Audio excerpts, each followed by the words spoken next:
Chapter 830. Looking at the figure that walked out of the smoke and dust and stepped on the collapsed ground, Pelosi and Marcus' pupils slowly shrank. Wu Yan. The entire place was silent. The word Wu Yan reverberated in the ears of all the guards present. Their expressions turned sluggish as they stared at the figure in front of them with their mouths agape. Could it be that the person who scared the peak Tier 8 Andrew to the point where he coughed up blood is the same Wu Yan who just graduated from Silveria World Institute? Silence ensued. No one dared to make even the slightest sound. Only Wu Yan's footsteps could be heard in this space. His footsteps were rhythmic and gave off an illusory feeling. If it wasn't for the painful wails coming from their bodies due to the shock waves, they would have thought that they were dreaming. In the back, Shokuho Misaki watched all of this quietly. She didn't react until she heard a few shouts behind her. Shokuho, Hinajuku Mikoto, and the other girls all rushed to Shokuho Misaki's side. "What's wrong?" Mikoto asked. "What happened?" "Yeah." Chuju looked at Wu Yan with a strange glint in her eyes. "What the hell is going on? I've never seen Yan like that before." Shokuho Misaki smiled lightly. There was sweetness and bitterness in her smile, but most of it was helplessness. She slowly shook her head and explained the entire matter to the many young ladies in a simple manner. When the girls heard this, their expressions changed as well. They looked at Andrew in front of them with cold light and anger in their eyes. Don't come any closer." As Wu Yan got closer and closer, Andrew's expression became more and more fearful. His collapsed body kept shuffling backwards. It was as if something terrifying was approaching. That unbearable appearance made it hard for many to believe that he was actually a powerhouse at the peak of the 8th step. This also proved how much of an impact Wu Yan had on him. Wu Yan narrowed his eyes, and he continued walking towards Andrew like he didn't hear anything. Andrew finally broke down. He turned around and shouted, "Pelosi! Marcus! What are you guys doing? Hurry up and save me." Pelosi and Marcus finally reacted and hurriedly stepped forward. "Stop." Wu Yan glanced at them indifferently and ignored them. He looked at Andrew again, and a surge of mana surged out of his body. He raised one hand and from the looks of it, he wanted to kill Andrew. "I told you to stop, didn't you hear me?" Marcus was enraged. Ice blue dochi also surged out from his body. But almost at the same time, a flame and a gunshot impatiently resounded. Then behind Marcus, a huge flaming battle axe and an ancient long rifle were pressed against his head. "I can't allow you to move around like that." Kotori, who was in her fairy form, she was wearing a kimono and holding her scorched destroyer demon. She had a sinister smile on her face. "I didn't allow you to get close to my brother. It's rare for Lord Husband to want to make a big fuss." Kurumi, who was wearing a black and red gothic princess dress and a pair of ponytails of different sizes, revealing two pupils of different colors, one red and one gold, was also holding her own angel. She pressed the rifle against Marcus's head and licked the corner of her mouth devilishly. "Hey, can you please not disturb him?" Marcus' figure stiffened. The ice-attributed chi on his body also stagnated as if it was being choked, and a drop of sweat slid down his forehead. When did these two women? "Marcus!" Pelos exclaimed and reflexively intended to step forward to rescue. But he soon froze like Marcus, not daring to move again.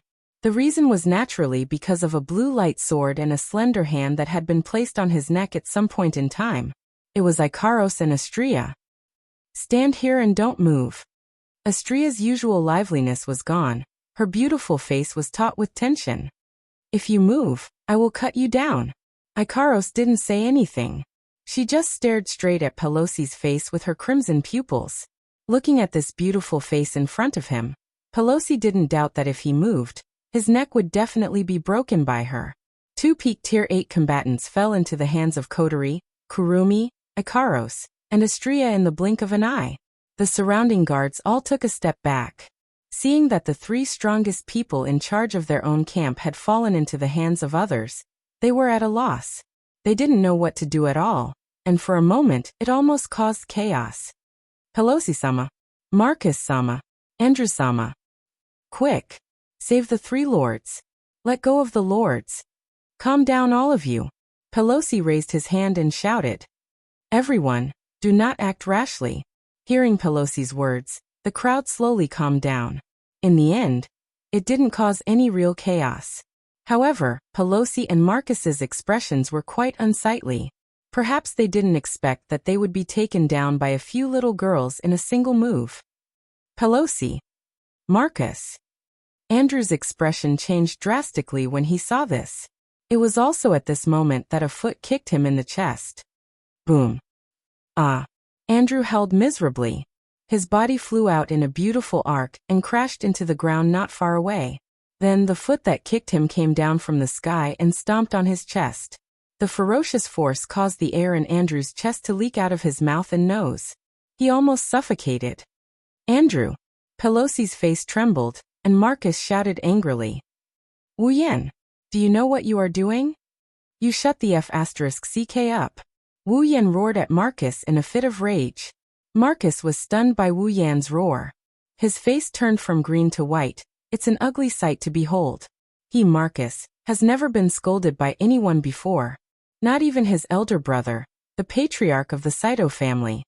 You. Marcus's face was ashen. He wanted to flare up, but the cold muzzle of the gun and the scorching hot battle axe behind him forced him to endure. Thus, his ashen face turned red again, and his heart was filled with hatred. Humph! Wu Yan coldly snorted. He looked at Andrew, who is still struggling under his feet. He exerted some force on his foot, and Andrew groaned in pain. His struggle weakened as well. Speak. Why did you kill Xiaoqi? Suppressing his violent emotions, he continued in a cold tone. Based on your answer, I can give you a quick death. No. No. Andrew was terrified by Wu Yan's ferocious look. He shook his head and screamed. I don't want to die. I don't want to die. Wu Yan. Calm down. Pelosi was shocked by Wu Yan's words. He shouted at him. There must be some kind of misunderstanding. Please don't do anything rash. Marcus gritted his teeth. He suppressed his anger and growled. This is the Ailu Empire's camp. Andrew is one of the people in charge here. Are you trying to commit a crime by killing him? Wu Yan laughed out loud. His voice was unusually cold. Crime. Then wait until I kill him. Then you can punish me. What? Pelosi shouted. Wu Yan, there must be some kind of misunderstanding.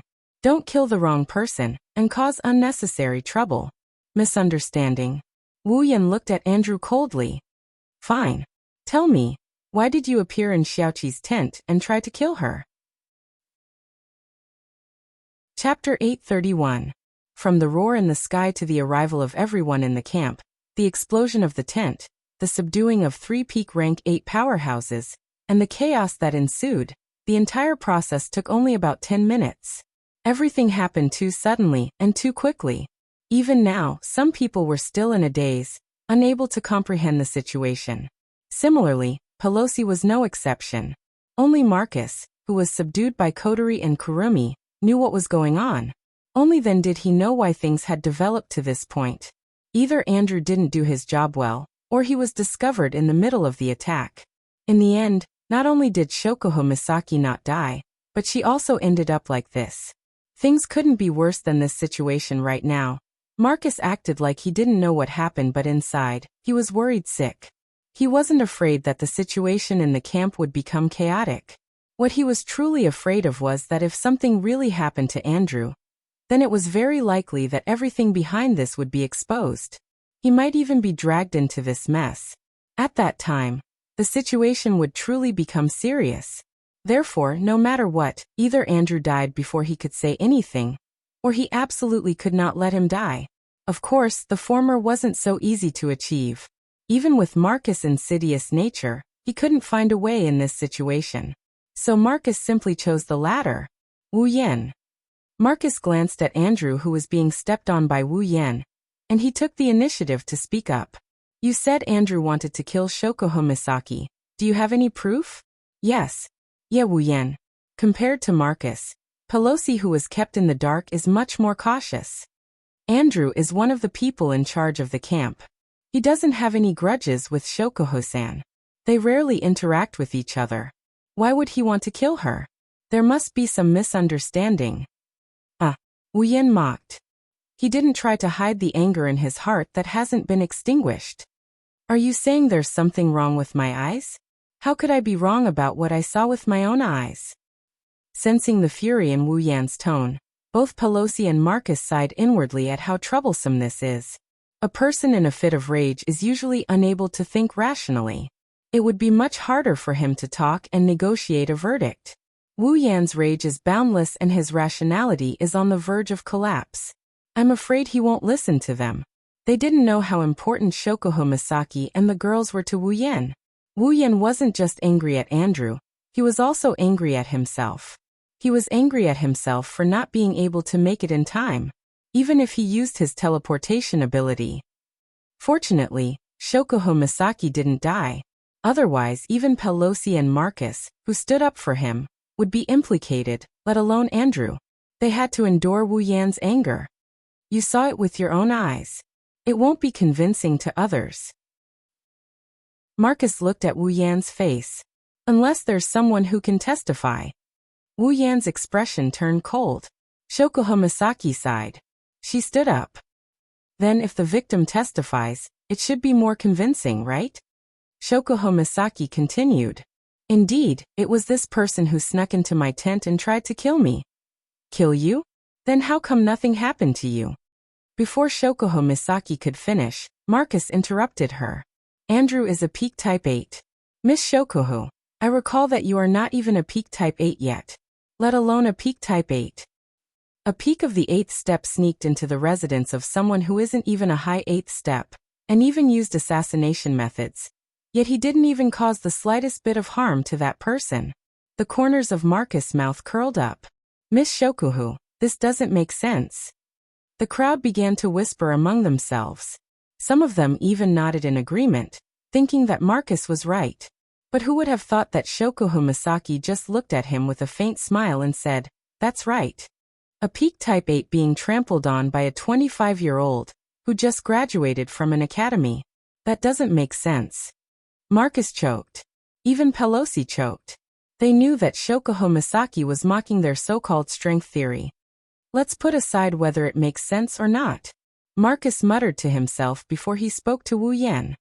You should at least let Andrew explain himself. That's right. Hearing Marcus' words, Andrew seemed to have regained his senses. He pushed against Wu Yan's foot and shouted. I didn't kill Shokuho Misaki. I heard her roar, and rushed over to check on the situation. The moment I entered the tent, you kicked me out. I don't know what happened. The crowd suddenly burst into an uproar. Marcus grinned and unconsciously puffed out his chest. Wu Yan, based on the current situation, it seems like you were the one who indiscriminately attacked him. Wu Yan laughed. He was happy but angry at the same time. There's no evidence for what we said, and it's not persuasive at all. Instead, what he said became the situation that you mentioned. Believing the suspect's words instead of the victim's words? This is the first time I've heard of this. Is this the law of the Ailu Empire? That's really strange. Marcus pursed his lips and said, You don't have any evidence to prove that what you said is true, do you? Proof? Wu Yan clenched his fists and laughed. Are you kidding me, uncle? I can take his life any time I want. Do I need proof? Marcus took a deep breath. He was speechless. Pelosi stepped forward and tried to persuade him. How about this, Wu Yan? Let go of Andrew. We will investigate this matter. Before that, we will keep an eye on him. Not only did Wu Yan laugh, Shokuho Misaki, Kotori, and the others laughed as well. It was a very sarcastic laugh. You guys are here to investigate? Wu Yan snickered at Pelosi and Marcus. Do you think I don't know the way your higher-ups turn big problems into small ones and small ones into nothing? Wu Yan looked at Andrew as if he was annoyed. His eyes were filled with killing intent and anger. Looks like you're not going to answer my question. Seeing the murderous intent in Wu Yan's eyes, Marcus cursed under his breath. He roared at Wu Yan. Wu Yan. He's from the Ladine family. He's the person in charge of this camp. If you kill him, you'll be making an enemy out of the entire Ailu Empire. Enemy. Enemy. Enemy. Marcus' roar echoed through the silent camp. The atmosphere turned heavy. Even Wu Yan lowered his head in silence. Looking at Wu Yan's silence, Marcus thought his words worked. Little did he know, he said the stupidest thing he could have ever said. Wu Yan's lips curled into a dangerous smile. He slowly raised his head, his eyes turned golden once more. In the next moment, a dense blue and white electric light burst out from his body. The fatal electric current passed through the foot that was stepping on Andrew's chest, and into his body without leaving a trace behind. Andrew let out a blood-curdling scream. After a short while, his entire body turned into charcoal under the electric current. Wisps of smoke rose from his charred body. Andrew's aura disappeared without a trace. There was nothing left to hold him back. Time stopped at this moment. You. Pelosi and Marcus stared at Wu Yan in disbelief. Wu Yan's golden eyes reverted back to their burgundy color. He tilted his body and looked at Marcus, who is still in a daze. I'm the one who killed him. Don't get it wrong. Wu Yan waved his robe and he walked away. The girls followed after him, leaving the rest of the crowd behind. They stared at Andrew's charred body in silence. They didn't say anything for a long time. Chapter 832. Bastard. Bang. Marcus slammed the table in front of him into smithereens. His eyes were bloodshot as he panted heavily. The hatred in his heart didn't lessen at all. He wanted to destroy everything in his tent. Those who know Marcus know that he has a bad temper, a very bad one. Once his temper flared up, even a mosquito flying in front of him would become the source of his anger. Usually, at this time, the servants in charge of taking care of Marcus' daily life would suffer because they would become Marcus punching bags and might even lose their lives. If it wasn't for the fact that Marcus was the second in command of the Saito family, and if it wasn't for the fact that he was a peak stage 8th Order warrior, he would have offended a lot of people already. But no matter how bad Marcus's temper was, the number of times he lost his temper was second only to the number of times he lost his temper during mealtimes. Originally, Marcus was already pissed off when Mikoto and Shokuho Masaki brought the entire Masaka Corps to this camp. But now, not only was his secret activities investigated by Pelosi, Shokuho Masaki even came and tried to assassinate Mikoto but failed in the end. This was not the most important thing. The most important thing was that he was being threatened by two little girls with weapons against his head in front of so many people. He wanted to save Andrew's life, but in the end Andrew was killed right in front of his eyes because of his words. Andrew's death was one thing. Although both of them were in the same boat and were partners in the same plan, their relationship wasn't that good. The one Marcus couldn't stand was Wu Yan. Not only did he not listen to his last words, he even killed Andrew on the spot. Marcus's face was completely destroyed. There were even rumors in the camp that Wu Yan didn't show any mercy because Marcus's threat to become the enemy of the entire Ailu Empire angered him. That was why Andrew was killed. How could the proud and arrogant Marcus endure this? Wu Yan, the hatred in his heart didn't decrease but increased instead. Marcus' mind was filled with that contemptuous and sneering face. Moreover, it was becoming clearer and clearer. It was so clear that Marcus wanted to smash his head on the spot. Marcus bellowed, and his ice-attributed chi burst out in an explosive manner. Like a ripple, it swept through the entire tent. Anything that came into contact with the icy blue do-chi wave would be frozen into ice within a breath's time. Then with a crack sound, it would be crushed into powder. By the time the chi ripples on Marcus' body subsided, apart from an empty tent, the bed, table, chair, tools, and so on had all disappeared from the huge space. Marcus's teeth were still grinding but his mind had calmed down. He clenched his fists. Now that things have come to this, Andrew is dead. There's no way to bring him back. What he should do now is think about what to do next. This time Andrew is dead. Luckily he didn't expose himself. The inside story wasn't discovered. The disappearance wasn't solved bit by bit. The plan is still in progress. Wu Yan's attack was too sudden. Andrew didn't even have time to react. He didn't even get a chance to say a word before he died. Andrew was aggrieved, but it wasn't a bad thing for Marcus. The only downside is that Andrew is dead. I can only carry out the rest of the plan. If I rely on myself, the harvest will definitely decrease. When that happens, the master will not be happy. I'm afraid I'll have a hard time. Marcus hated Wu Yan for killing Andrew and causing him to fall to this extent. If he could, he would kill Wu Yan right here and now. Unfortunately, Marcus didn't have much confidence in facing Wu Yan. Andrew was also at the peak of the 8th rank like him. Even if he had Ice Do Chi and Andrew was weaker than him, he didn't dare to say that he could kill Andrew without any injuries. But Wu Yan did it. Then he can be sure that Wu Yan's strength is above his. To be able to kill a peak of the 8th rank without any injuries, could it be that Wu Yan has already reached the 9th rank? No. That's impossible. Marcus subconsciously avoided this guess. It's not that he knows Wu Yan's true strength. It's just that he doesn't want to admit that the person he hates has already climbed to the peak of the 9th rank. With this thought in mind, Marcus thought of 3 possibilities. First, before the tent exploded, the one who injured Andrew wasn't Wu Yan, but the 2 other 9th rank powerhouses. But this possibility can be ruled out. Ignoring the fact that the 2 9th rank powerhouses didn't arrive until later, if it was someone else, then Andrew wouldn't be so afraid of Wu Yan. The only explanation is that he did it himself. Second, Wu Yan must have teamed up with Shokuho Misaki to defeat Andrew. But that doesn't make sense either. If he teamed up with Shokuho Misaki, then even if Andrew was defeated, he wouldn't be afraid, even if his life was in danger. No matter what, he's still a peak of the 8th rank. The last possibility is that Wu Yan did it alone. Only if he did it alone and defeated Andrew without any injuries could he have caused Andrew to be in such a state. But that shouldn't be his true strength. It should be some treasure left behind for him. For example, some medicine that can temporarily increase his strength, or a high-grade armament. This possibility is high. After all, his nephew who participated in the Beast King incident with Wu Yan said that he has a medicine that can temporarily prevent injuries. With that medicine, defeating Andrew shouldn't be difficult. Furthermore, his nephew also said that Wu Yan has a gold armament. That was an armament that even he, and even his elder brother, the patriarch, did not have. Normally, gold armaments can only be obtained after reaching the 9th rank.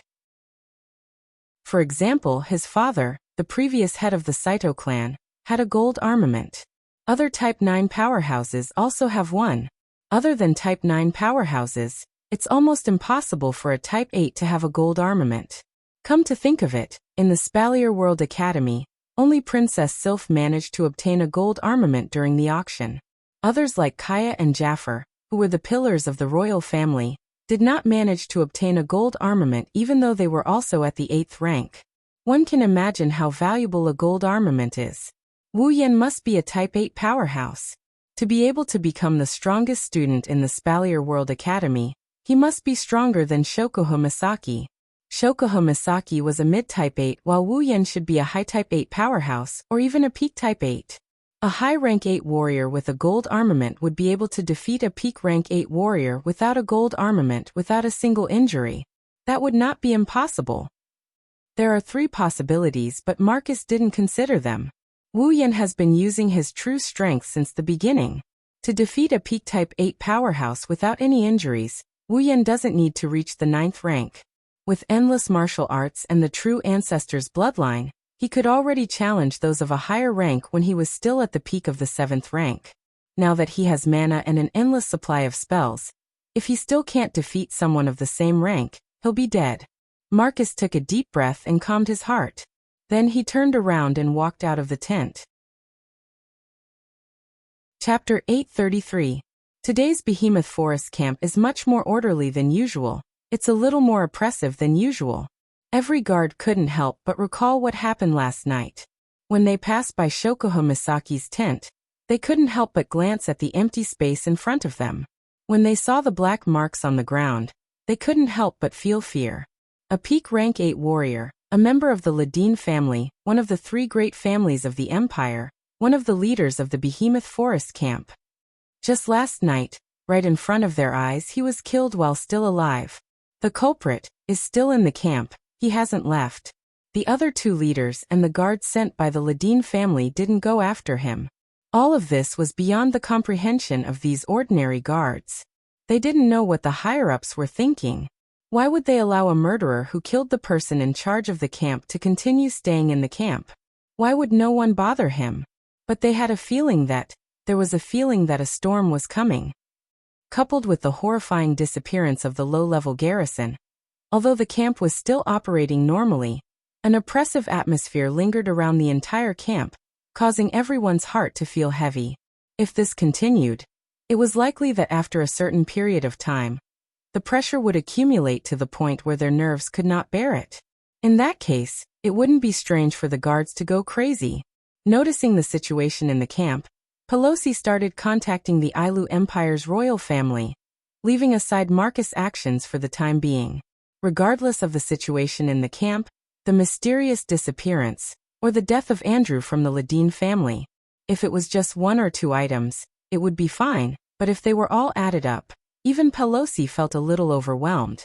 If he didn't ask for permission, he was afraid that he wouldn't be able to hold on. Especially when it comes to Wu Yan.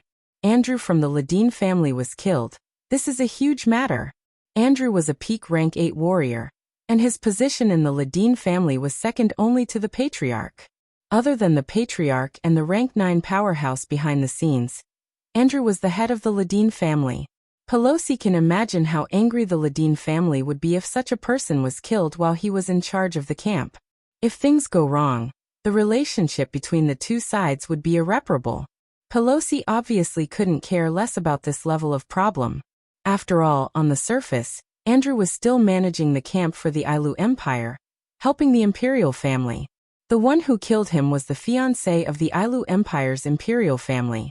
Thus, Pelosi had no choice but to ask for the imperial family's permission. The Spalier world uses crystal balls to communicate, as long as the crystal ball's function is strong enough.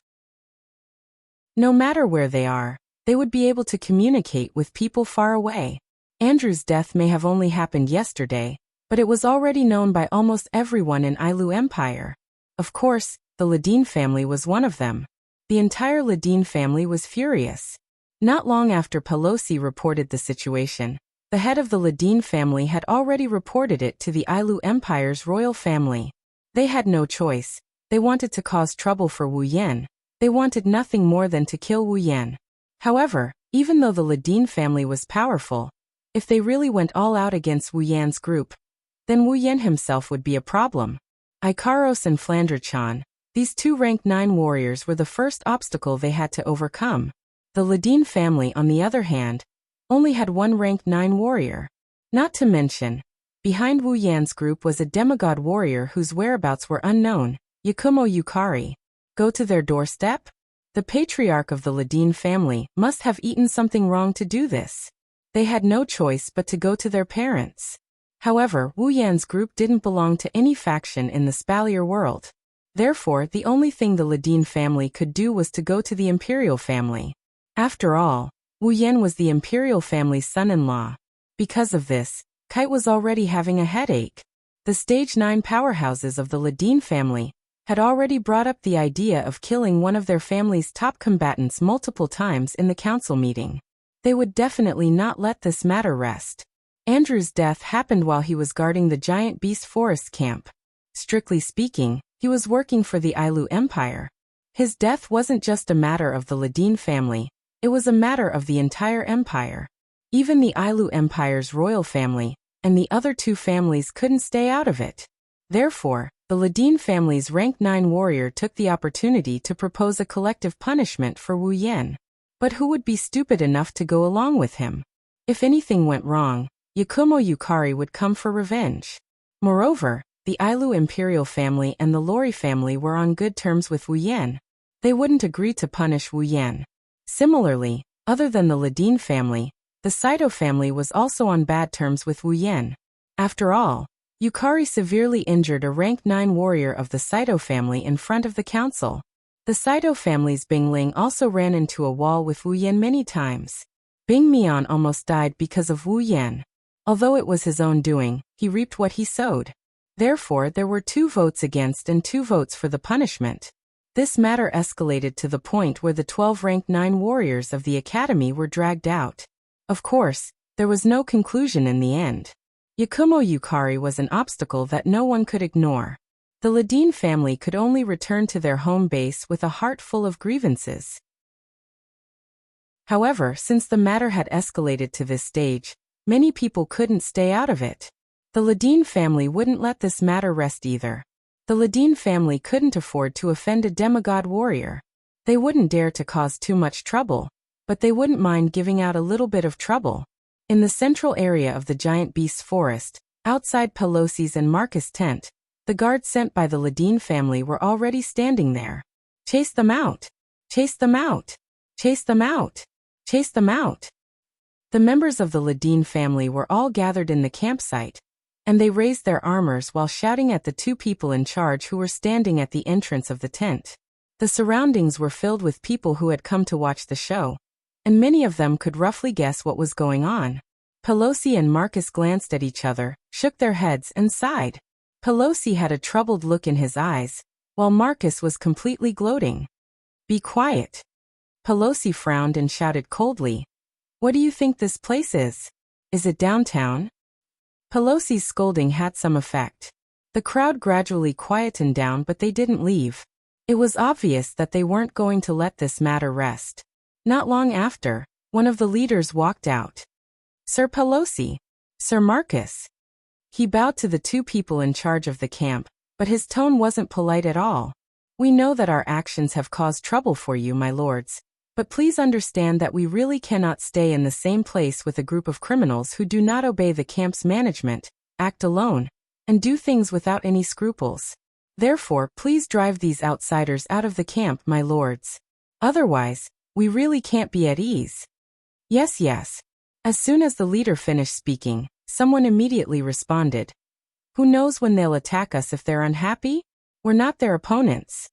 Not only the people from the Ladine family, but even the people who were watching the commotion exchanged glances with each other and began to ponder.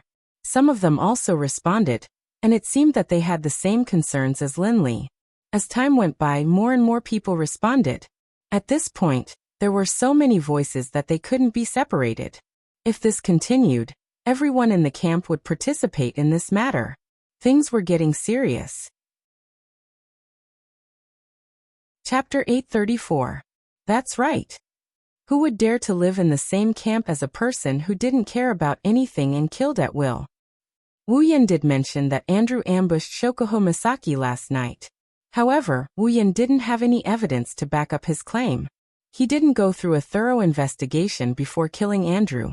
His actions made many people uneasy. They are afraid. They are afraid that one day, they will accidentally walk into Wu Yan's gun and lose their lives. The Behemoth Forest camp isn't like the outside world. The people here are here to protect the Behemoth Forest and the Ailu Empire. Outside, murders happen every day. The Spalier world is a place where the strong are respected. But in this camp, there hasn't been a single murder since the camp was built. Because everyone here was a living force that could fight against the magical beasts. Just like in ancient times, killing someone is as easy as nodding. But in the same army, who would dare to kill each other without breaking any rules? They are all comrades. In addition, the guards stationed in the camp were all people sent by some forces. Killing one of them was very likely to implicate the whole family behind him. At that time, it was very likely that it would evolve into a fight between families. That would be a really big deal. The guards in the camp all knew that fighting and competing for benefits was a common thing here. However, if someone died, it wouldn't be so easy to solve the problem. Therefore, no matter how serious the conflict is, they will try their best to avoid killing each other. However, Wu Yan and his group didn't have such scruples. Even a peak rank 8. If he dared to kill the Ladine family, who wouldn't he dare to kill in the camp? Ladine family took advantage of the crowd's thoughts and organized this operation. They wanted to unite the guards in the camp to pressure the higher-ups. Pressure Wu Yan. They don't believe that Wu Yan would just kill everyone in the camp. It's hard to argue with the masses. Small fries have their uses. When everyone in the camp started to reject Wu Yan and co., it means that they want to stay in the camp for as long as possible. That was also impossible. Knowing this, Pelosi felt troubled and Marcus gloated over their misfortune.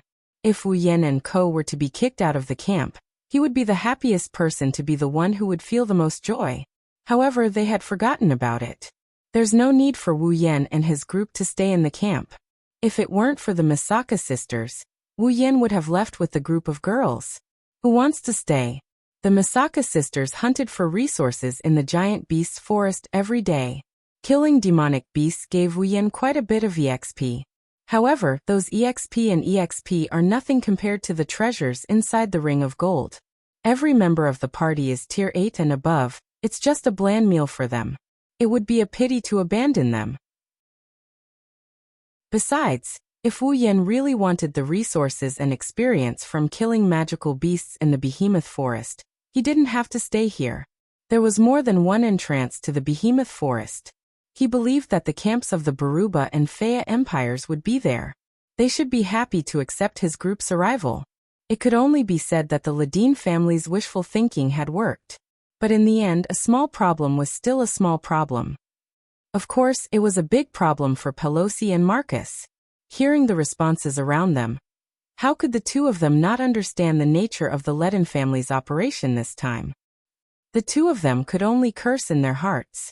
If you want to chase them away, go ahead and do it yourselves. Do you think we have the ability to chase away that hot potato? In the end, they were just implicated. Pelosi and Marcus were in a difficult position. On one hand, they had to control the commotion this time. But in order to control the commotion, they had to chase Wu Yan and his group away. On the other hand, Wu Yan and his group were not that easy to chase away. If they were easy to chase away, Marcus would have gone to them a long time ago. Riding a tiger, it's hard to get off, it's really hard to get off. Just as the two of them were at their wits' end. The commotion around them grew bigger and bigger, and even some of the onlookers joined in the protest. All of a sudden, a team in heavy armor barged into the crowd and suppressed all the noise. They even formed a circle and surrounded the entire Ladine family's garrison in the middle. The garrisons of the Ledin family were all shocked. They were surrounded by this team, and couldn't react in time. Pelosi and Marcus, on the other hand, were startled when they saw the situation. Pelosi looked at the team in surprise and said with uncertainty, "Imperial Guards? Why are they here?"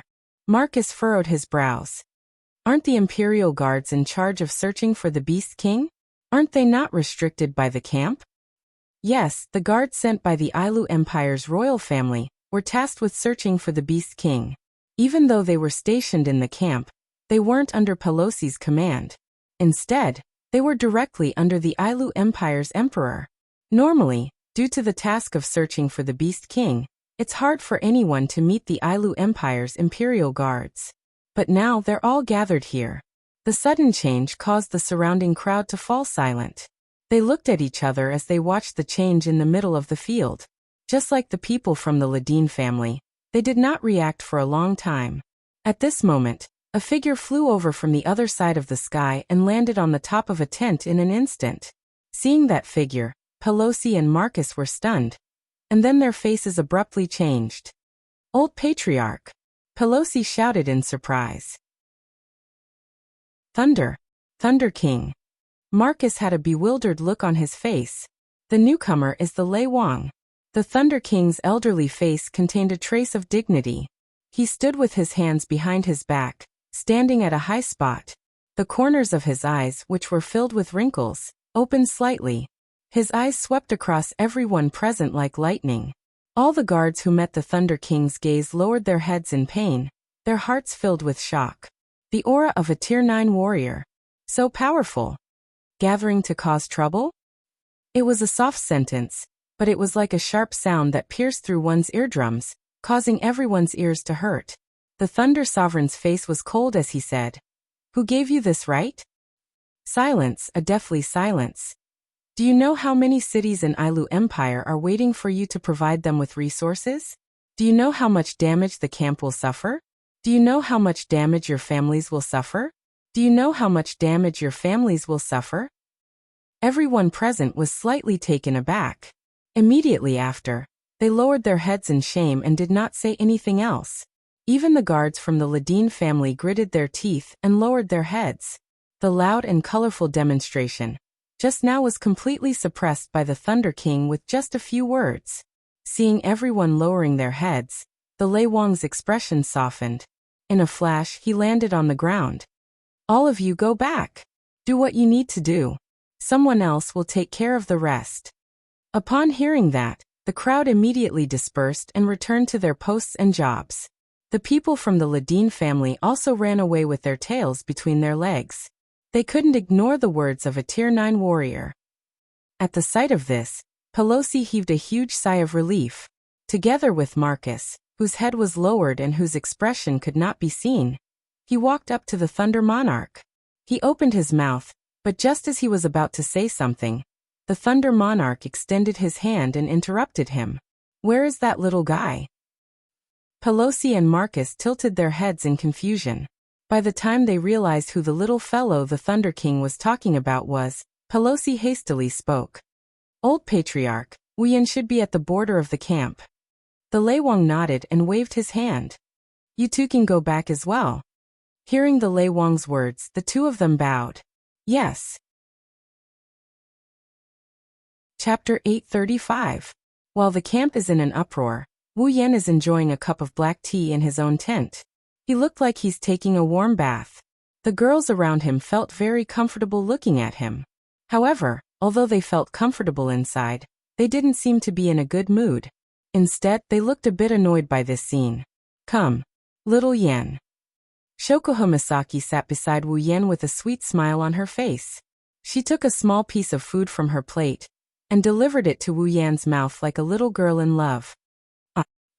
Wu Yan took a bite and chewed with a satisfied expression on his face. With Shoko Misaki serving him, he's enjoying himself more than a member of the royal family. This scene has been going on since Wu Yan woke up this morning. Just like that, the two of them sat in the huge tent, doing something that only the most intimate of couples would do while releasing flashbangs as if there was no one else around. The other girls originally planned to keep their eyes down and obediently eat their breakfast. However, even if they could control their eyes, they couldn't control their ears. Finally, after the N+1 feeding session, someone couldn't hold it in any longer and exploded. "Hey you guys." Mikoto closed her eyes and her eyebrows twitched. "Don't you know that this will affect others?" Yeah. Toka, who had been holding back for a long time, pouted her lips and glared at Shoko Misaki. "The breakfast was supposed to be delicious, but now it's tasteless because of you." Shoko Misaki blinked her eyes and a bright smile appeared on her face. "Well, I can't help it. After all, Xiao Yan's actions last night were very touching. In order to express his gratitude, shouldn't he do this?" "There are many ways to thank someone," Mikoto grumbled. "Why do you have to do it this way? Isn't this normal?" Shoko Misaki pointed at her lips with a finger. "Isn't this how couples do things?" When the word couple entered the girls' ears, they couldn't help but waver. They looked at the food in front of them and thought about taking Shoko Misaki's place. Their faces turned red. That's true." Mikoto hesitated for a moment, but she still said it in exasperation. "But it's still very, very unpleasant. Can't you do it in a different way?" "Is that so?" Shoko Misaki tilted her head. She seemed to have thought of something and her face blushed a little. She acted like a little girl and stole a glance at Wu Yan. Then, "Little Yan, I'll give you your reward tonight." Wu Yan lost his cool and spat out everything in his mouth. The veins on the surrounding girls' foreheads popped out. In addition to Kurumi, who had a seductive smile on her face, Toka, who didn't know what was going on, and Flander-chan and Yoshino, who were still in a daze, the other girls' pretty faces were all red. "You woman!" Sparks flashed across Mikoto's forehead as she tried to suppress her anger. "You must have done it on purpose." There's nothing bad about it." Kurumi covered her mouth and chuckled. The corner of her mouth raised into an incomparably evil arc. Her cheeks were red and her eyes were misty. "I don't even have the chance to do it. When will Outsusama make a scene for me?" Hey. Kotori squinted her eyes and looked at Kurumi speechlessly. "I knew it, you're the most dangerous one." "Anyway." Mikoto stood up and yelled at Shoko Misaki. "Stop what you're doing." All right. Shoko Misaki pursed her lips and placed the thing in her hand on the table. Mikoto wasn't the only one who felt the same way. Even Chuju, Kotori, Toka and the others breathed a sigh of relief. Shoko Misaki's flashbangs put a lot of pressure on them. Unfortunately, right after they breathed a sigh of relief, Shoko Hamasaki's next sentence made them realize that they were too sweet. Little yen, I'll make it up to you tonight. Hinajuku and Kotori raised their hands and covered their foreheads. They couldn't bear to watch anymore. Mikoto's body was crackling with electricity. Her body was trembling. Obviously, she couldn't take it anymore. You. Just as Mikoto was about to give Shokoho Misaki a bento, an old voice with a bitter smile came from the tent.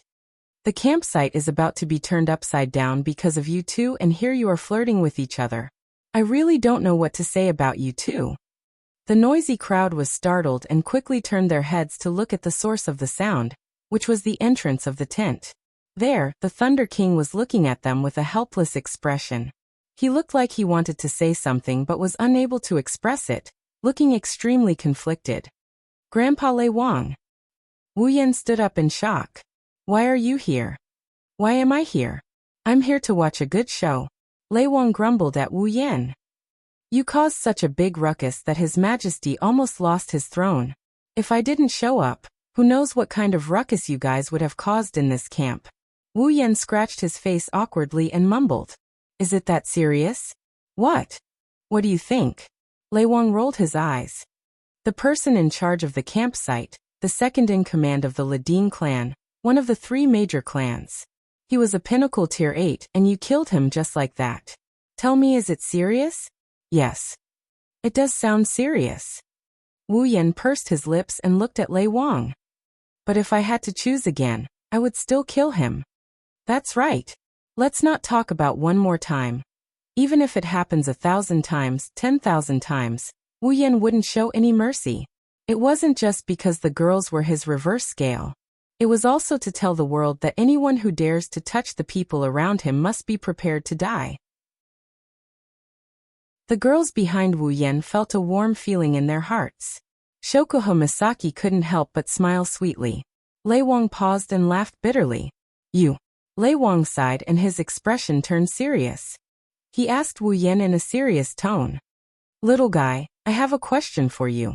Did you kill Andrew because he wanted to hurt your little girlfriend? Master. Grandpa Lei Wang. Wu Yan shook his head helplessly. We haven't known each other for long, but do you think I'm the kind of person who would kill the innocent? Yes. If I thought you were like that, I wouldn't have come here. The Thunder Emperor snorted coldly without hesitation. I'm just making sure. Don't worry, as long as you're telling the truth, I can guarantee with my life that no one will dare do anything to you. Wu Yan, and the girls looked at each other and smiled. Grandpa Lei Wang, don't worry. Wu Yan grinned, his wine-colored eyes flashed with a strange glint. If you want to touch me, you should at least consider your own strength. Oh. Lei Wang looked at Wu Yan in shock before he guffawed. I almost forgot. You little brat, you can even casually kill a peak rank 8 powerhouse. Wu Yan chuckled before his expression changed. He took a step forward and stood in front of Lei Wang. Grandpa Lei Wang, I have something to tell you.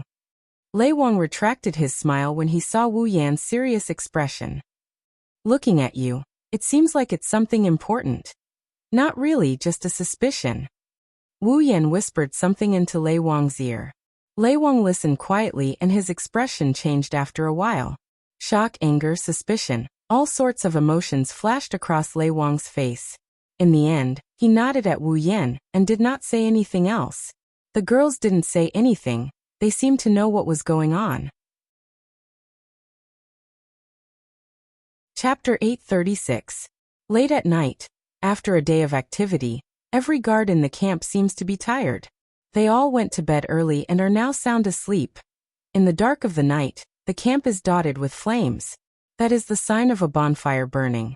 In the forest of tents, there is a bonfire burning slowly at regular intervals, so that the vision here is not too dark. The night watch patrol team pass by one bonfire after another. However, they seem to be like the guards who are sound asleep. After the day's events, they are slightly exhausted. Even when they are on night watch, they can't hide their tiredness. They yawned and were listless. All of a sudden, the entire camp's vigilance was relaxed under such circumstances. When the night is at its darkest, outside of a large tent in the center of the camp, a gentle breeze blew in and enveloped the area. Almost at the same time, a blurry figure flew out of the tent at an extremely fast speed. In an instant, it flashed into the darkness where the light of the bonfire can't reach. The surrounding patrols only felt a gust of wind blow past their cheeks. After that, they didn't feel anything and continued to patrol. They didn't know that beside them, in the darkness, a pair of cold eyes were scanning the area, observing the situation. Under the cover of the night, the figure flashed through the blind spots of the patrols. Every time he stopped, he would arrive at a place where the light of the bonfire couldn't reach, and where the patrols passed by just a second ago. He is very well hidden. Looking at his performance, even if he didn't go through professional training, he must be doing these kinds of sneaky things often. The bright moon in the sky silently descended. Time passed slowly. After a dazzling flight, the figure finally arrived at the edge of the camp. Hiding from the eyes of the night watchers, he left the camp in a flash. He rushed towards the direction of the behemoth forest. After leaving the camp, the movement of his figure began to become unscrupulous. His movement was no longer based on caution, but on speed. Under the cover of an icy blue dochi, he elongated his figure at an incomparably fast speed. He directly entered the behemoth forest. After confirming a direction, he ignored the obstructing trees and skillfully began his journey at night. The behemoth forest was much darker than the campsite. It was so dark that one could not even see one's own fingers. The moonlight could not penetrate the thick trees and shine into the behemoth forest. In the behemoth forest, it was obvious that no one would light a bonfire or a magic lamp. In the entire behemoth forest, only the eyes of some magical beasts were emitting a green or red light. Other than that, there was no light at all.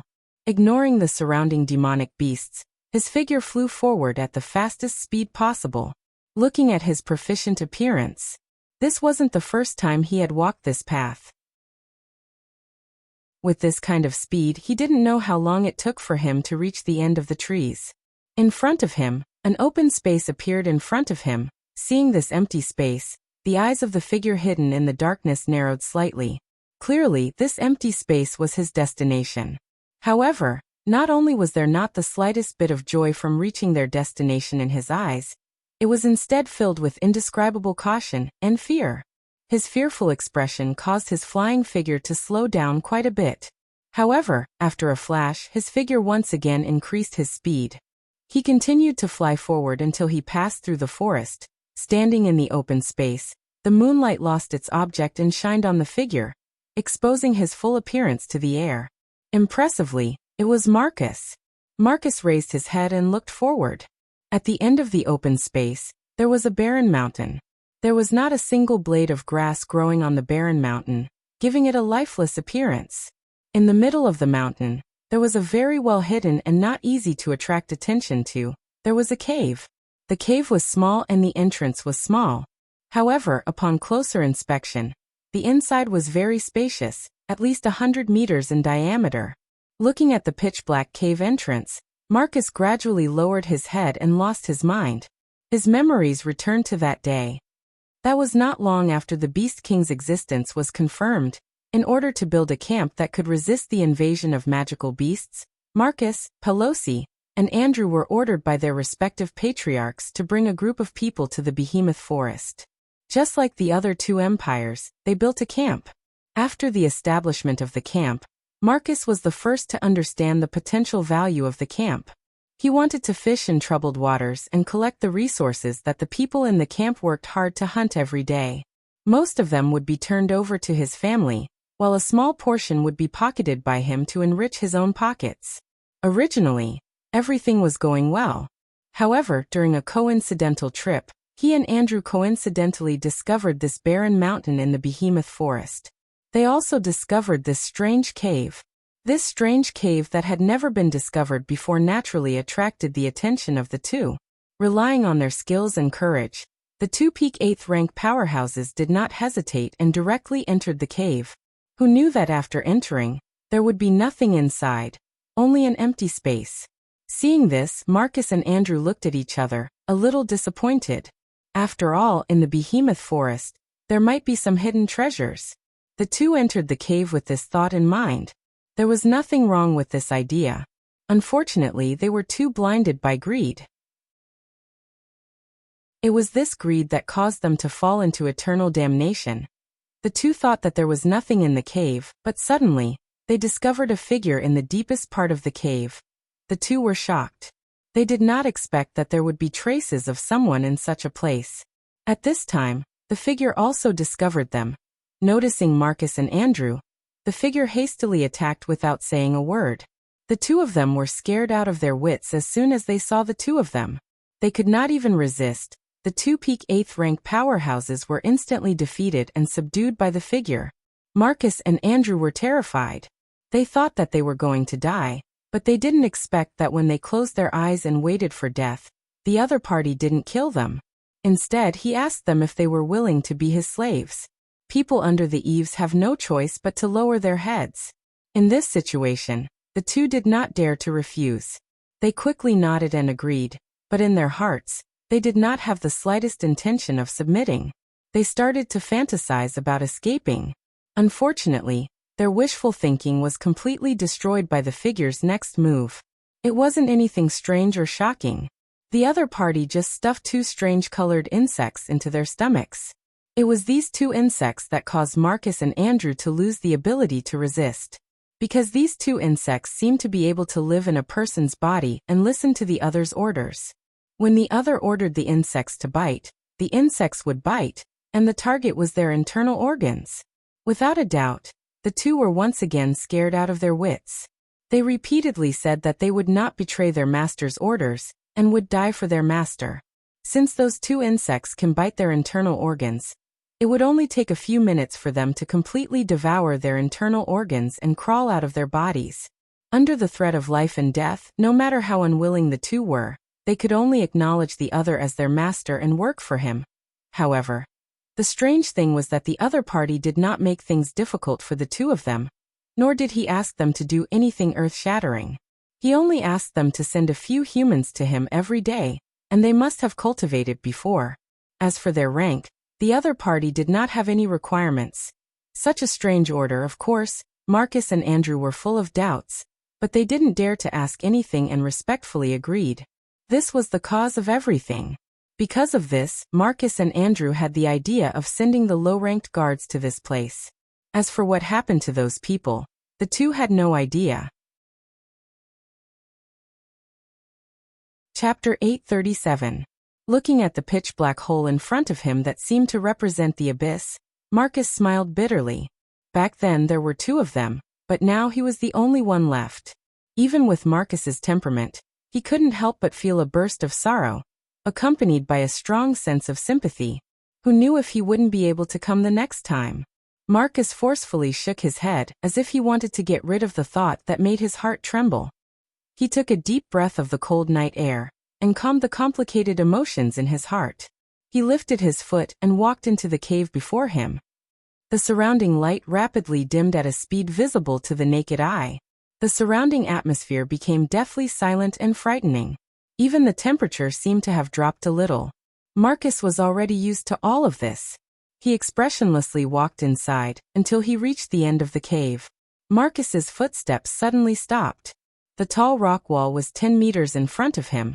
The surrounding area was very wide. Aside from rocks, there was nothing else. It looked like an ordinary cave. But Marcus's eyes were fixed on the figure in front of him. In other words, the figure in the shadow of the rock wall. As usual, when Marcus saw this figure, his pupils couldn't help but tremble. Then he hurriedly knelt on the ground and lowered his head. "Master!" The echo of the shout spread throughout the entire cave. It maintained this state for more than 10 seconds before the echo slowly dissipated. However, the figure didn't have the slightest intention to pay attention to Marcus. There was still no movement. Marcus didn't say anything. He lowered his head and quietly waited. Until a certain moment, the figure gradually swayed.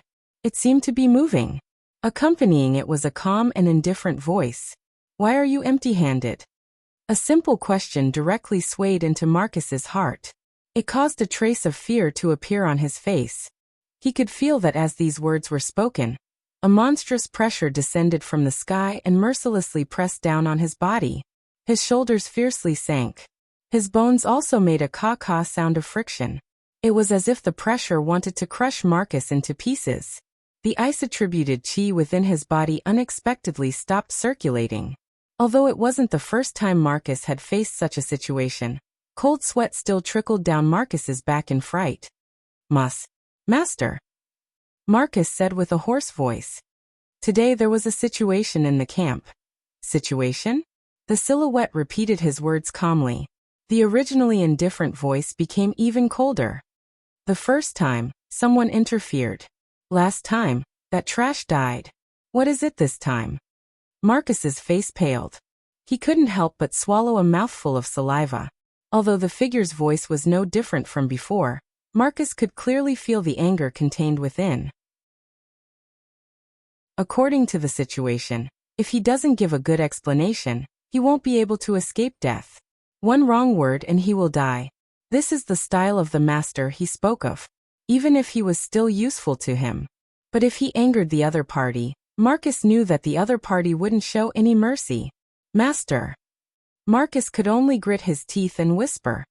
Today, a strong person from the council came to the camp. A Tier 9 fighter. A Tier 9 fighter. The figure's voice paused. Then he said with slight dissatisfaction. Didn't you say that there are no Tier 9 fighters in the camp? The strongest ones are the few of you? Master, that Tier 9 fighter is here for another person. He's here for another person. Marcus replied respectfully. Normally, a Type 9 expert would not appear in the camp. However, that Type 9 expert has a good relationship with the person who killed Andrew. He is here for this matter as well. The one who killed Andrew. Marcus didn't know if it was an illusion, but he felt that his master seemed to care a lot about the one who killed Andrew Wu Yen. You're talking about the one called Wu Yen, right? The figure's voice turned cold again. What does that have to do with you coming here empty-handed? Master. Marcus bitterly clicked his tongue. With that rank 9 powerhouse around, this subordinate doesn't dare to act rashly. He's a member of the board. Once he discovers something, not only this subordinate, but even you, master, might be implicated. Hearing that, the figure went silent. The cave was deathly silent. The air seemed to be very heavy. Seeing the silhouette's silence, Marcus didn't dare to speak again. His expression changed rapidly. He didn't know what his master was thinking at this time, but from the fluctuating aura of the other party, he could see that his emotions were very unstable. After a long time, the figure opened his mouth. The words made Marcus' heart clench. Since you can't carry out my orders, what's the use of keeping you alive? Saying that, a terrifying aura burst out from the figure's body. It was like an explosion that could turn the world upside down. Unable to bear the heavy load, the entire cave began to shake. Strands of dust sprinkled down from the top of the rock wall. Marcus seemed to have suffered a severe blow. He spat out a mouthful of blood and fell straight to the ground. He pressed his hand on his chest and looked at the changes in the cave. His face was filled with shock. Master, please spare my life. Marcus cried out in fear. Please give me another chance, master. Next time. This subordinate will complete the mission master gave me. Next time? The figure laughed coldly. This is already the 3rd chance I've given you. Master, it's this subordinate's fault. But it's all because of that Wu Yen. Marcus shouted himself hoarse. If it wasn't for Wu Yen, this subordinate would have completed the mission. Master, please give this subordinate another chance. Let this subordinate eliminate Wu Yen. Eliminate Wu Yen? The imposing aura of the figure leaked out and slowly retracted. Seeing this, Marcus finally heaved a sigh of relief and got up from the ground. Ignoring his injuries, he knelt on the ground again. Yes, master. The reason Andrew and I couldn't complete the mission master's mission is because of this Wu Yen. If it wasn't for him, since you understand this, then why did you keep him alive all this time? The figure said indifferently. Marcus smiled bitterly. Master, it's not that this subordinate didn't want to kill him, but there's a demigod behind him. This subordinate didn't dare to. The demigod behind Wu Yen. To Marcus' surprise when he heard his words, his figure trembled violently, and his voice sank. Is that demigod also in the camp? No, that's not it. Although Marcus did not know why the figure had such a big reaction, he still replied, that demigod powerhouse is not in the camp. Not here? The figure murmured. There's a trace of unknown emotion in his voice. He laughed coldly. If that's the case, go kill Wu Yan. That demigod. Didn't you say that demigod isn't here? The figure glanced at him. That demigod isn't here. Marcus pulled a long face. But Wu Yan has 2 Tier 9 powerhouses by his side. That's something you need to deal with. The figure's eyes flashed sharply. Remember, this is the last chance I'm giving you. If you're still as useless this time, don't blame me. Yes? Yes. Marcus was terrified. He had no choice but to agree. This subordinate will find a way to kill Wu Yan when I return to the camp. The figure didn't make things difficult for him after hearing Marcus's declaration. He nodded faintly, but he didn't know how much pain Marcus was in. After all, he had no confidence in killing Wu Yan. However, in the next moment, a voice rang out, dispelling all the thoughts in the hearts of the 2 people present. There's no need to return to the camp. Chapter 838. There's no need to return to the camp. The sudden voice caused both Marcus and the figure's pupils to shrink at the same time. The figure's body instantly emitted a ferocious killing intent, almost causing Marcus to fall to the ground. Who is it? The roar carrying killing intent swept out in all directions like a shockwave, causing a sharp explosion. Marcus let out a miserable shriek and covered his ears. His entire face paled, and his eyes flickered with shock and disbelief. Although he knew his master was very strong, he did not expect him to be this strong. This is no longer a strength that a 9th-rank powerhouse can possess. Could it be? Just as Marcus was still unable to adapt to his own thoughts, a rain-like flash flickered in an open space not far in front of him in the cave. The figure and Marcus turned around abruptly and stared at the center of the flash. Then, in the next moment, 2 figures emerged from the flash and appeared before their eyes. Seeing these 2 figures, the figure and Marcus' expression changed at the same time. The difference was that the figure's face sank, while Marcus took 2 steps back in horror. He pointed a trembling finger at the 2 figures and shook his head vigorously, as if he did not dare to believe his eyes. Marcus! An old voice filled with anger sounded. I did not expect it to really be you. Lei Wang. Marcus finally had no choice but to believe his eyes. However, he could not accept this and shouted, Why are you here? Why? Lei Wang sneered, looking at Marcus as if he was looking at a dead man. I also want to know why. Why are you here? I. A drop of sweat flowed down Marcus' forehead.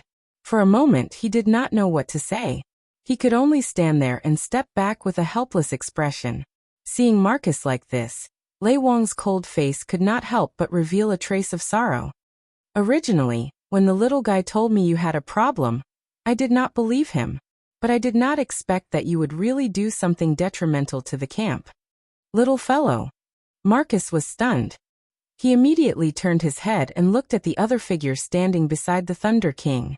His face was ferocious as he roared wildly. Wu Yan. She heard Marcus' crazy roar. Wu Yan didn't even look at him. His wine-red eyes stared straight at the figure in the dark corner. He didn't put Marcus in his eyes at all. Bastard. Marcus was furious. You again. Why do you have to get in my way every time? Me. Wu Yan glanced at him, shook his head and laughed. No, you're wrong. The one who made you reveal your tale wasn't me, but yourself. I myself. Oh, have you forgotten? Wu Yan smirked as he looked at the stunned Marcus. On the night I killed Andrew, didn't you say something like that? A peak of the 8th step sneaked into a place where someone who is not even at the high 8th step is located. Furthermore, he even used such a method of assassination, yet he did not cause any harm to that person. Marcus clenched his fists. So what? Haven't you noticed? He tilted his head. Wu Yan looked at Marcus with pity in his eyes. Both Xiaoqi and I only said that Andrew broke into the tent and wanted to kill Xiaoqi. We never said that Andrew assassinated her. Then why did you directly say that Andrew used assassinations to assassinate him? Wu Yan chuckled. His voice was unusually cold. Unless you knew from the start that Andrew wanted to kill Xiaoqi. How could this be? Marcus' mouth trembled. He looked at the Thunder King, who was also looking at him with pity. The last nerve in his brain snapped. He knelt on the ground, his face ashen. Wu Yan sighed when he saw this. I only suspected that you were in cahoots with Andrew to kill Xiaoqi. I didn't expect you to have such an inside story. He looked forward. Looking at the figure in the shadows, Wu Yan's expression turned serious. What's even more unexpected is that the person standing behind Marcus is actually you. The Beast King. The air. It froze. What did you say? The Thunder King cried out. You said he's the Beast King? Wu Yan didn't answer. He just stared at the silent figure in the shadows. It's as if he's staring back at him. Along with the silence between the two, the scene became silent as well. An indescribable sense of oppression permeated the air. Suddenly, a figure stood up from the ground and slowly walked out from the shadows. A handsome and calm face appeared in everyone's eyes. It was the Beast King himself. It's not that I didn't expect to be discovered by humans one day, the Beast King said in a daze. But I didn't expect you to be the one to discover me. Wu Yan's eyes were serious, but he mocked the Beast King. What? You're a demigod. Aren't you afraid of a kid who hasn't even reached tier 9? Afraid? The Beast King pondered over this word for a while before laughing out loud. From the moment I was born in this world until now, I have never experienced the feeling of fear. His eyes looked at Wu Yan like arrows. The Beast King's smile was mocking. Even if Yakumo Yukari can kill me, she can't make me afraid. Is that so? Wu Yan snickered without holding back. Coming from you, the one who ran away with your tail between your legs, it doesn't sound convincing at all. Wu Yan's mocking did not infuriate the Beast King. Instead, it startled the Thunder Sovereign and Marcus. That's a demigod. How dare he mock the Beast King? Is he not afraid of death?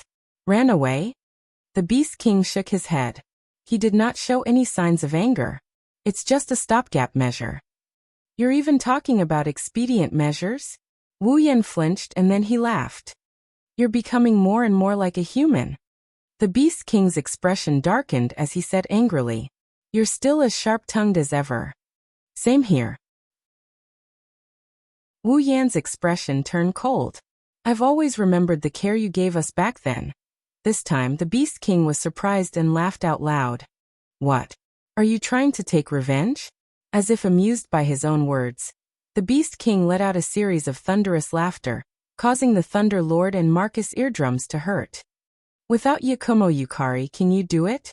As soon as he finished speaking, the Beast King's terrifying aura once again surged out from his body, filling every corner of the cave. A strong gust of wind was also stirred up, blowing in all directions, hitting the walls of the cave, as well as the bodies of the other 3 people present. Wu Yan groaned and took a step back. His wine-red eyes suddenly turned golden. The aura of a true ancestor erupted and collided with the Beast King's aura. Lei Wang roared and his body burned with magic to block the Beast King's aura. However, Marcus was not so lucky. He did not have Wu Yan's powerful bloodline to support him, nor did he have the strength of a 9th-tier Thunder King.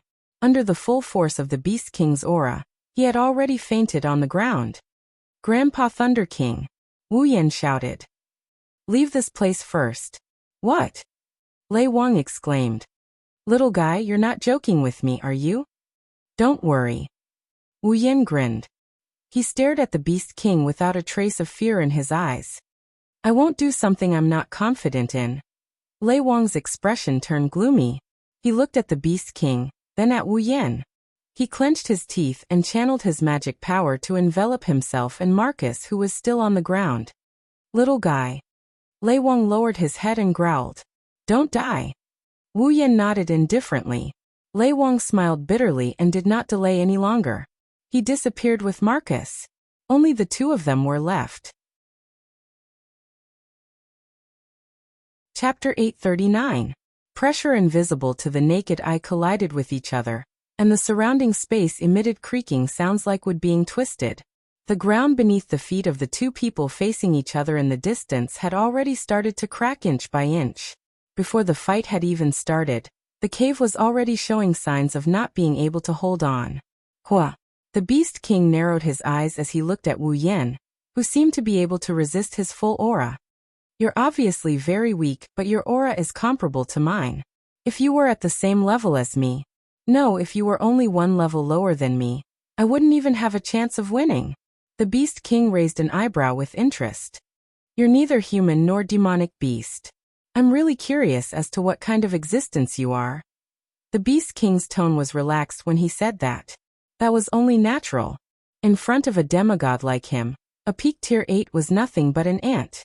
Wu Yan could clearly sense the Beast King's relaxed tone. How could he not know that the Beast King was looking down on him? But now that Lei Wang and the others had left, Wu Yan no longer had anything to worry about. His tone was relaxed as well. Like you said, I'm curious. But you're not human. Wu Yan glanced at the Beast King lazily. Why didn't you stop them? The Beast King paused for a moment before he understood what Wu Yan meant. He looked deeply at Wu Yan and said, compared to them, I'm more interested in you. That's it? Wu Yan frowned. Aren't you afraid of being exposed? Hearing that, the Beast King's eyes flashed. The aura around him thickened. It doesn't matter if I'm exposed or not. The Beast King closed his eyes and said with an indescribable emotion.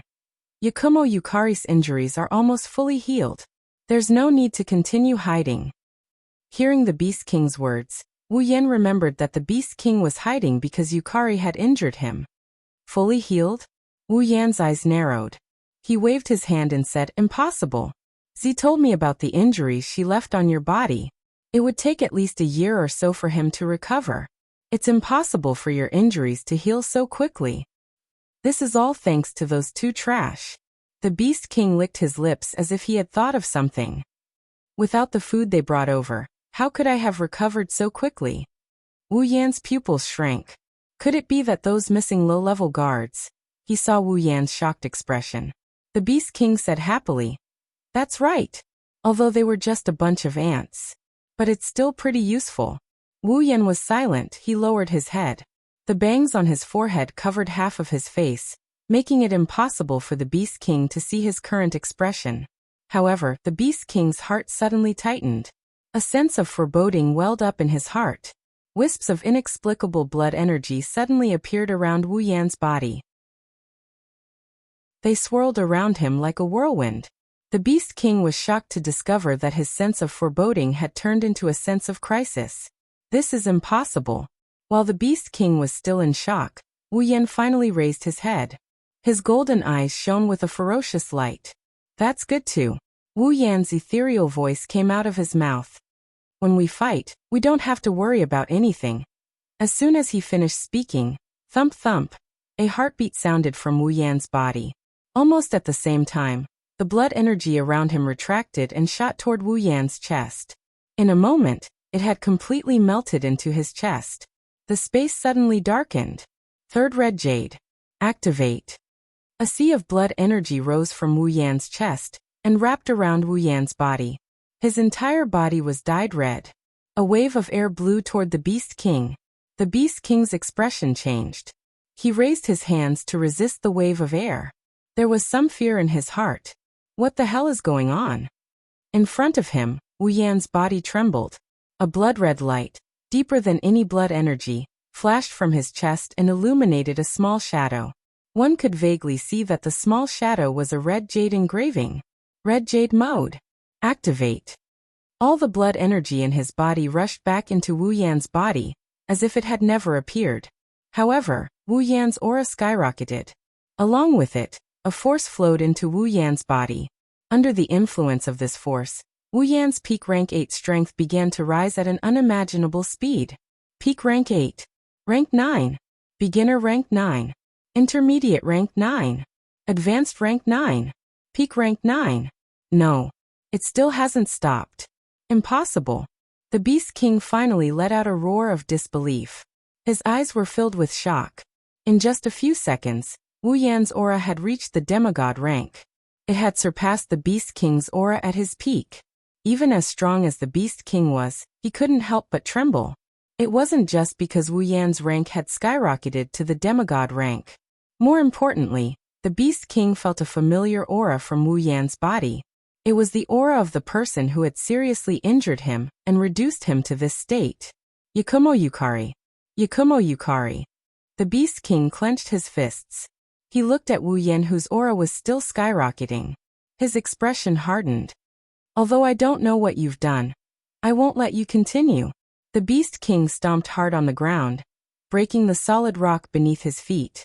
His body turned into a flash of black light and shot forward. He flashed in front of Wu Yan like a storm. Go to hell. Sharp nails popped out from his fingers. His hand formed into a claw. The Beast King growled. His eyes widened as he swung his claw at Wu Yan's neck. A sharp sound rang out. The claw carried unimaginable power as it pierced through space. It went straight for Wu Yan's throat.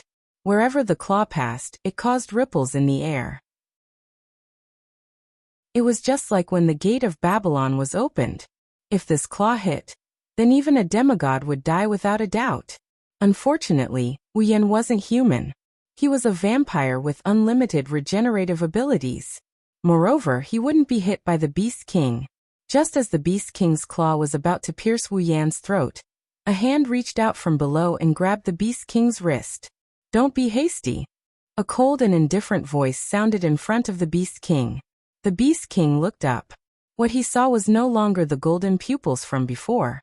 Instead, it was a pair of purple crystal-like eyes. It was only then that the Beast King saw Wu Yan's full appearance.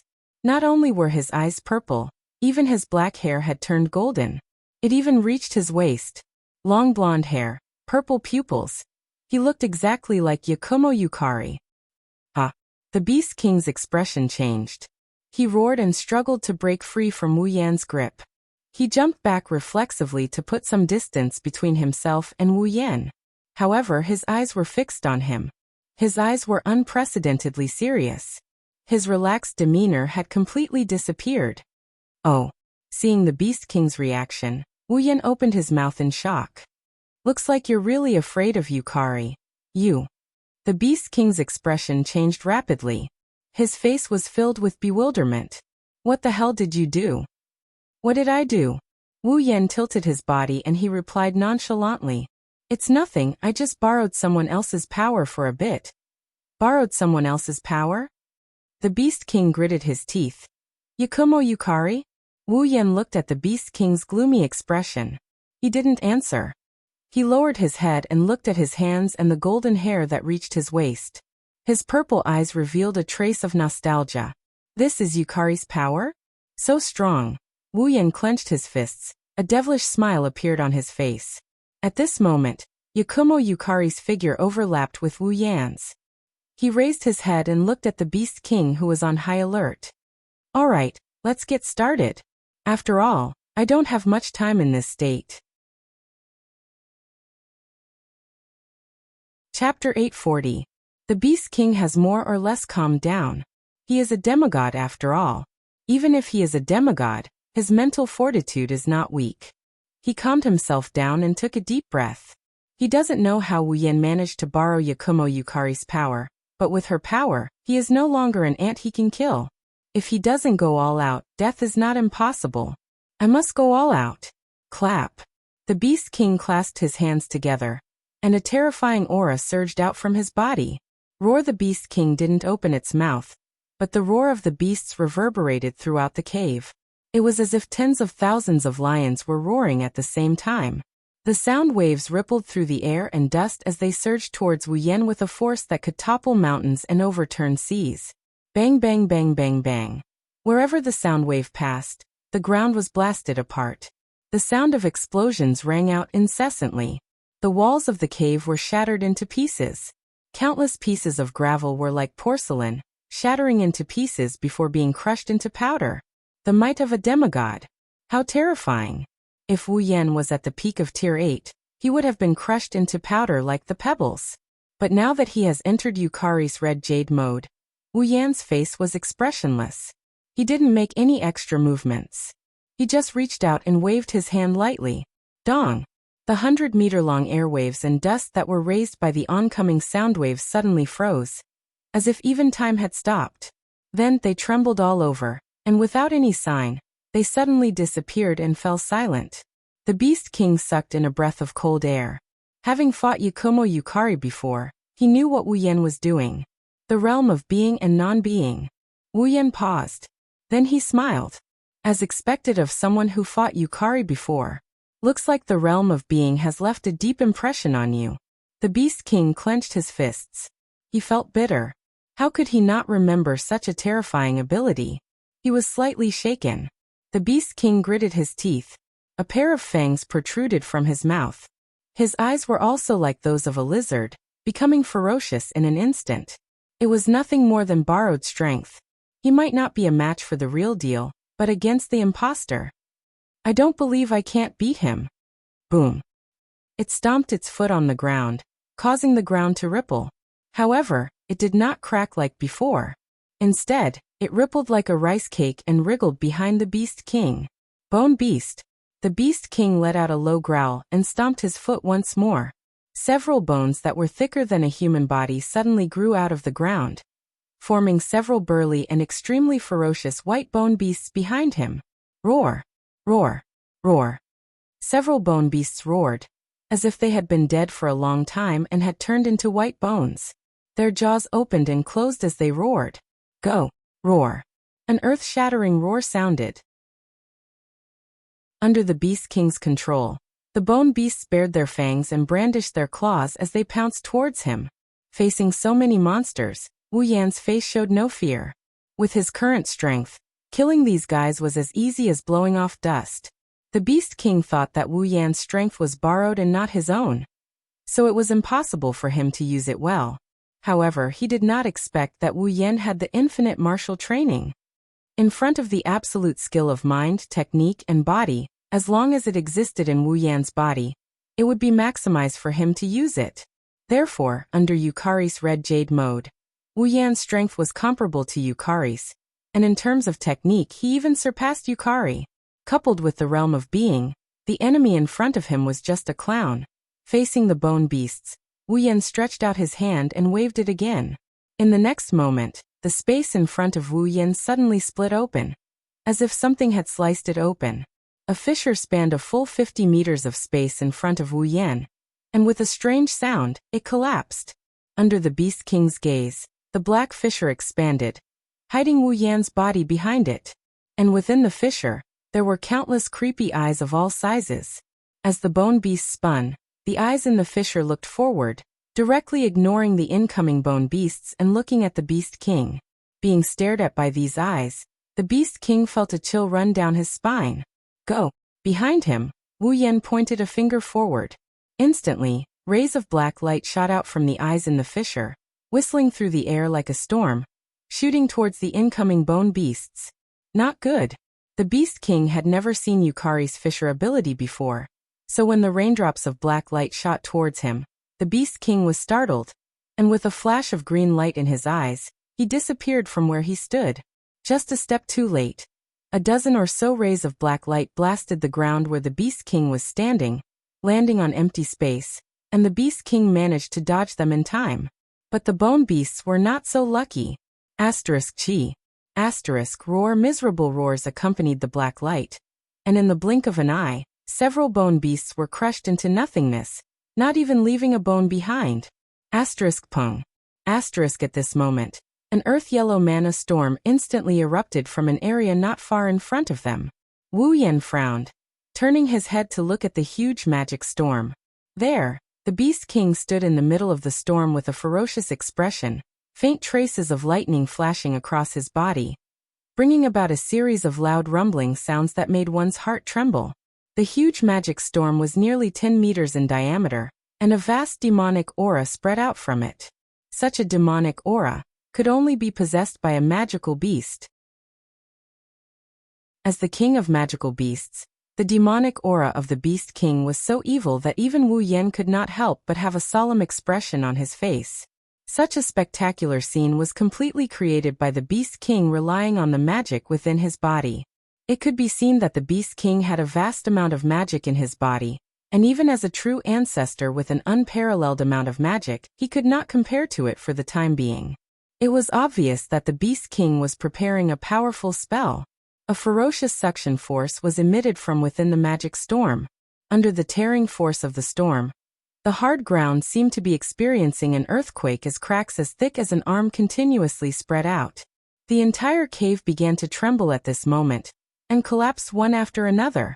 Wu Yan did not move, allowing his body to be sucked in by the storm. His gaze was firmly fixed on the center of the storm, and he clenched his fist slightly, and an inexplicable force surged in his palm. Roar! Suddenly, within the rotating magic storm, a beastly figure with earthy yellow magic light suddenly shot out like an arrow, passing through the storm. A similarly earthy yellow lightning adhered to its body, directly piercing through space, and fiercely colliding with Wu Yan.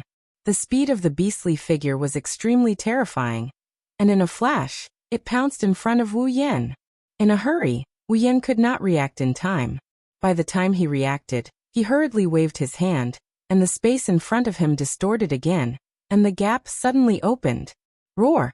The beastly figure fiercely collided with the distorted gap, and directly disappeared into the gap. The moment it collided with the gap, the lightning on the beastly figure's body suddenly surged, brushing past Wu Yan's body and shooting behind him, causing Wu Yan's long golden hair to almost be burnt. Humph!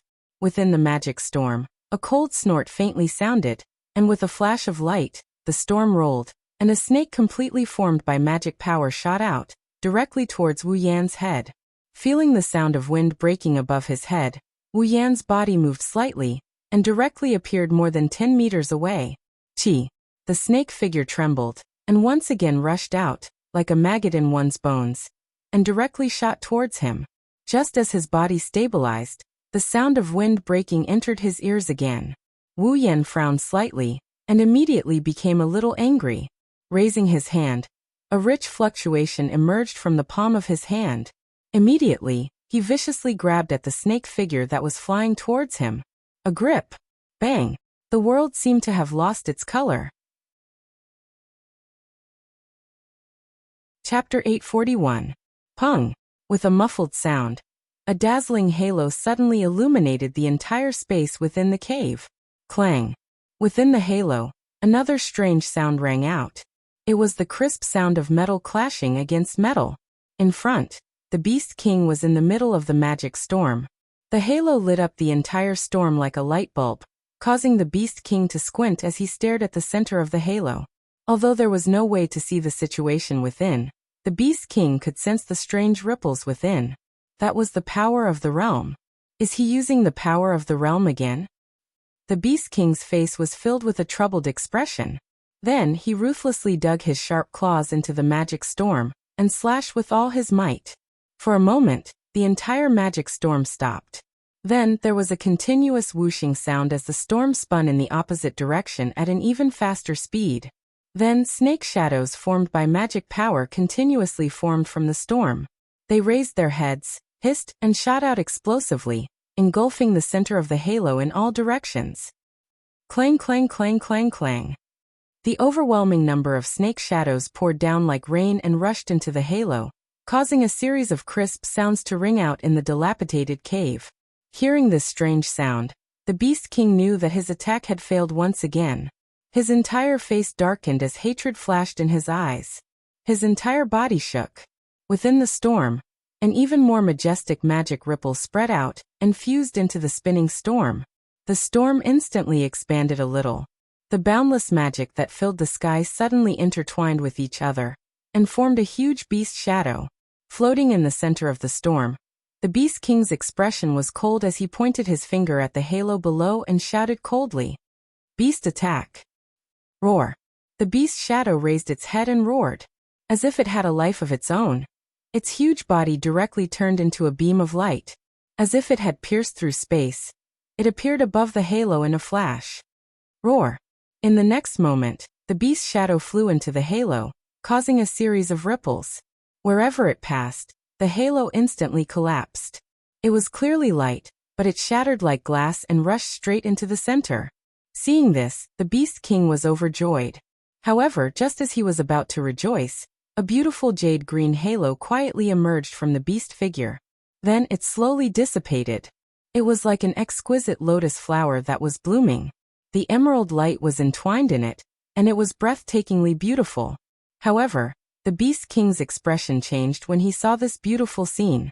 Under this astonishingly beautiful halo, A destructive and violent energy was leaking out.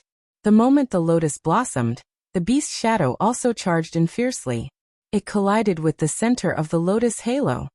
Boom! An earth-shattering explosion resounded in the sky. The walls of the entire cave collapsed, revealing the rocks in the mountain range. A huge hole was blasted in the ceiling of the cave. If someone were to look from the outside, they would see that the center of the barren mountain that contained the cave was completely ventilated, and the entrance of the cave went straight to the top. It shone into the sky. The cave had long been reduced to ruins and completely disappeared. In the center of the ruins, a ferocious beast shadow was entangled with the emerald lotus halo. They continuously eroded each other. In the space where the two intersected, tiny pitch-black cracks began to appear. Even the space itself was collapsing. As the lotus rotated, the jade-green glow caused it to appear just like a green crystal ceramic. Traces of destructive and violent energy lingered over it. Regardless of how the beast charged, it was unable to break through the layer of dazzling light flower. Instead, as they eroded each other, the beast gradually became dimmer. Ka. The ripples in the space became more and more intense. Finally, a powerful suction force exploded from it and sucked some of the rocks and wood on the ground into the halo, shattering them into dust.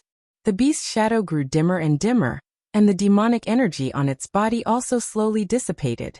As the beast's shadow gradually dimmed, the strange phenomenon in the space also slowly subsided until finally, it completely disappeared, standing in the middle of the storm. The Beast King looked down at the dazzling light flower. Although his heart was also a little shaken, he did not show it on his face. He only clenched his fists tightly and felt a little despair in his heart. Not to mention the never-before-seen gap. The Beast King has no way of dealing with the terrifying power of the realm. In other words, he can't do anything to Wu Yan. His sharp fangs pierced through his lips and blood flowed out. Feeling the taste of blood in his mouth, the Beast King's heart was very unsettled. If he can't even defeat a fake, who borrowed power, how can he take revenge when he meets Yakumo Yukari again? Just as the Beast King's heart wavered, the emerald flower floating above the ruins suddenly shot toward the Beast King, leaving a beautiful trail of light behind it. The Beast King hurriedly calmed himself down when he saw the light flower rushing towards him. He spread out his arms and a huge magic storm let out a sorrowful cry. It expanded like a light shield and wrapped around the Beast King. Bang!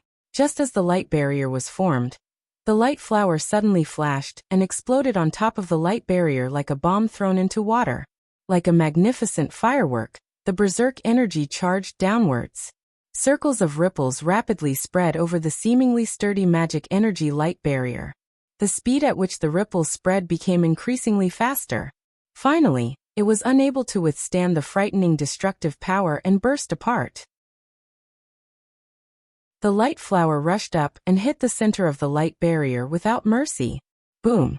With a muffled sound, the Beast King was directly sent flying, leaving behind a few afterimages in the sky. His figure flashed and dodged the halo that was pouncing towards him. By the time he stabilized himself, his figure had clearly become a little more miserable. Light smoke rose from his body. The Beast King's face was terrifyingly gloomy. With one foot in the air, he floated up. Demigods have the ability to fly on their own. The collapse of the cave gave the Beast King more space to move around. He lowered his head and looked down at the light that had yet to dissipate. His ferocious beast eyes turned vicious. "Don't you plan to come out?" The Beast King's voice was terrifyingly cold. "Then I'll beat you out." As soon as he finished speaking, a majestic magic power burst out from the Beast King's body and floated above his head like water vapor. It wrapped around his body and formed a huge bone statue. The bone statue looked like a lion and a tiger. It was completely composed of bones, but it was no longer grayish-white like before. Instead, it was black and gave off a demonic and terrifying feeling. A ferocious aura descended from the sky, causing the heaven and earth to become somewhat chaotic. His emotionless beast eyes stared at the light barrier. He raised his arm and pointed a finger at the light barrier below. Holy image technique. The bone statue trembled violently. Screech, as if it had come back to life. A sharp beastly cry rang out and reverberated in the air. It opened its huge jaws and a jet-black ray of light as large as a javelin, carrying an extremely terrifying force, came crashing down on the light barrier like a meteorite. As if it had enveloped the heaven and earth, the strange jet-black ray of light caused the light barrier to tremble slightly. Within the light barrier, Wu Yan, who had his eyes closed, suddenly felt a sense of danger. Without hesitation, his figure flashed to the back. A pitch-black crack with eyeballs opened in the void behind him and swallowed him in. Then it closed abruptly and disappeared. Boom! Almost at the same time, the strange jet-black ray of light descended from the sky and landed heavily on the light barrier. Suddenly, a strange sizzling sound rang out from within. On the light barrier, a huge hole suddenly appeared. Around the hole, wisps of jet-black flames burned slowly, burning the entire light barrier cleanly like firewood. In midair, Wu Yan appeared and stared at the wisps of extremely faint jet-black flames. He was a little surprised. The strange flames, which seemed to have spread out from the depths of hell, carried a sinister and chilling aura. This was the source of the sense of danger that Wu Yan had felt earlier. Seeing Wu Yan's surprised expression, a smile finally appeared on the Beast King's face. Then it suddenly disappeared. With a point of his finger, another jet-black ray of light shot out from the bone statue behind him. Like a black python, it shot out as fast as lightning, bringing with it a series of low sonic booms that resounded throughout the sky as it attacked Wu Yan. Chapter 842. The strange black light caused Wu Yan, who was floating in the air, to frown. His purple eyes wavered slightly. He could feel that there was an extremely terrifying force slowly working within the black light. It could be said that it was the most powerful force he had ever seen in his life. If he was hit directly by it, even with his current strength, he would be seriously injured. There was a limit to the use of the realm power. If he used the realm of being and non-being to deal with this force, it would definitely work. However, it would take a lot of time. During this time, the Beast King could take the opportunity to attack. Dodge! Under his feet, a crack flashed out. Wu Yan quickly descended and disappeared into the crack. Seeing this, the Beast King could not help but sneer. Dodge! How long can you dodge? Wu Yan, who was hiding in the crack, did not seem to hear the Beast King's mockery. He used the crack to the extreme. In the sky, cracks constantly flashed out and covered the entire sky in an instant. However, as soon as the gap appeared, the strange black light that followed directly collided with it. Black flames ignited and burned the gap into nothingness. This flame could burn space. Wu Yan, who had flashed out of the crack, was shocked. At this moment, the strange black light turned around and shot towards him. Wu Yan's face turned serious. He waved one hand. The fluctuation of the realm power appeared in his hand and went towards the black light. However, as Wu Yan expected, although the black light was fading, it was still rushing towards him. It was not that it was ineffective, but that there was not enough time. The black light flew past quickly and kept fading. However, it did not stop at all. It was still rushing towards him. Looking at the black light flying towards him, Wu Yan had a serious look on his face. Hiding like this is not the way to go. Wu Yan's mind turned quickly. He had the realm power. He could deal with this extremely unusual attack. However, it would take time to destroy it. Or perhaps he could use the realm power. He could create an attack that was stronger than it. In the purple eyes, a thoughtful light flashed in them. Wu Yan clenched his left hand, and the realm power emerged. Immediately, a gust of white flame appeared and surged in his hand. It rose and burned. Within it, a terrifying temperature suddenly took effect, causing this part of the world to become extremely hot. Fire? The Beast King was stunned and frowned.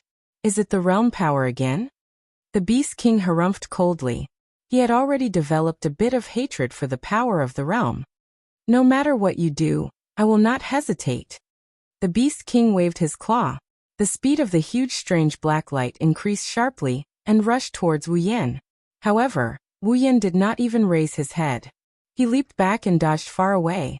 On his palm, the white flame burned slowly and became more and more intense. The temperature within it also became more and more terrifying. It was as if a large rock had been thrown into a calm lake. Spatial ripples spread out from the center of the white flame. Under the scorching temperature, the atmosphere suddenly became violent.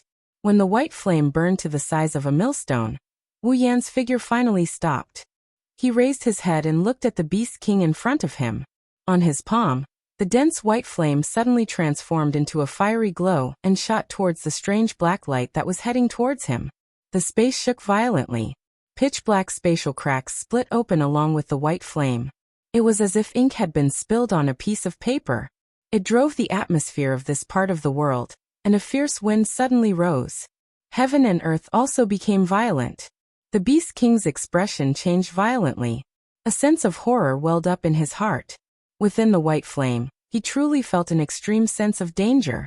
It was the same feeling that his attack had given Wu Yan. The Beast King stared fixedly at the white flame that cut through the sky, bringing with it countless turbulent air currents and spatial cracks. The Beast King's expression was extremely serious. He waved his claw and the black light that swept across the sky flew back like lightning and burrowed into the huge bone statue behind him.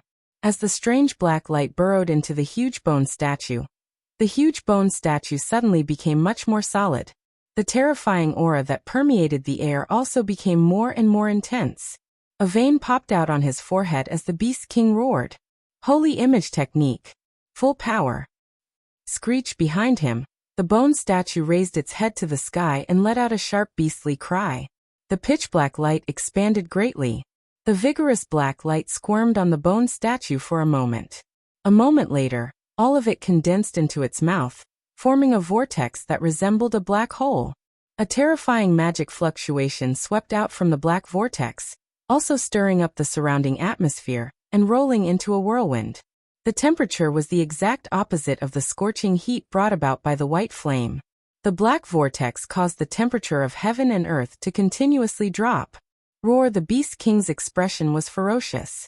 With a roar, the black vortex on the bone statue suddenly shot out like a cannonball. A stream of white flame streaked across the sky. The pitch-black vortex ruthlessly met it with a resolute force.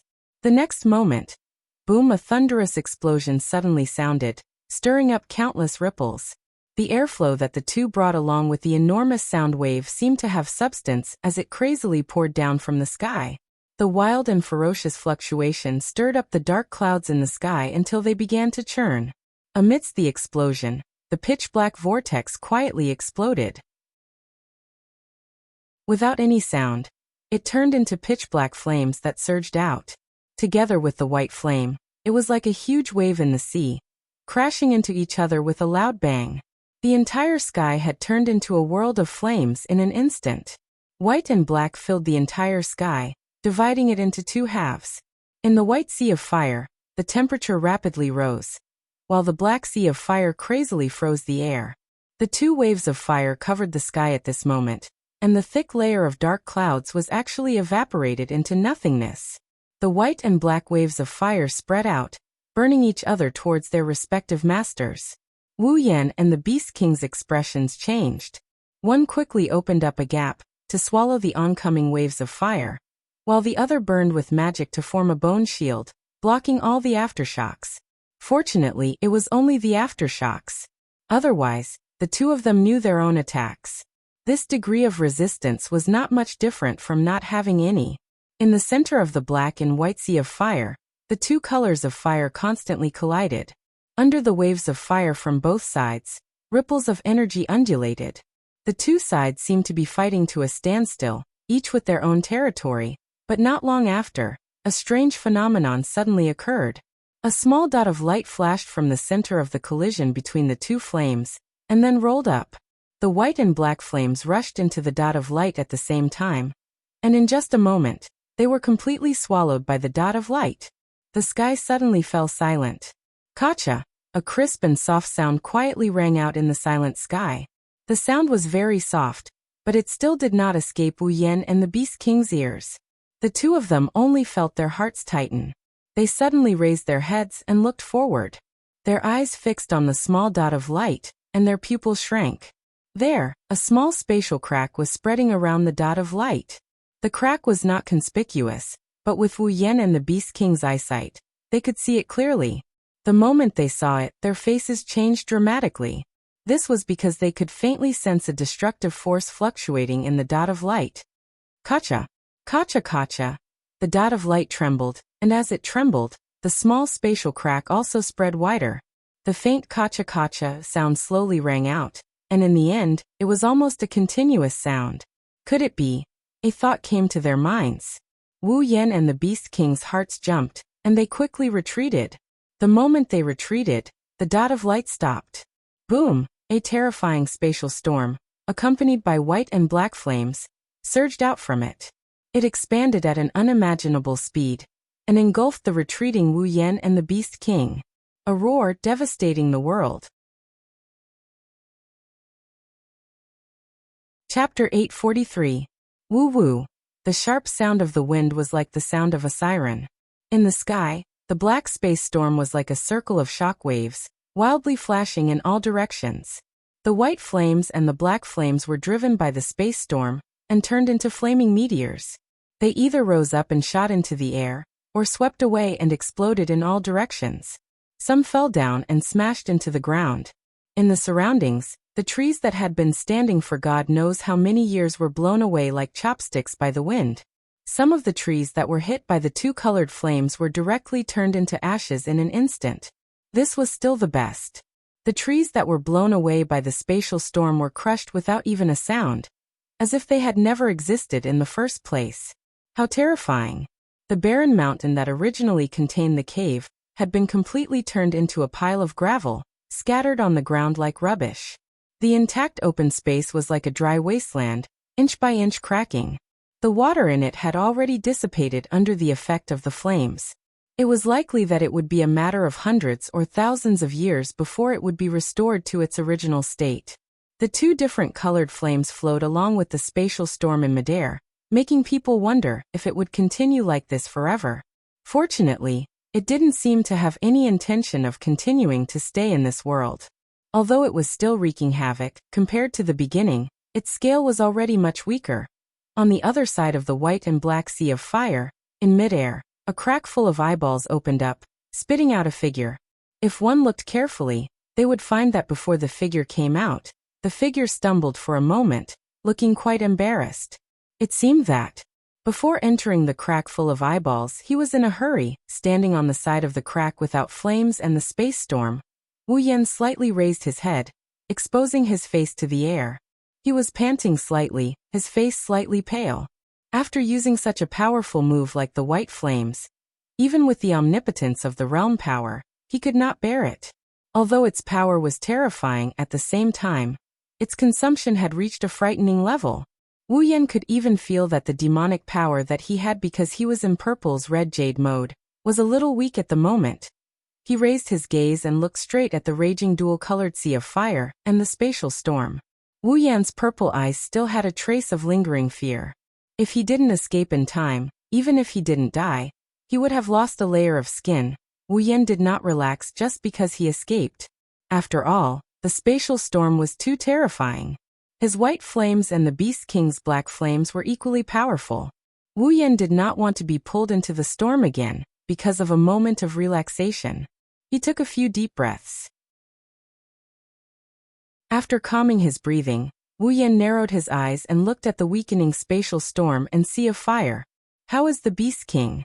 Kacha kacha. In front of him, the spatial cracks were still spreading rapidly, covering every corner of this space. The dual-colored sea of fire stirred up waves after waves, although it was gradually dimming. However, its power did not decrease by much.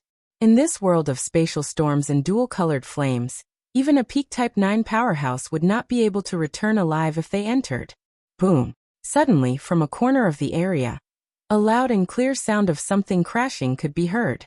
It sounded like a mountain had cracked open. Wu Yan's expression stiffened. A black light shot out from it, and then there was a bang sound. It blew away the surrounding spatial storm and sea of fire.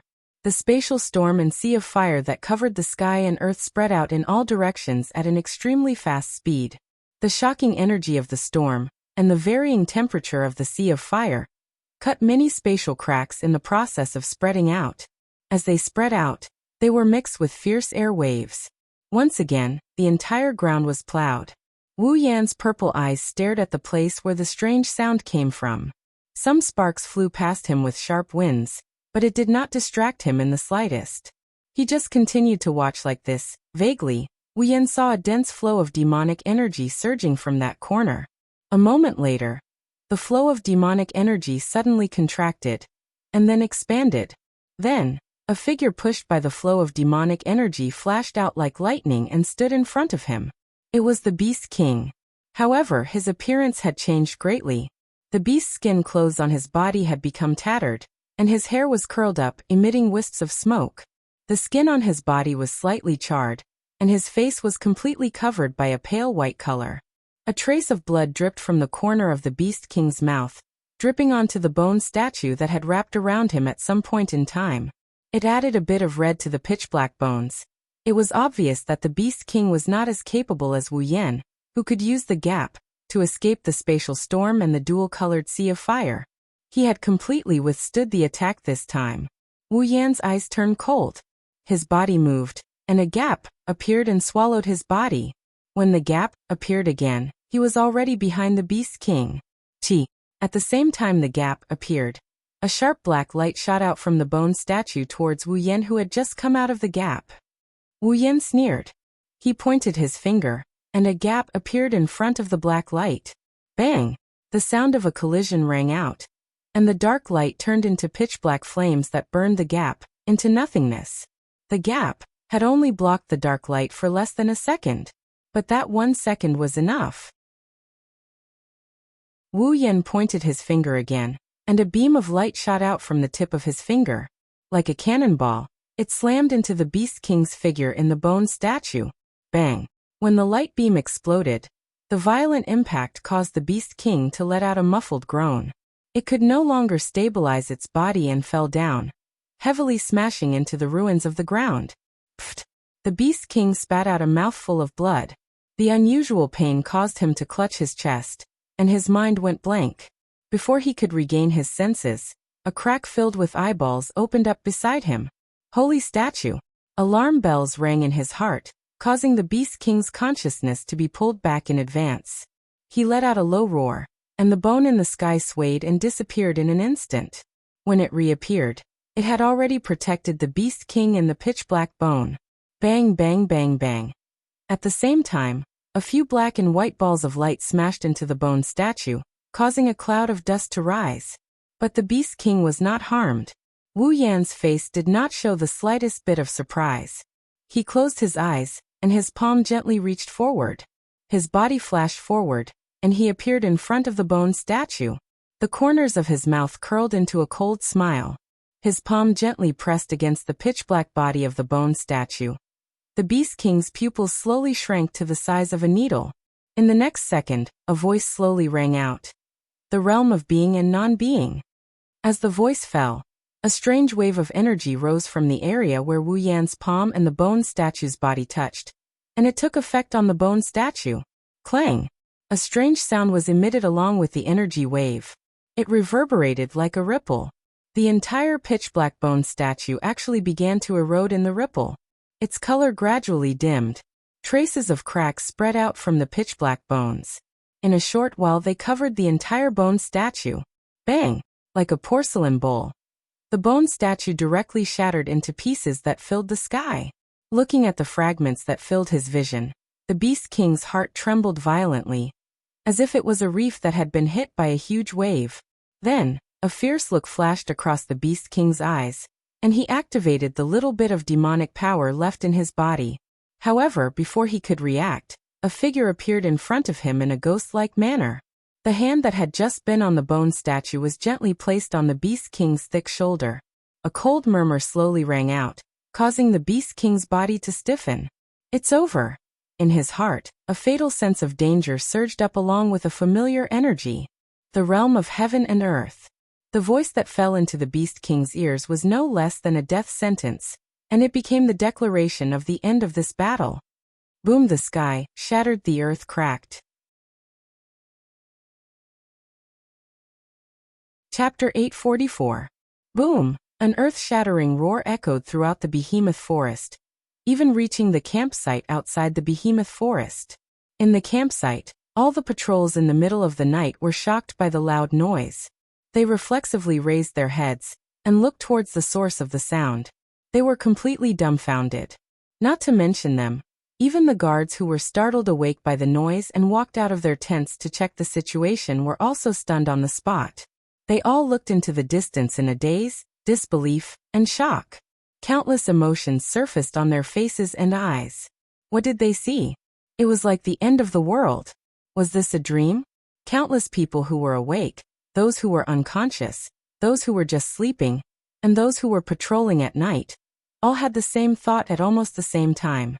Their faces were filled with absent-mindedness. In their field of vision, the sky was still slowly shattering.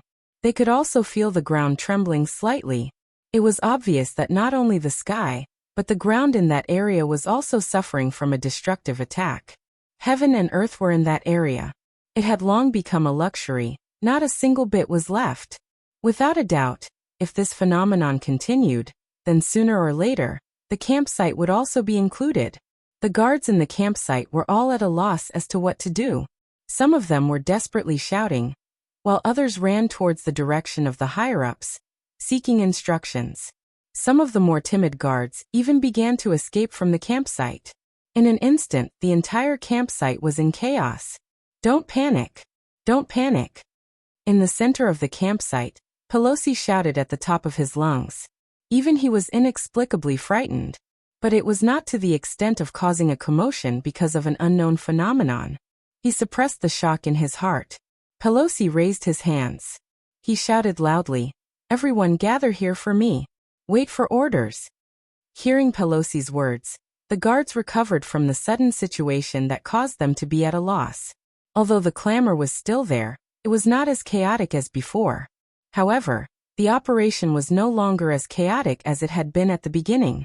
People continued to gather in the open space in the central area, waiting for the higher-ups to make arrangements. Seeing this, Pelosi heaved a sigh of relief. He raised his head and glanced at the shattered world, then glanced at the void hanging in the sky. A drop of cold sweat dripped down his forehead, and his entire back was drenched. His heart was wrapped in a chill, and Pelosi couldn't help but shiver. What the hell is going on here? Pelosi could not understand. Pelosi bitterly shook his head. He felt that ever since Wu Yan and the others came to the campsite, the daily here had disappeared. Many things were out of his control and beyond of his ability. This made Pelosi felt for the first time he felt that he, as a peak of the 8th rank, was not all that. What Pelosi did not know was that in the battle that caused the sky to shatter, he, as a peak of the 8th rank, was nothing. Clenching his slightly pale hands, Pelosi once again took a deep look at the sky, after which, he walked towards the Thunder King's tent. Pelosi was destined to end up empty-handed as the Thunder King was no longer in the tent.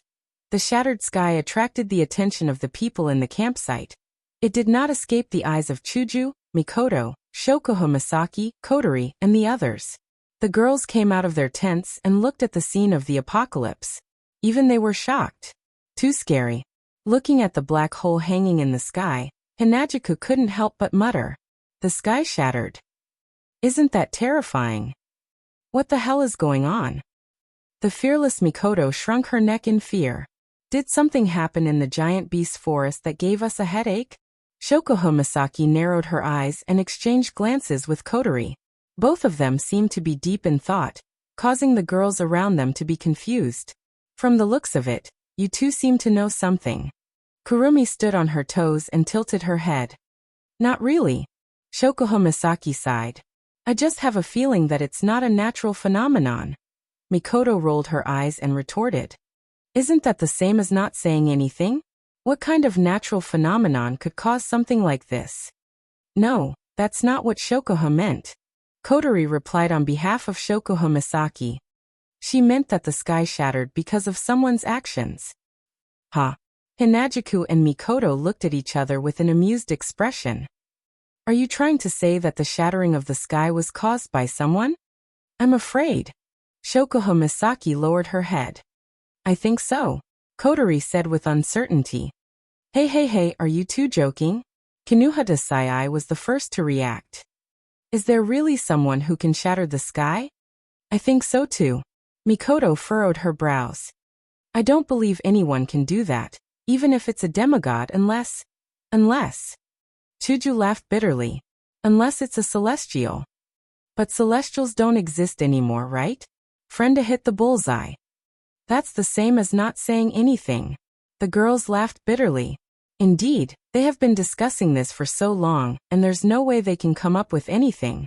Unless they go there and take a look. Go there and take a look. The girls raised their heads and looked at the sky that was still filled with debris. The thought was extinguished in less than a millisecond. Kotori suddenly noticed something.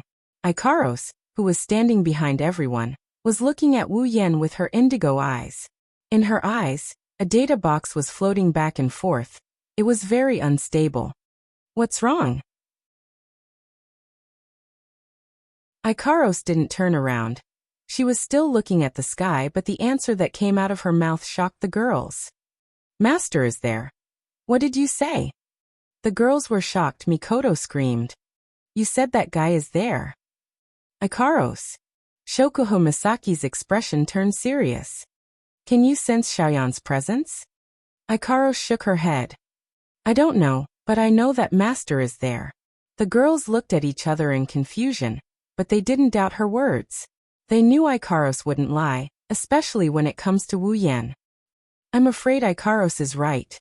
Kotori gritted her teeth. Her red eyes flashed with panic. There's no way Oniai-san didn't notice such a huge change. But he still hasn't shown up. The only explanation is that he's there. Master. Master is really there. Astria's hands moved. Toka asked in a panic. Shido is fine, right? No way. Shokuho Misaki denied it. If something happened to him, we would be dead already. Let's go, Mikoto said. Let's go take a look. The girls nodded without hesitation. They forgot that they didn't want to go take a look. It was at this moment that a cool breeze blew over from afar, heading toward where the girls were. By the time the breeze dissipated, the Thunder King, who was carrying Marcus with one hand, appeared from within. Great.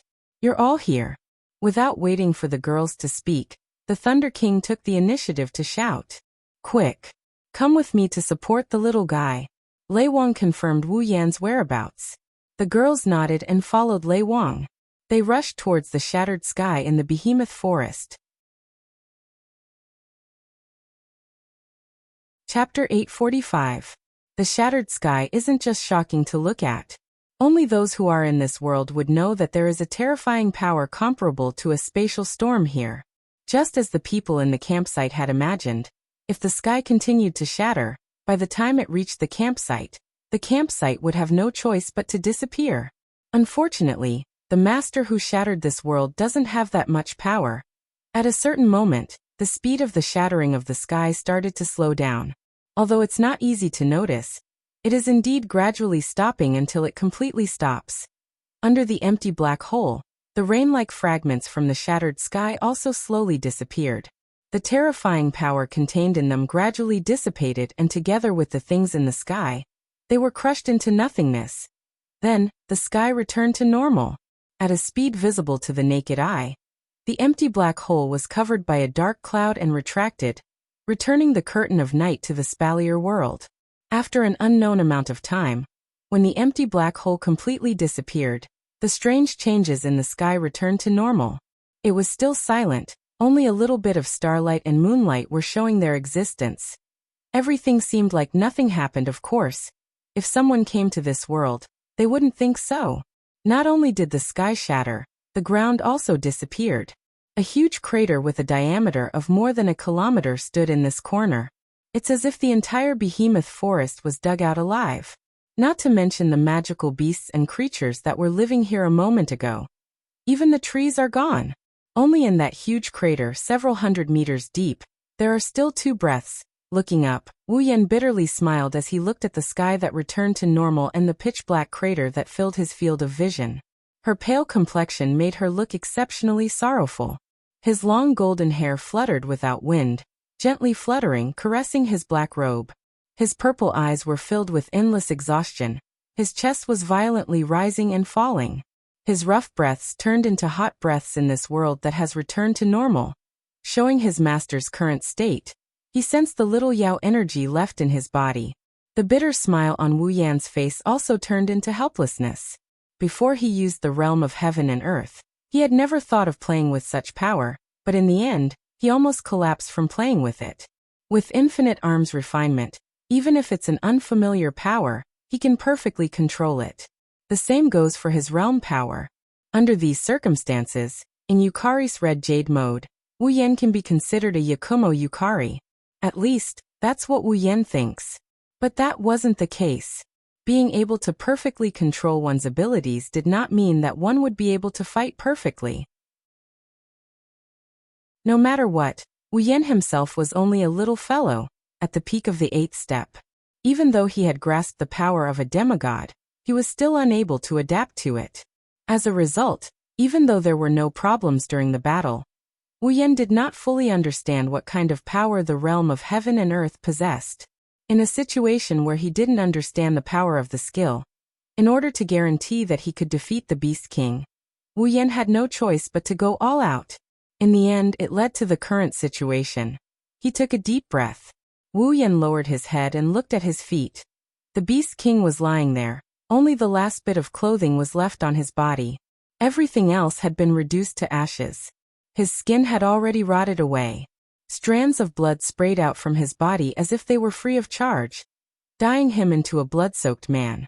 Not much muscle was left on his face, and all the blood in his body was boiling due to the pressure and the friction with the atmosphere. The right side of his body was almost unrecognizable, and not a single bone was intact. Other than that, one of his arms and 2 of his thighs disappeared from his body. There was not a single part of his body left untouched. Even so, the Beast King's chest was still rising and falling at an almost imperceptible rate, proving that he was still alive, after withstanding the impact of the spatial storm and the dual flame sea, and withstanding the realm of heaven and earth. The Beast King was still alive. One had to admit that demonic beast's vitality was very strong, and even though it couldn't compare to the true ancestors of vampires, it was still much stronger than humans. This was especially true for the Beast King, who stood at the peak of demonic beasts. His vitality was already stronger than the average immortal vampire. However, his powerful vitality combined with his appearance made it seem like he was struggling at death's door. Looking at the Beast King lying at his feet and vomiting blood, Wu Yan couldn't help but sigh. Before this, Wu Yan had always held a grudge against the Beast King who forced him and the girls around him into a desperate situation. Otherwise, he wouldn't have chosen to use the bloodline ability with a time limit to fight the Beast King. But now, seeing the Beast King in such a state, Wu Yan didn't know why, but for some reason, he couldn't bring himself to hate the Beast King anymore. Was it because he had already taken his revenge? Or was it because he didn't bring it with him when he was born, and he didn't bring it with him when he died? His long golden hair flowed in circles, making him look very elegant. His purple eyes looked at the twitching Beast King at his feet, and Wu Yan closed his eyes. This way, we don't owe each other anything. Perhaps because he heard Wu Yan's voice, the Beast King dragged his broken body and raised his head with great difficulty. A pair of unfocused eyes stared at Wu Yan's face, and he suddenly laughed out loud. Ha, ha ha, ha ha ha ha. Blood clots flowed out from his throat, and boiling blood flowed from the wounds all over his body. His face, which didn't have much muscle left, twitched, probably because of the pain. Even so, the Beast King couldn't stop laughing, and he couldn't stop laughing. His laughter was unexpectedly sad and crazy. Wu Yan quietly looked at him, not saying a word. His purple eyes were as calm as an ancient well, and when the Beast King saw this, he couldn't suppress the anger in his heart. This again, this again, this again. The words that were filled with resentment were forcefully squeezed out of the Beast King's mouth along with fresh blood as it roared out. Yakumo, this face, you too, this face? The Beast King's body trembled more and more, and he used all his strength to shout out a complete sentence. Don't act like you're the victor in front of me. I'm not dead yet. Hearing this, Wu Yan looked at the Beast King's eyes and coldly said, But you've already lost. I merely borrowed that woman's strength. The Beast King squeezed out his resentful voice intermittently, as if he had reached his limit. His body was no longer trembling as he laid there, but his chest was rising and falling more and more violently. Wu Yan was silent, and then he bitterly laughed. Raising his hands, Wu Yan looked up and whispered, "You're right, I just borrowed Yukari's power, it's not a true victory." The Beast King didn't say anything, he just looked at Wu Yan with cold eyes. Wu Yan, who was immersed in his memories, in his mind, the first time he came to the Spalier world, the first time he entered a dungeon, the first time he summoned a character, the first time he met the girls, and the memories of his adventures with the girls kept replaying. As the memories replayed, Wu Yan gradually lost his mind. Whether it's now or in the past, I've always borrowed the power of the people around me. Without them, I would have died. The Beast King suddenly clenched his hands, and his absent-minded face suddenly became firm, startling the Beast King who was staring at Wu Yan. "I know I've always been weak, because I can't leave them." Looking up, Wu Yan's eyes flashed with an indescribable light. "That's an expression the Beast King would never understand. That's why I need to keep getting stronger, until one day, it's my turn to lend my power to them. I'll keep getting stronger." Wu Yan glanced down at the Beast King who was still in a daze. "Beast King, you're really strong in this world. There are only 5 people who can compare to you. And I, one day, will climb to the top. But by that time, you won't be able to see it." Opening his eyes slightly, Wu Yan raised his hand. A trace of power was gathering on it. "I hope we won't be enemies in the next life." Saying that, Wu Yan's hand fell on the Beast King's chest. Chapter 846. Just as Wu Yan's attack was about to land on the Beast King's chest and deliver the final blow, the Beast King, who was lying on the ground, suddenly opened its eyes. Bang! With a muffled sound, strands of demonic energy emerged from the Beast King's body. Immediately after, the soil on the ground where the Beast King was lying suddenly rippled and surged up like a tidal wave, completely covering the Beast King's battered body within. This scene was exactly the same as when the Beast King had escaped from Purple's clutches. The sudden change startled Wu Yan, and his eyes turned icy cold. Trying to escape? It's not that easy. His palm, which had been gathering power, and was about to land on the Beast King's chest, suddenly flashed with the power of his realm. Mobilizing what little demonic energy he had left, Wu Yan slammed his palm on the soil that covered the Beast King. The realm of being and non-being. With the power of his realm activated, Wu Yan's palm slammed down like a 1,000-pound hammer, completely wiping out the soil in front of him. Then, with a loud boom, a figure shot out from the soil and stopped in midair for 1,000th of a second. Then, it turned into an afterimage and shot into the distance. Looking at the afterimage that shot into the sky, Wu Yan's face was full of ridicule. With a move of his feet, a crack filled with eyeballs appeared with a tearing sound. The power of the spatial gap was all-pervasive. After entering the spatial gap, Wu Yan could freely choose to open the spatial gap at any place and achieve the effect of teleportation. The Beast King's escape was of no use at all. As this thought flashed through his mind, Wu Yan was just about to enter the spatial gap and chase after the Beast King. However, before he could enter, the spatial gap under his feet trembled and closed on its own, disappearing without a trace. Wu Yan was stunned and his face was full of astonishment. He had yet to react to what was going on. It was engraved on the 3 Magatama engravings on his chest. The 3rd Magatama engravings, which had been maintaining a faint glow, suddenly dimmed and returned to its tranquil state. Almost at the same time, Wu Yan's long golden hair began to shrink at a speed visible to the naked eye. Her golden hair was still fading on one side. By the time he had retracted his short hair, the golden color returned to Wu Yan's original black, and his purple eyes returned to their wine-red color. The duration of the red jade mode had passed. His strength as a demigod fell rapidly, only stopping when he reached the pinnacle of the 8th rank. Feeling the return of his familiar body, Wu Yan did not have the slightest joy. Instead, he secretly cursed. Of all times, he just had to come at such a crucial time. Seeing that the Beast King was about to escape from his line of sight, Wu Yan didn't have much time to think. He roused the undamaged mana in his body and used spatial teleportation to appear on the horizon. However, there was still a considerable distance between him and the Beast King, who was flying away at an extremely fast speed. Although the spatial manipulation magic was miraculous, it was still somewhat lacking compared to the elusive spatial rift. If Wu Yan's strength was still at the demigod rank, it wouldn't be impossible for him to win against the spatial rift. However, the current Wu Yan was only at the peak of the 8th rank. Naturally, the spatial rift did not have such a powerful effect. Although he felt helpless about this fact, Wu Yan still roused his mana and continued to teleport in the direction of the Beast King. No matter what, even if he didn't have the powerful movement range of the spatial rift, with teleportation and flight, it was only a matter of time before he caught up.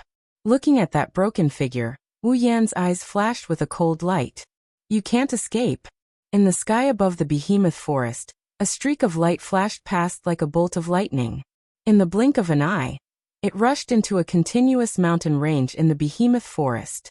Pushing his speed to the limit, the Beast King also increased his speed to a rather terrifying level. As his figure flashed, his expression was incomparably gloomy. Although he was heavily injured, with the Beast King's strength, how could he not have noticed Wu Yan's pursuit? His heart filled with hatred, the Beast King suddenly felt a sense of danger. At the same time, he also noticed Wu Yan's current rank. His figure paused, but he quickly flew away again. His rank has dropped to the peak of the 8th rank. It seems that the power Yakumo Yuzi lent him has been used up. The Beast King's mind spun rapidly, but his speed did not decrease at all. Like a meteor streaking across the sky, he disappeared into the horizon. In my current state, I should be able to win against him at the peak of the 8th rank. But that fellow's methods are very clever. If he dares to chase after me, he must have some kind of trump card. It's best not to take the risk. Just as the Beast King was muttering to himself, a strange whistling sound suddenly came from not too far away, causing the Beast King's body to come to a sudden stop. Looking up, his eyes narrowed slightly as he fixed his gaze not too far away. There, a black-robed Wu Yan was floating in the air, his wine-red eyes looking at the Beast King with a hint of mockery in them. This despicable brat, what a terrifying speed. The Beast King sucked in a breath of cold air. After a moment of hesitation, his broken body shook violently and turned into a streak of light, flying wildly in another direction. Wu Yan frowned. He took a step forward, and when he was about to teleport again, the space around him started distorting and a bone sword materialized out of thin air. Seeing this, Wu Yan's body stopped moving. Bright lightning immediately crackled and surged out of his body. As the lightning surged out of his body, the clouds in the sky gradually darkened. Then he stretched out his hand and grabbed forward. Lightning flashed, and a long spear condensed from lightning appeared with a sizzling sound. Almost in an instant, a wave of energy swept out from the front.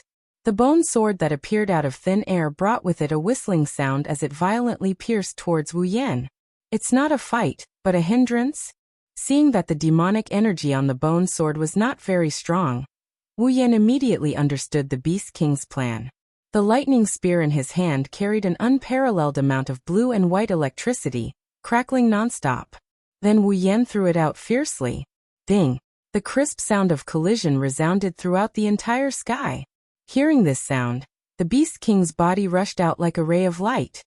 He didn't even know how far behind he was. He didn't even turn his head as he fled with all his might.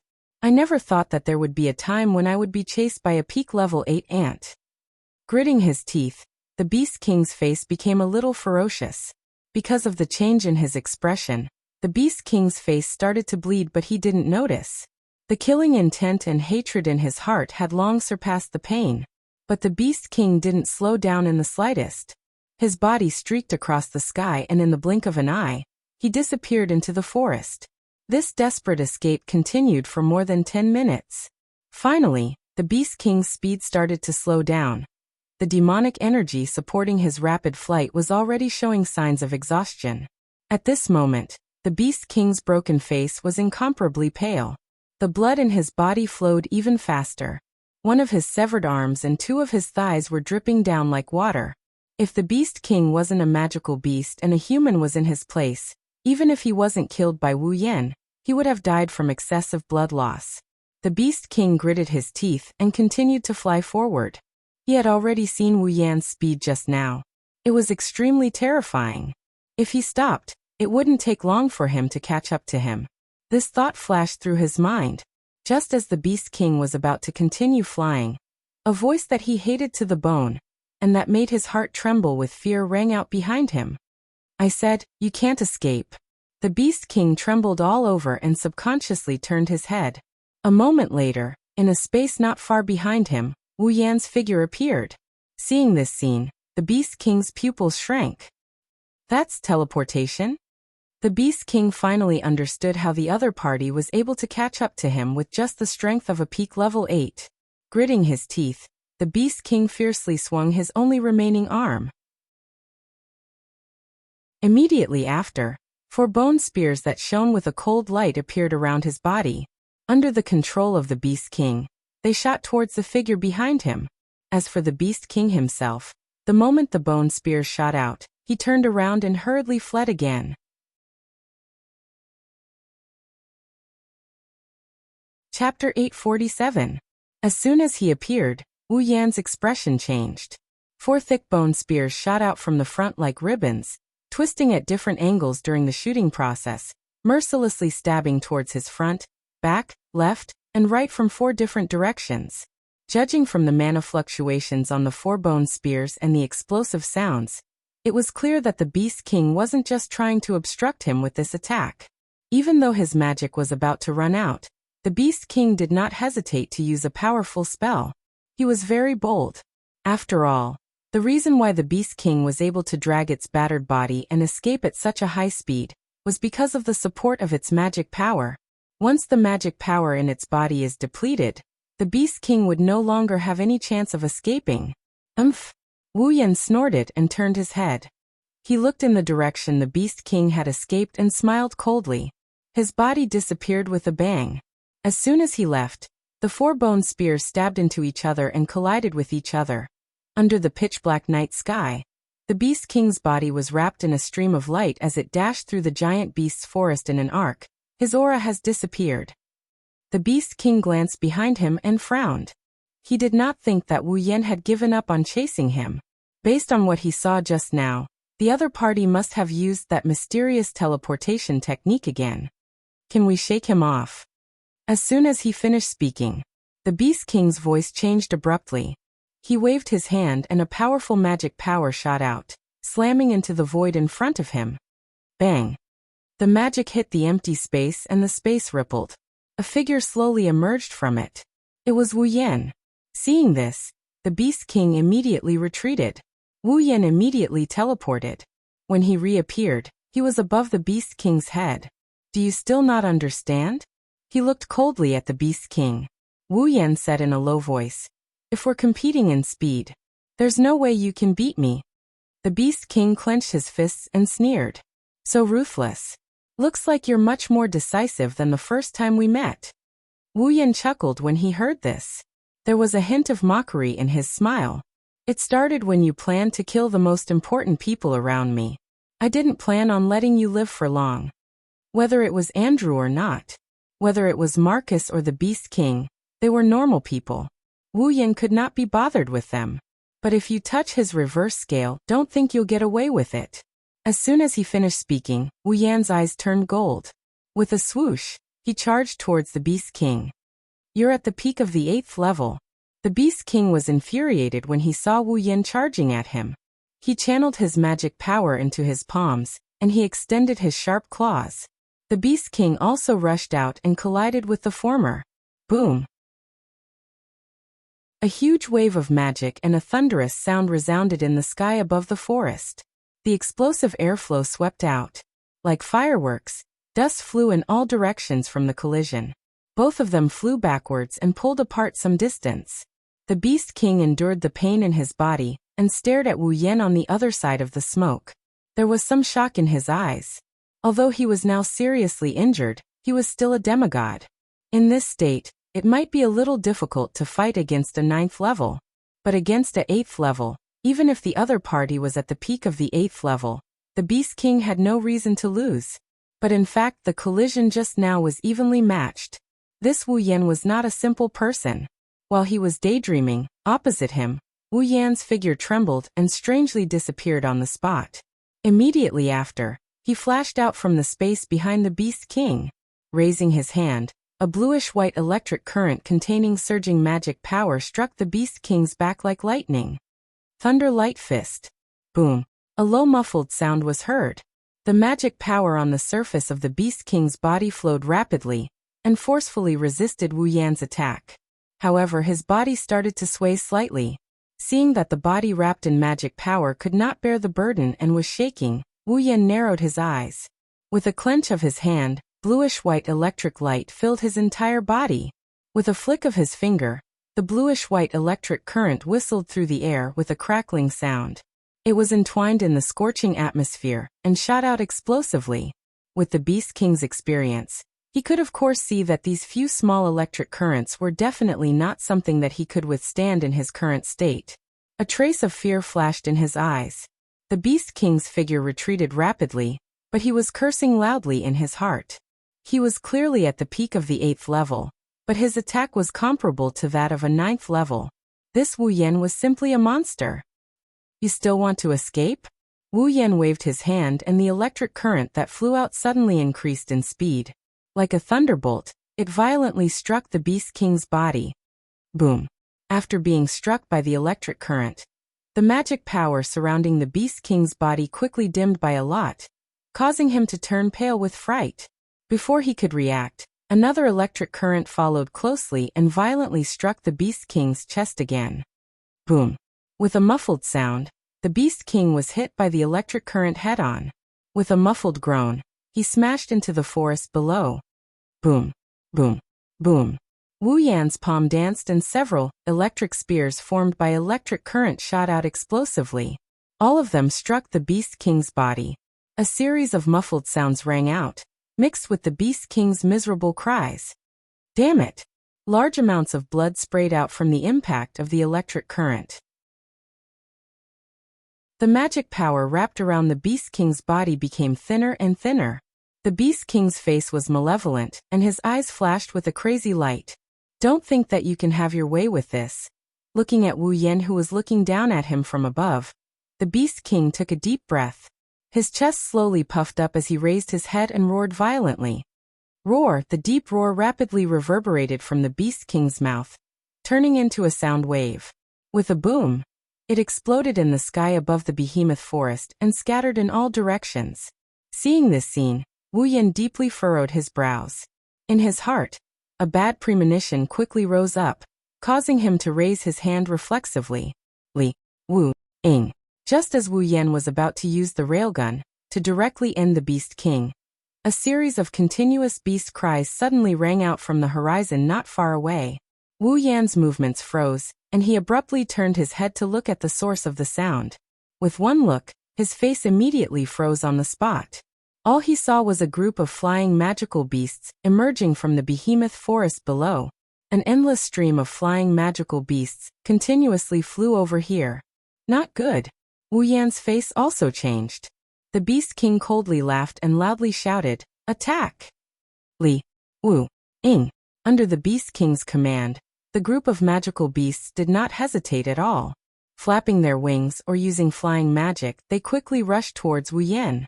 Among them, there were 7th level, 8th level, and even 6th level and below. With their instincts as magical beasts, they should know that against Wu Yan, only death awaited them. However, at this moment, these magical beasts were like moths to a flame. By the time they reached Wu Yan's side, they all had a tacit understanding and simultaneously surrounded Wu Yan. Ha ha ha ha. Below, the Beast King raised his head to the sky and laughed wildly.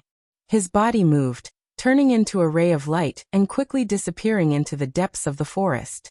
He only left behind a single sentence, echoing in the surrounding space and into Wu Yan's ears. Wu Yan, in the future, this king will definitely repay everything you've given me today. Hold it right there. Wu Yan bent down, and was just about to rush down when the surrounding magical beasts seemed to have received some sort of message. Amidst their roars, they all rushed towards Wu Yan. Without any other choice, Wu Yan could only use spatial teleportation to escape the encirclement of the magical beasts.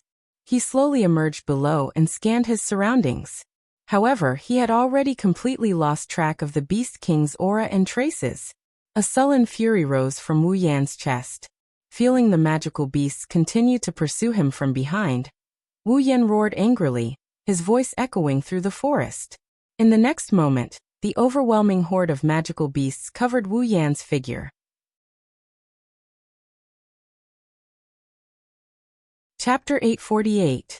More than a dozen shadows are moving at a terrifying speed. They are running around the tree-filled behemoth forest. They are like thin black ribbons, shuttling back and forth, heading towards a certain direction. One could faintly see that a few of these figures had a pair of wings on their backs as they floated in the air. However, their speed was not inferior to the former's. In fact, they were even faster than the former's as they nimbly shuttled through the forest. From the looks of it, they seemed to be in a hurry. Shokuho Misaki may have a unique ability, but in terms of physical strength, she was at the bottom of the pack. That's why Ikaros was holding her in her arms as they flew through the air. Shokuho Misaki took a look at the sky and frowned. The sky that looked like it was the end of the world a moment ago has returned to normal, but she didn't feel at ease at all. Instead, she started to worry. According to Lei Wang, that scene was probably caused by Wu Yan's battle with the Beast King. Shokuho Misaki doesn't know who caused that scene, but the thought of Wu Yan fighting alone made her uneasy. Back then, Wu Yan, her group, and Feifei couldn't do anything to the Beast King. Only Flandre-chan was able to inflict some minor damage to him. Now Wu Yan is fighting alone. Compared to back then, no doubt. Now Wu Yan is definitely stronger. Not only did he level up, he also has a new ability. He is strong enough to dominate all those below Tier 9. Wu Yan can even take on those who just reached Tier 9. But the Beast King is a demigod. Even if Wu Yan uses Flandre-chan's Ruby mode, he is still no match for the Beast King. Thinking of this, Shokuho Misaki couldn't help but start to worry. Shokuho Misaki didn't know that Wu Yan had Yukari's Ruby mode other than Kurumi and Flandre-chan's. When Yukari left, she and Mikoto were still looking after their sisters in the Behemoth Forest. Naturally, they didn't know when Yukari left. She even gave Wu Yan a drop of her blood. After that, Wu Yan returned to the Spalier world and reunited with them a few days ago. It's understandable that she didn't tell Shokuho Misaki about this. Chuju and the others knew about this. However, she was still worried and didn't explain it to Mikoto and Shokuho Misaki. Now everyone here only had one goal, and that was to get to Wu Yan's side. Li, Wu, Wu, Ing. Just as the group was hurrying forward, the faint cries of beasts reverberated in the distance.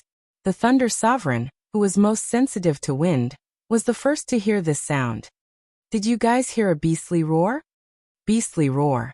The girls paused for a moment. What's so strange about that? Mikoto pursed her lips. Her gaze never left the front, not even for a second. This is the Behemoth Forest. There are demonic beasts everywhere. How can there be no beastly roars? Lei Wang didn't feel relieved. Instead, he became even more confused. That's not right. It's nighttime. The demonic beasts in the Behemoth Forest wouldn't roar so loudly. The nocturnal demonic beasts wouldn't roar to scare away their prey. Also, this roar sounds like... Kotori suddenly looked up. The flames on her feather robe started to glow. It doesn't sound like the same type of demonic beast. It sounds like many types of demonic beasts are roaring at the same time. Many types of demonic beasts roaring at the same time. Shokuho Misaki was surprised. You mean there are many different types of demonic beasts gathered together? Kotori nodded. Seeing this, Hinajuku was confused. But that's not right. The demonic beasts in the Behemoth Forest aren't of the same species. It's impossible for them to gather together. No, that's possible. Shokuho Misaki's eyes lit up. Lei Wang's eyes lit up as well. The girls who knew what was going on also realized. Demonic beasts gathering together. Isn't that what happens when the Beast King appears? Only the king of demonic beasts, the Beast King, has the ability to gather all the different types of demonic beasts together. The Beast King is there. Shokuho Misaki concluded. Then, Mikoto looked up. Sparks flew from her forehead. Yen must be there as well. Kotori narrowed her eyes. She turned into a streak of flame and flew to the front of the group. The rest of the girls and the Thunder Emperor immediately changed their direction and followed Kotori to the source of the sound. As the group of people got closer, The faint cries of beasts entered their ears very clearly. It was no longer as vague as it was at the beginning. This time, everyone could hear the different sounds contained within the cries of beasts. For example, angry roars, and also screams, after exchanging glances with each other. The group of people became even more certain of their guesses. They used 120% of their speed to rush forward. Very soon, they also saw it. In the sky above a certain area, countless demonic beasts were charging towards a single direction. They were attacked by fire, lightning, wind, and ice. They fell down into the behemoth forest. The one who caused this scene and used all sorts of elemental attacks is a tall figure floating in the middle of the demonic beasts. Almost at the first moment they saw this figure, all the young ladies recognized his identity. Yen, Master. Ikaros's indigo eyes trembled violently before turning a deep red. Her hair swelled up slightly and a pure white halo appeared on top of her head. Sky Queen mode. On. Ikaros put on a pure white light armor, and her pink wings turned into a pair of blue wings. Ikaros passed Shokuho Misaki to Astria as fast as she could and shot into the sky like a rocket. The next moment, cherry-colored missiles appeared out of thin air around Ikaros's wings, and turned into streaks of pink light. Like a swarm of locusts, they flashed towards the demonic beasts surrounding her figure. Boom boom boom boom boom. Cries of agony followed by explosions resounded throughout the night sky. The demonic beasts that were hit by Ikaros' homing missiles were reduced to ashes without any suspense. Only a portion of them were left with intact corpses, charred black and smoking as they fell to the ground. Mikoto, Kotori, Flandrachan, and the other flying girls followed Ikaros's lead. Astria was tossed onto the ground by Shokuho Misaki's butt. Even Toka flew towards Wu Yen with her angel sword thrown. Wu Yen saw the arrival of the girls. When he saw the girls attacking, he quickly increased the frequency of his attacks. As a result, the one-sided slaughter began. By the time everything calmed down, the ground where they were standing was already covered with the corpses of magical beasts. Yen. The girls finally came to Wu Yan's side. Mikoto pointed a finger at Wu Yen. It almost hit his nose. You bastard. I can't believe you came here alone to do something so dangerous. Wu Yen flinched. He saw the displeased looks on the girls' faces. He smiled helplessly. I'm sorry, I didn't expect such a huge secret to be revealed. The girls' expressions lightened up after hearing Wu Yan's explanation. Lei Wang came to Wu Yan's side and asked with a serious expression, "Where's the Beast King?" Wu Yan took a deep breath. He clenched his fist and bitterly smiled. He escaped. Escaped. Lei Wang didn't understand what Ikaros meant by that. The peak tier 8 Wu Yan is fine. Instead, it was the demigod Beast King that escaped? Wu Yan didn't explain. He looked at the direction where the Beast King escaped. His eyes turned cold. Chapter 849. Ding. Congratulations to user for leveling up. Current level 80. Suddenly, a system notification rang in Wu Yan's mind. Wu Yan, who was staring at the direction where the Beast King disappeared, was jolted out of his daze. Before he could react, a thick blood-colored aura rose from Wu Yan's body and quickly spread throughout his body. The sudden change startled everyone, including Wu Yan himself. But before anyone could react, Mikoto, Kotori, Astria, and Toka also experienced the same phenomenon. Mikoto's body flashed with a large amount of blue-white electricity. Kotori's body also ignited with a scorching flame. The color of the flame deepened as it enveloped Toka. Even Astria's body glowed brightly, illuminating the space around them. For a moment, blood red, blue-white, fire red, purple, and white lights flashed from the 5 people's bodies. They emitted a dazzling light in the dark night, eroding the surrounding darkness. Even the ground where the 5 people were standing began to crack under the effect of an inexplicable force. With a loud bang, 5 holes were blasted out. Everyone's expression changed. The girls who were closer to Wu Yan's group were almost caught in the shockwaves caused by the phenomena. They all shrieked in shock and hurriedly retreated. Lei Wang, who was closer to Wu Yan, was the first to suffer. He was hit by a few streams of blood qi, and the shockwaves forced him to retreat. Everyone looked at Wu Yan, Mikoto, Kotori, Toka, and Astria in a confused manner. If they didn't see the people involved, they wouldn't know what's going on. They thought the other party was playing a prank on them. What's going on?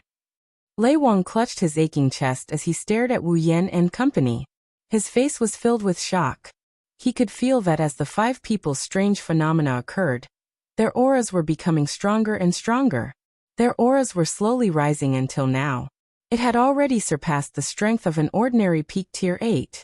The Thunder Emperor did not know what was going on with the strange phenomenon that was happening to Wu Yan and the others. However, it was not as if the Thunder Emperor had never seen the phenomenon of their auras gradually rising. In fact, he had even experienced it himself. This was a phenomenon that would only happen during a breakthrough. A breakthrough. The moment this thought appeared in the Thunder Sovereign's mind, he was stunned. Although the Thunder King wasn't very clear about the strength of the girls, he was still very confident. However, he had only inquired about Wu Yan's strength during the day. At that time, Wu Yan had told him that he was already at the peak of the 8th rank. Wouldn't the peak of the 8th stage be the 9th stage? Ah. The Thunder King's mouth slowly opened wide. Little fellow, is ascending to the 9th stage? 9th order? Hearing Lei Wang's words, the rest of the girls were stunned. Even Mikoto and the rest who didn't know how to react to the strange phenomenon on their bodies were stunned for a moment. Then they were overjoyed. That should be it. Shoko Misaki pretended to be calm. However, the sparkle in her starry eyes revealed her current mood. The other girls also had joyous looks on their faces. Wu Yan, Mikoto, Kotori, Toka, and Astria were already at the peak of the 8th rank. Now that the Beast King was defeated by Wu Yan, the experience of a demigod allowed the 5 of them to take the crucial step into the 9th rank. Lei Wang was the only one who was stunned. He looked at the happy faces of the 5 in front of him, and couldn't close his mouth for a long time. Right in front of his eyes, 5 Tier 9 powerhouses were about to be born. Lei Wang felt dizzy just thinking about it. When he first found out that Ikaros and Flandrachan were already at the 9th rank, he couldn't accept it at first. It was only when he saw it with his own eyes that he had no choice but to accept it. But now, the 5 of them who were at the same level as him were ascending to the 9th rank, right in front of his eyes. If it was just one of them, Lei Wang's reaction wouldn't be that bad. But the problem was, there were 5 of them ascending to the 9th rank right in front of him. At the same time. Who could see 5 people ascending to the 9th rank at the same time? And they were all still young kids? Even the 4 god-tier powerhouses of the Spalier world didn't have the luck to witness this. Lei Wang was in a state of confusion. The 5 of them were overjoyed. They closed their eyes and started adjusting the energy in their bodies. Mikoto slowly retracted the electricity flowing around her body. Kotori retracted the flames around her body. Astria and Toka did the same. Only Wu Yan was confused by the blood aura floating around him. This wasn't a power that came from his body. It came from his bloodline. How was he supposed to control it? When the 4 girls returned to normal, Wu Yan was still surrounded by blood aura. However, the girls didn't have the energy to pay attention to Wu Yan. Astria shrieked as soon as she returned to her normal state. Everyone's attention was on her. The girls turned their attention to Astria, who was screaming in fear. They were stunned by what they saw. The light gathered at Astria's chest. To be more precise, it gathered at Astria's heart. It gradually dimmed until it reached an undetectable level. Then it stopped dimming and stayed there for a long time. Light? The girls were dumbfounded. Light? Astria touched the faint light at her heart, and her face turned into a panicked expression. She screamed and jumped towards Ikaros. Ikaros was the only one who could do this. She screamed and jumped towards Ikaros. Ikaros-senpai. Astria is going to die. That one sentence caused the girls who were still in a daze to fall to the ground. Astria, on the other hand, had tears streaming down her face. Ikaros-senpai. I'm about to die. I'm about to die. Ikaros wasn't able to keep up with Astria's rhythm. She used her pitiful indigo eyes to look at the ball of light above Astria's heart. A stream of data flashed across her eyes and she froze. This phenomenon. Ikaros placed her hand on Astria's chest and said in a daze, I experienced it before as well. Hearing this, The girls all seemed to have thought of something, and Shokuho Misaki suddenly understood. That's right. This phenomenon happened when Ikaros ascended to Tier 9 as well. Phenomenon? Kotori, Kuromi, and the others who were summoned later asked, but Shokuho Misaki didn't answer immediately. Instead, she said something thoughtfully. If I remember correctly, this phenomenon happened when Ikaros ascended to Tier 9. The Pandora system in her body started to awaken. That means... Chuju and Mikoto looked at Astria in shock. Astria, are you going to start your Pandora evolution as well? If I'm not mistaken, that should be the case. Astria blinked. Her panicked expression collapsed as she let out a sigh of relief. What? So she's not going to die? The girls sweated profusely. While the girls are still mesmerized by Astria's transformation, Wu Yen, who lost his bloody aura, looked a little out of sorts. Kurumi tilted her head when she noticed this. What's wrong? Atsuzama.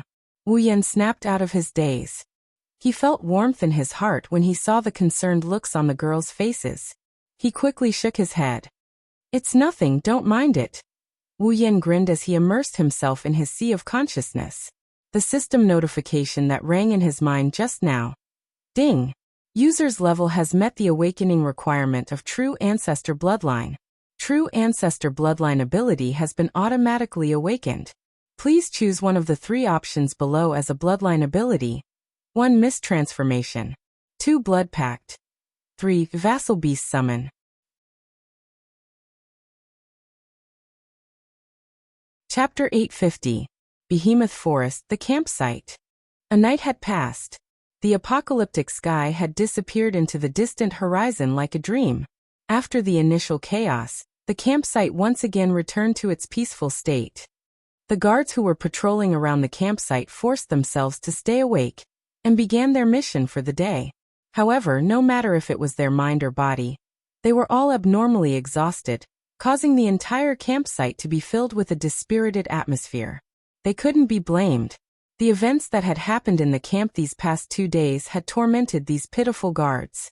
Not to mention other things, just being woken up from their sleep twice in a row already made them physically and mentally exhausted.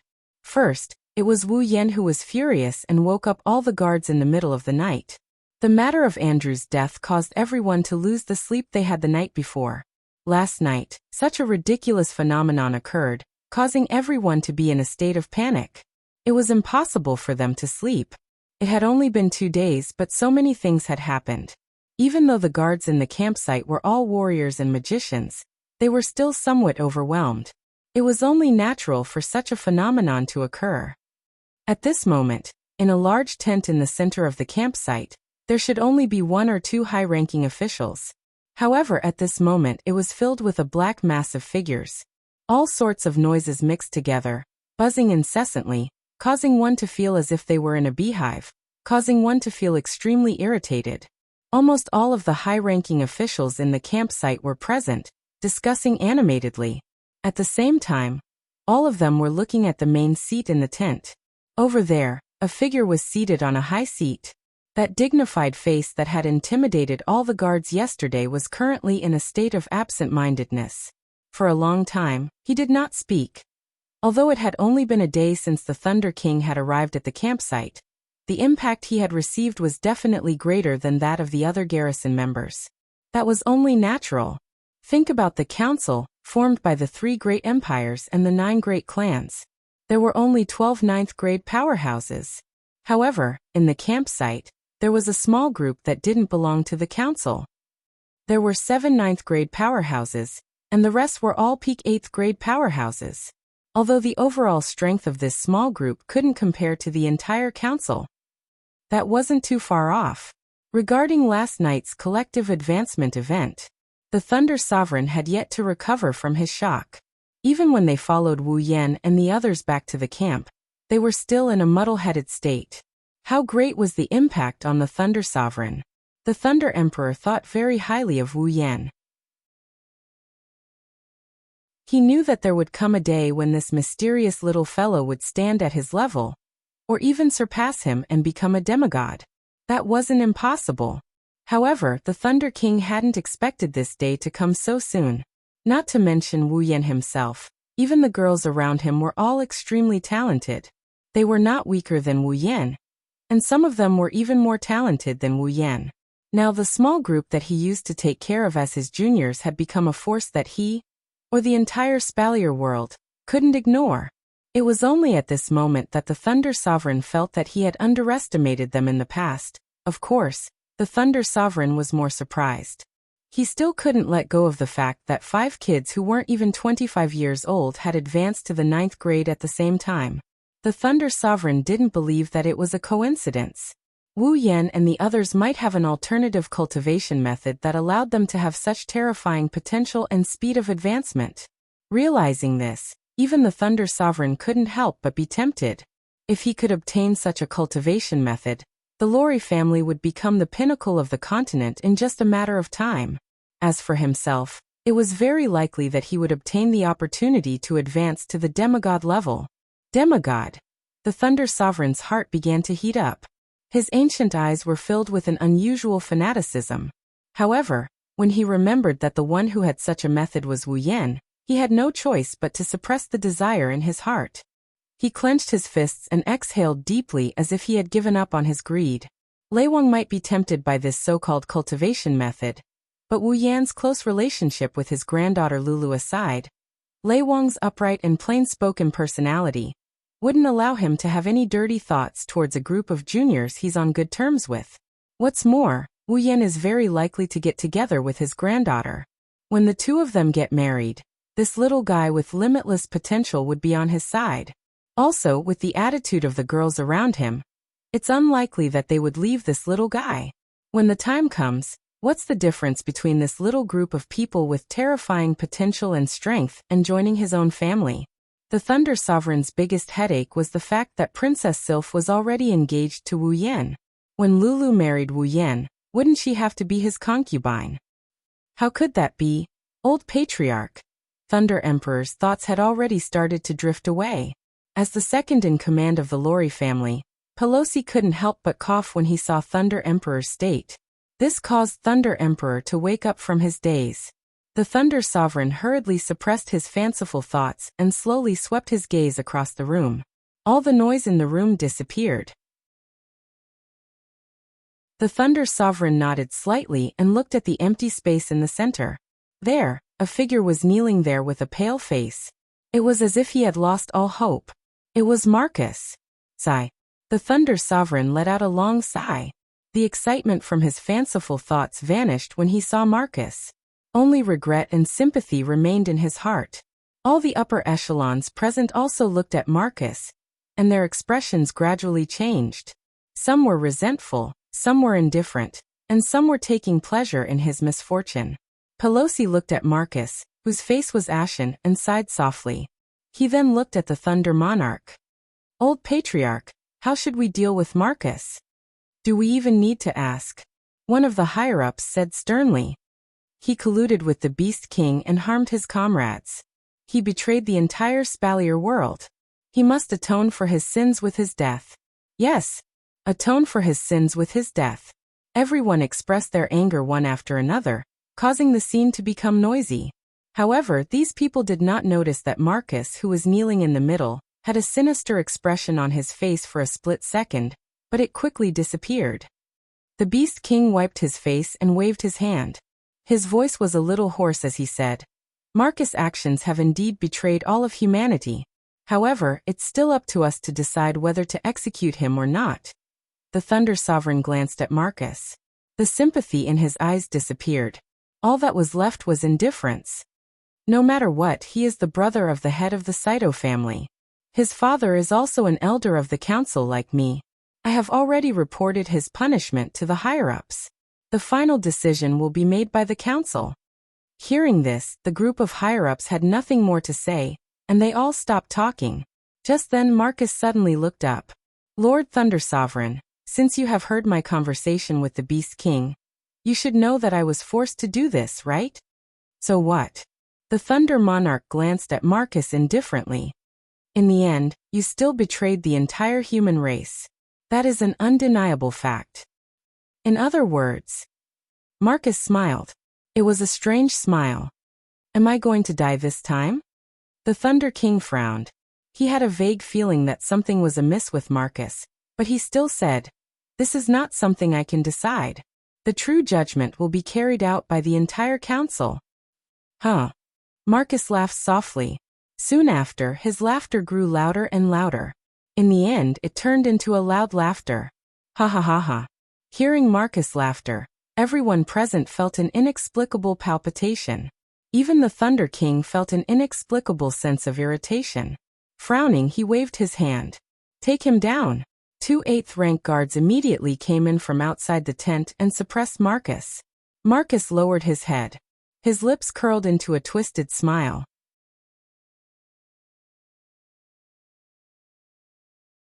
Chapter 851. Spalier World Academy. It has been a week since Wu Yan and the others graduated from the academy.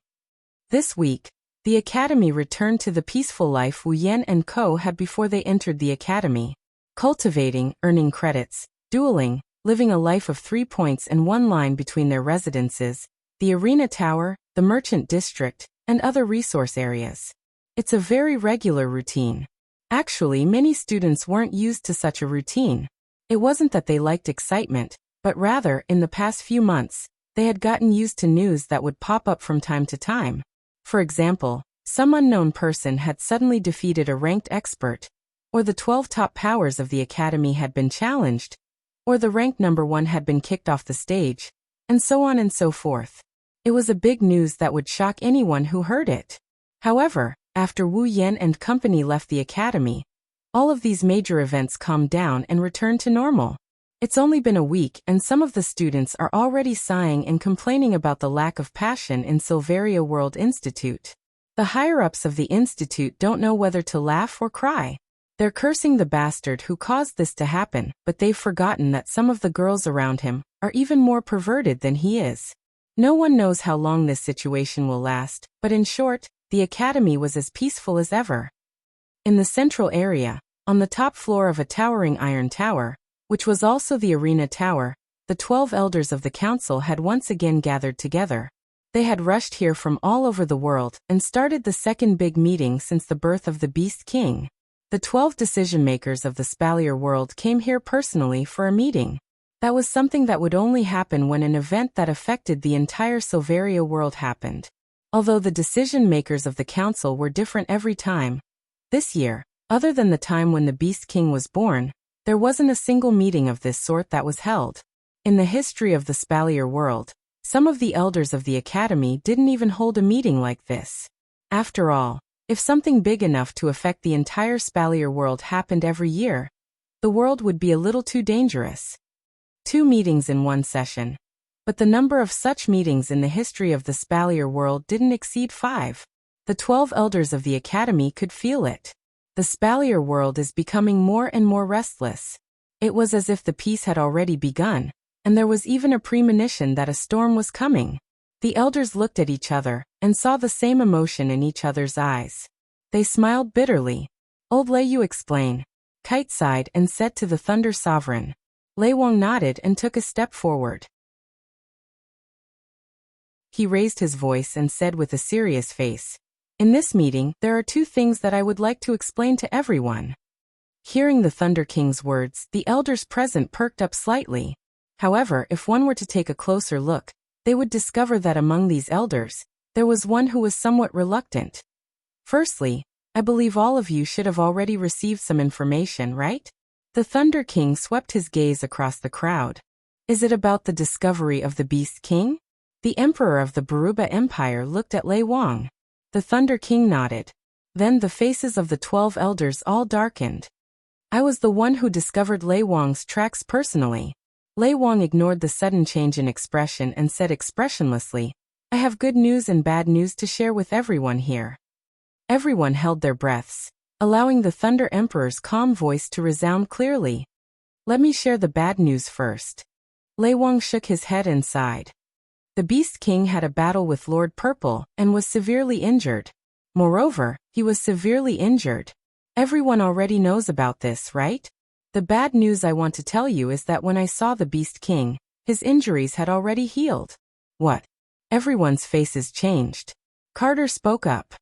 But Old Lay, didn't you say that the Beast King's injuries would take at least a year to heal? That's right. The Emperor of the Faya Empire said. That was something that Lord Purple personally promised. That's right. Lei Wang smiled bitterly. This is the worst news of all. The Beast King seems to be able to quickly recover from his injuries by devouring human cultivators. Devouring human cultivators. The expressions of the Tier 9 powerhouses changed. Based on what you said, Old Lay. Carter closed his eyes and said slowly, do we have to declare war on the entire behemoth forest? This is the good news I'm about to share. Everyone was stunned.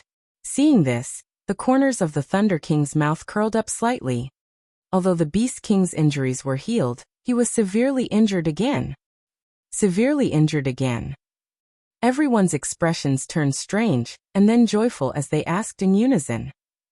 What happened? Hurry up and explain.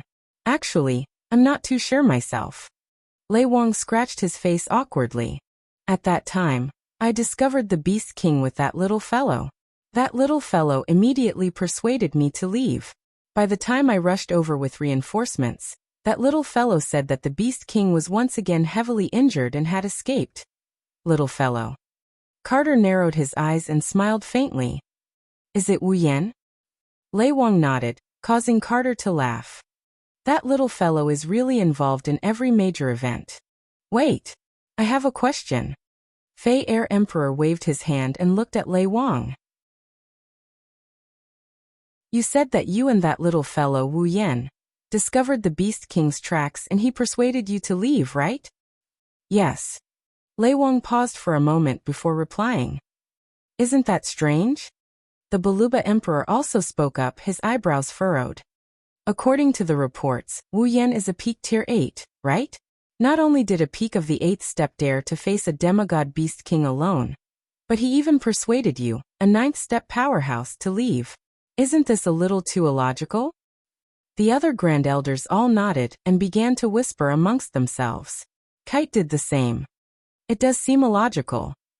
Carter rubbed his chin thoughtfully. Does that little fellow have a trump card that can deal with a demigod?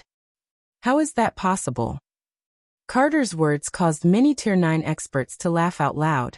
If there was something in this world that could allow a peak Tier 8 to defeat a demigod, then demigod would not be the pinnacle of this world. Unless the legendary mythical armament reappeared in Silveria, even Carter himself couldn't believe it, let alone the other elders. Do you think? At some point, one of the elders spoke up. Is it possible that Wu Yan fella is in cahoots with the Beast King to put on a show to kill the forces of Silveria? The moment this was said, the air in the arena tower seemed to freeze. You mean to say that the one who colluded with the Beast King is Wu Yan, and that Marcus and Andrew were set up? The Thunder Sovereign stared at the elder with an emotionless gaze. However, those familiar with the Thunder Sovereign knew that this was a sign of the Thunder Sovereign's extreme anger. I was just making a guess. The elder did not want to anger the Thunder Emperor and hurriedly explained, I'm not saying that this is the truth. The Thunder Emperor stared at him for a moment before turning to look at Carter. Your Majesty, although I do not have any evidence to prove that Wu Yan has nothing to do with the Beast King, I can guarantee with my life that he would never do such a thing. The Thunder Emperor's resolute words caused many Tier 9 experts to be surprised. Although they knew that the Thunder Emperor was on good terms with Wu Yan, they did not expect it to be to this extent. Even Carter was stunned by the Thunder Emperor's attitude. However, he also did not believe that Wu Yan would collude with the Beast King. Otherwise, his daughter, who looked cold on the outside but was very sensitive on the inside, would not fall for such a person.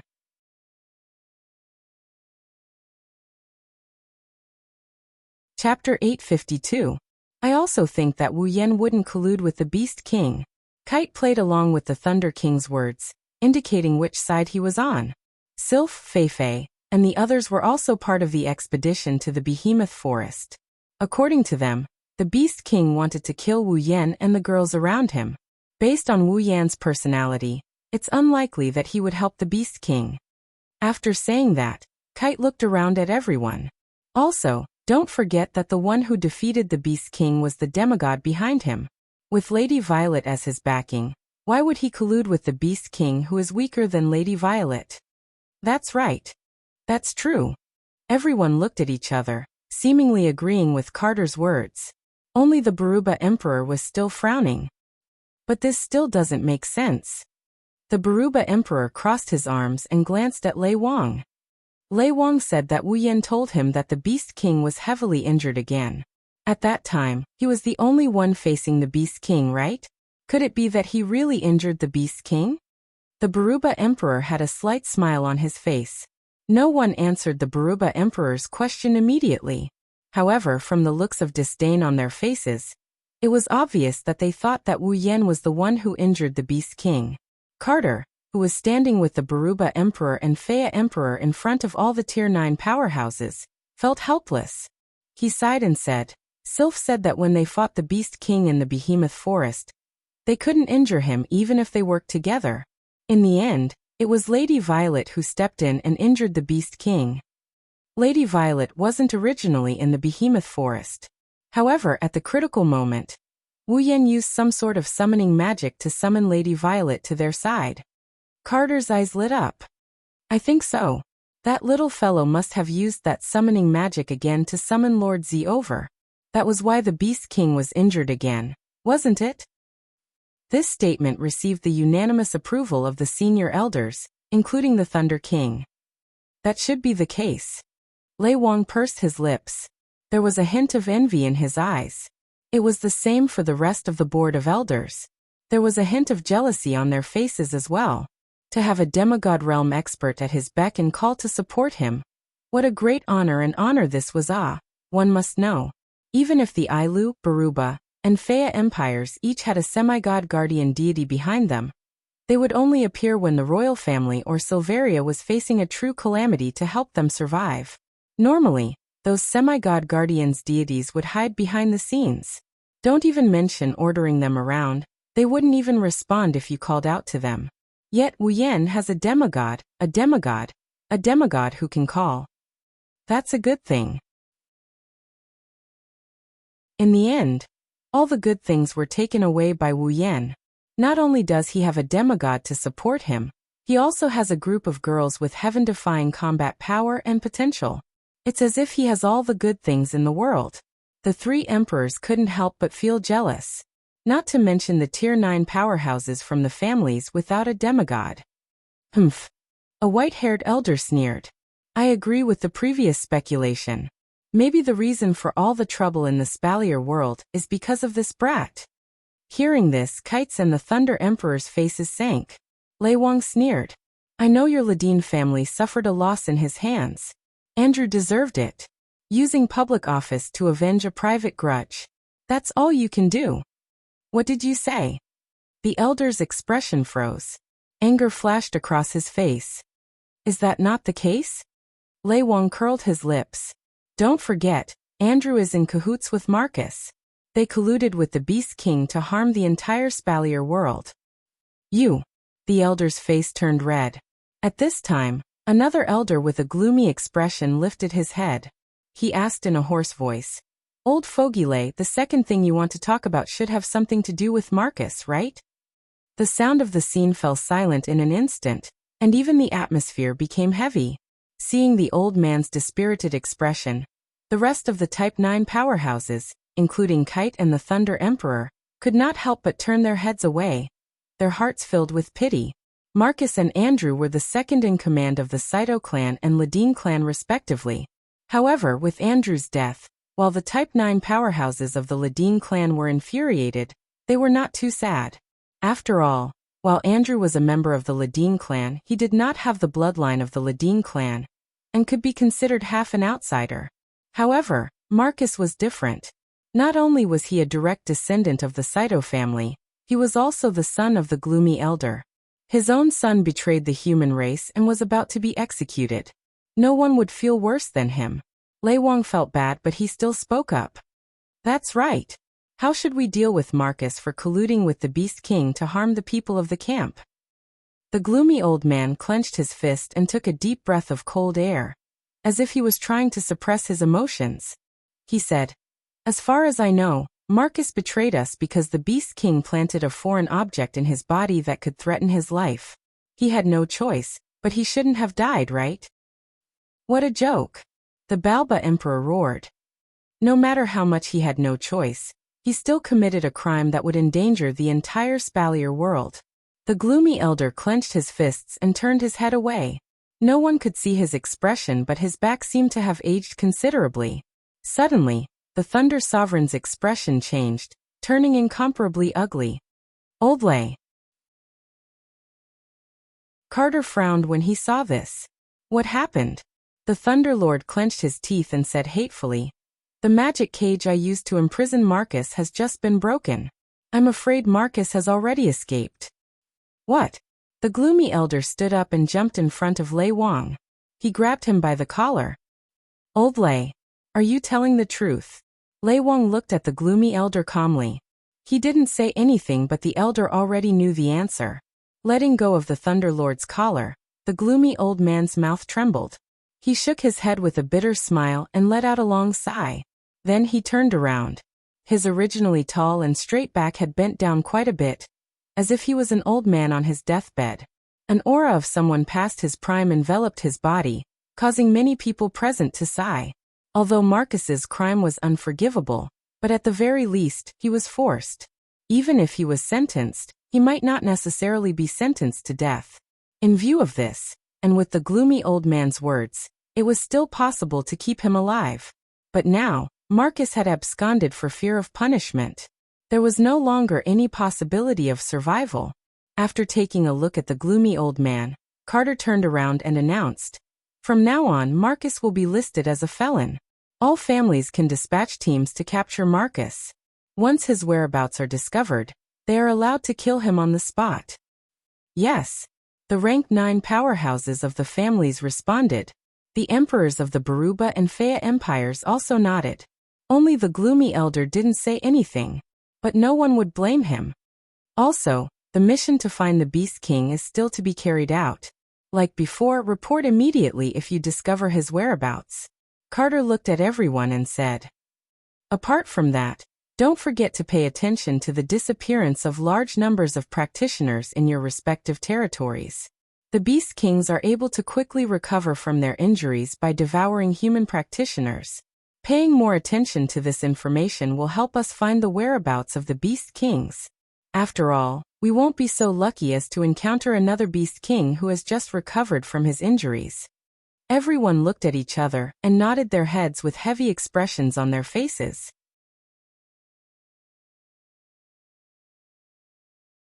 Chapter 853. Behemoth Forest Base. Inside the tent, Wu Yan and the girls were gathered in a circle. They stared at Astria, who was sitting in the middle of the circle with a serious expression on their faces. The atmosphere in the tent fell into a long period of silence. Only Astria's restless eyes kept darting around. Even her body tensed up. It's obvious she's nervous. Looking at how nervous Astria is, Wu Yan felt bad for her, so he decided to break the ice. "Everyone, have you thought of a solution?" Wu Yan's words broke the silence. Astria also looked at Wu Yan with eyes full of gratitude, as if she was freed from the immense pressure she was under. Shokuha Misaki looked at the two of them and shook her head. "Even Astria doesn't know what to do. How are we supposed to know what to do?" Hearing Shokuha Misaki's words, the girls nodded helplessly. Kotoriba smacked her lips and looked at Ikaros. "Hey, didn't you already experience it once? Don't tell me you don't know how to make Astria evolve?" "That's right. Make Astria evolve.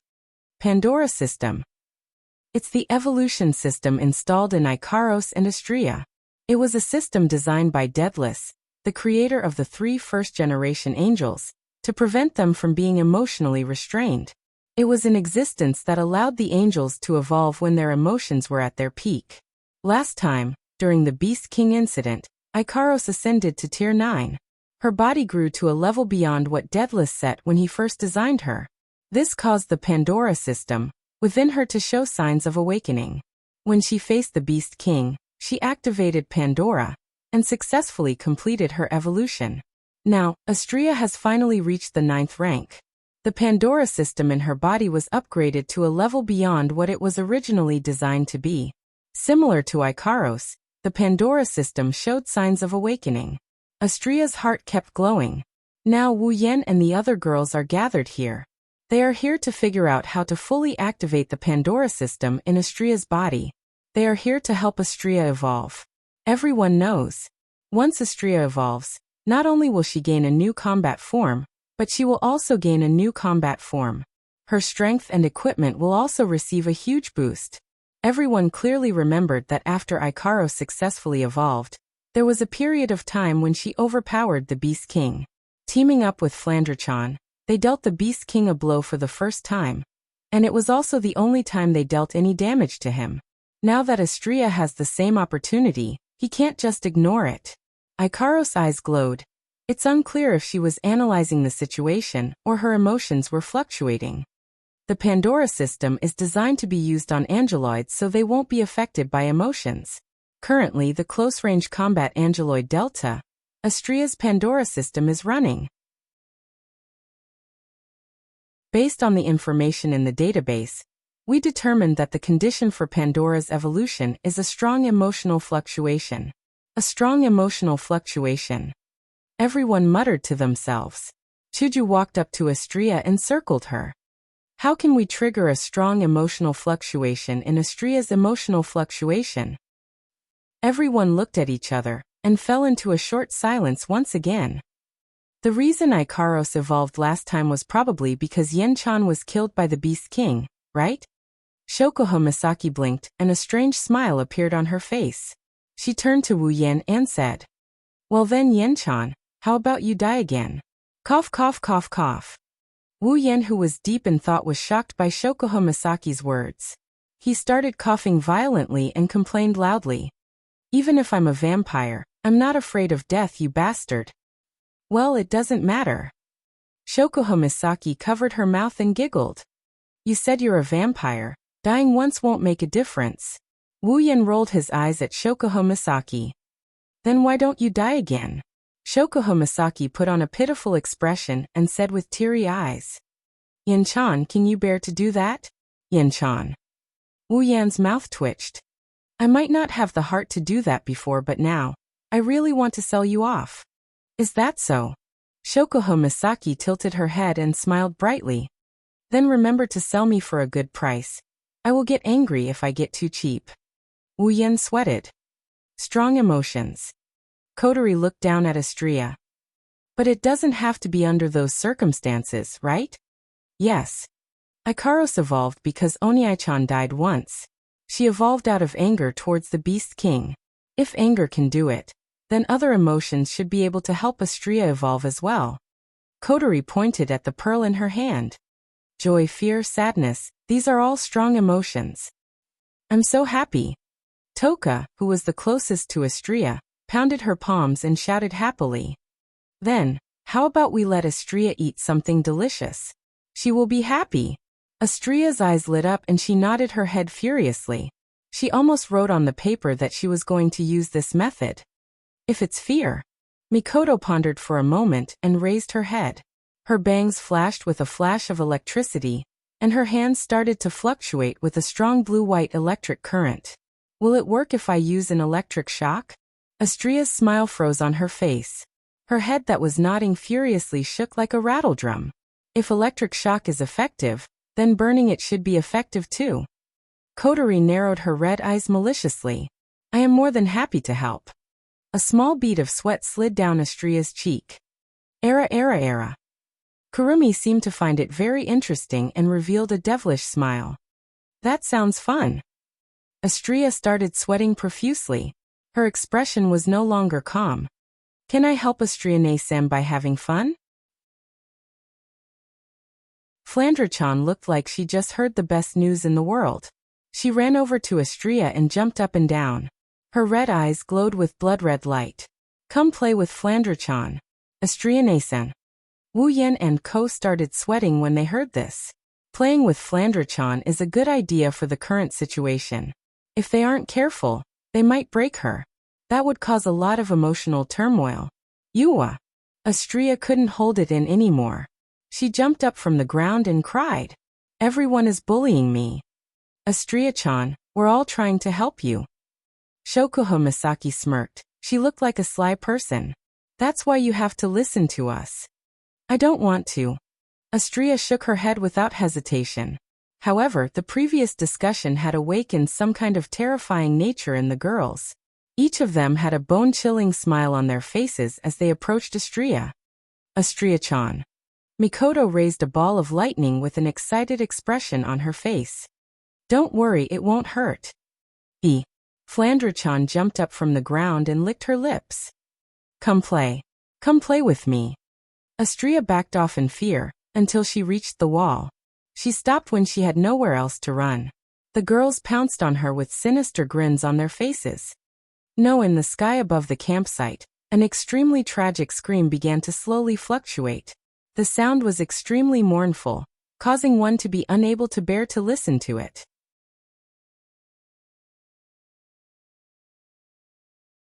Chapter 854. Sob sob sob sob. Sob sob sob sob. Astria knelt on the ground with her head lowered. She looked like she had been played to the point of insanity. She kept sobbing. Sob sob sob. All of you are bullying me, sob sob.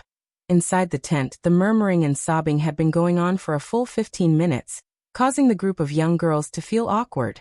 Mikoto scratched her cheeks and said with a blushing face. I think we went a little overboard. The girls lowered their heads in embarrassment as well. They were embarrassed by their own actions.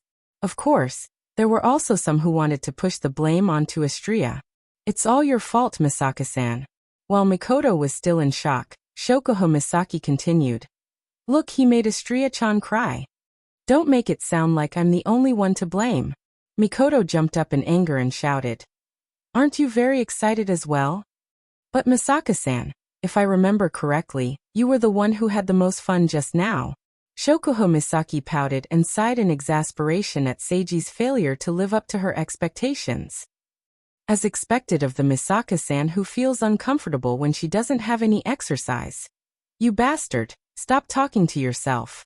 Mikoto understood what Shokuho Misaki meant by the word, exercise. She couldn't help but blush as she tried to refute. However, the expression on his face, as if his thoughts had been exposed, made one unable to ridicule him. She pointed at a direction and said angrily. What do you mean I had the most fun? Flan was the one who had the most fun. Shokuho Misaki subconsciously looked towards Flandra-chan's direction. Flandra-chan's bloodthirsty and sweet smile made her blush for a moment, but she quickly recovered and put on her usual smile. Misaka-san, you are in the wrong. Shokuho Misaki looked like she was lecturing a child. Flandra-chan is just a child. How can you compare yourself to her? Or should I say, she looked down at a certain part of Mikoto's body. You can only compare yourself to a child. What are you looking at? Mikoto took a few steps back. She crossed her arms in front of her chest. Her face turned red and she glared at Shokuho Misaki. Only you would pay attention to that part of your body. You are an evil woman.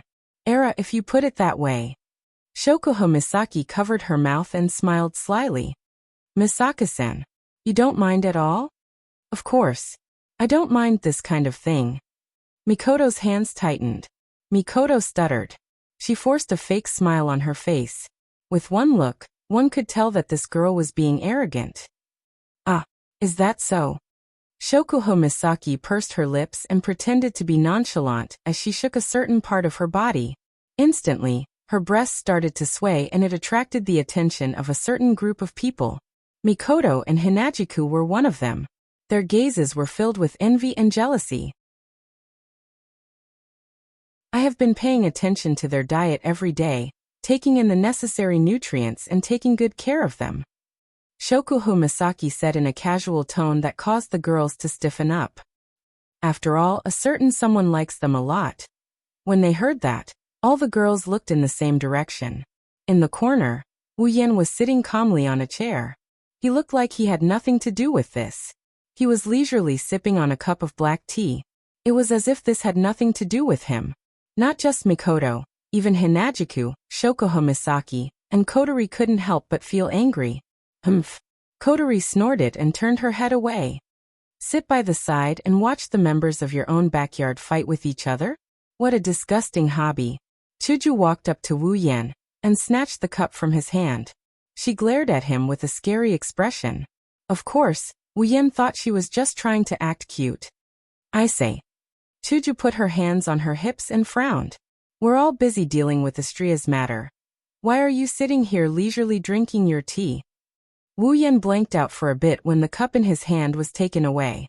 Only when he heard Hinajika's voice did he raise his head and asked her with a blank face. Are you guys done playing? Done. You're the one who's finished. Mikoto scratched her head in a frenzy. Have you been drinking tea since the beginning? Haven't you been paying attention to the situation here? What can I do? Wu Yan pursed his lips. He glanced at Astria, who was still sobbing. His lips twitched. Who told you guys to have so much fun when we're dealing with serious matters? We're not having fun. The girls spoke up in unison. We're trying our best to help you. Yes, I am helping. Wu Yan rolled his eyes, and he propped his head up with his elbows on the table. He pursed his lips at Astria. So, this is the result of all your hard work. The girls froze. They stole a glance at Astria and lowered their heads awkwardly. Ahaha. Wu Yan laughed dryly. So you guys went overboard when you were halfway through? The girls blushed, making them look even cuter. Their originally delicate faces were now exuding a different kind of charm. With more than a dozen of them standing side by side in such a state, a certain wolf's eyes were fixed on them. Of course, he was merciless with his mouth. I don't think you guys came up with a real solution. Aya, you're so annoying. Mikoto glared at Wu Yan impatiently. If you have a solution, why don't you give it a try? Ha. Wu Yan looked at Mikoto with an expression that says, are you kidding me? Mikoto almost jumped up in rage, but what he said made the girls jump up in rage. If I have a solution, why would I need a wife? Oh. A dangerous glint flashed across Shoko Homisaki's eyes. She chuckled, but there was no humor in her laughter. Little Yan, are you saying that you need a wife to help you solve your problems? The girls sneered. An unknown black aura was released from their bodies. If he doesn't explain himself properly, he won't be able to see tomorrow's sunrise. Gulp. Subconsciously gulping, Wu Yan awkwardly shifted his, but when he remembered that he wasn't the one in the wrong this time, he puffed up his chest. What do you mean by a good wife? Wu Yan reprimanded. Look at you girls, you don't look like a good wife at all. Shoko Homisaki and the other girls looked better when they heard the words good wife. Hinajiku, Mikoto, and the other prideful girls blushed. They couldn't refute Wu Yan's words, so they could only smile awkwardly. Wu Yan didn't know what to say. Walking in front of Astria, he patted her little head. His wine-red eyes flashed with a glint before he smiled meaningfully. I think the reason why Astria can't activate Pandora is because of her own body. The girls flinched. Even Astria stopped sobbing and looked at Wu Yan. What do you mean? Wu Yan looked at the girls and he clicked his tongue. He continued with a mysterious look. You girls will have to figure it out on your own. What are you talking about? The girls were dissatisfied. Before they could say anything, Wu Yan stood up and faced the girls. All right. I will announce it now.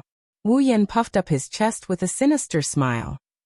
You have until tomorrow to figure out the real condition for Astria's evolution. Otherwise, I will punish you according to the house rules. House rules? The girls were stunned. When they realized what Wu Yan meant by house rules, their faces turned red. Only Kotori, Toka, Flandrachan, and Yoshino, who haven't been devoured by Wu Yan, were confused. Looking at Wu Yan's evil grin, the girls felt even more pressure. They decided that they must come up with a solution before tomorrow. Otherwise, they might have to spend the whole day resting in bed.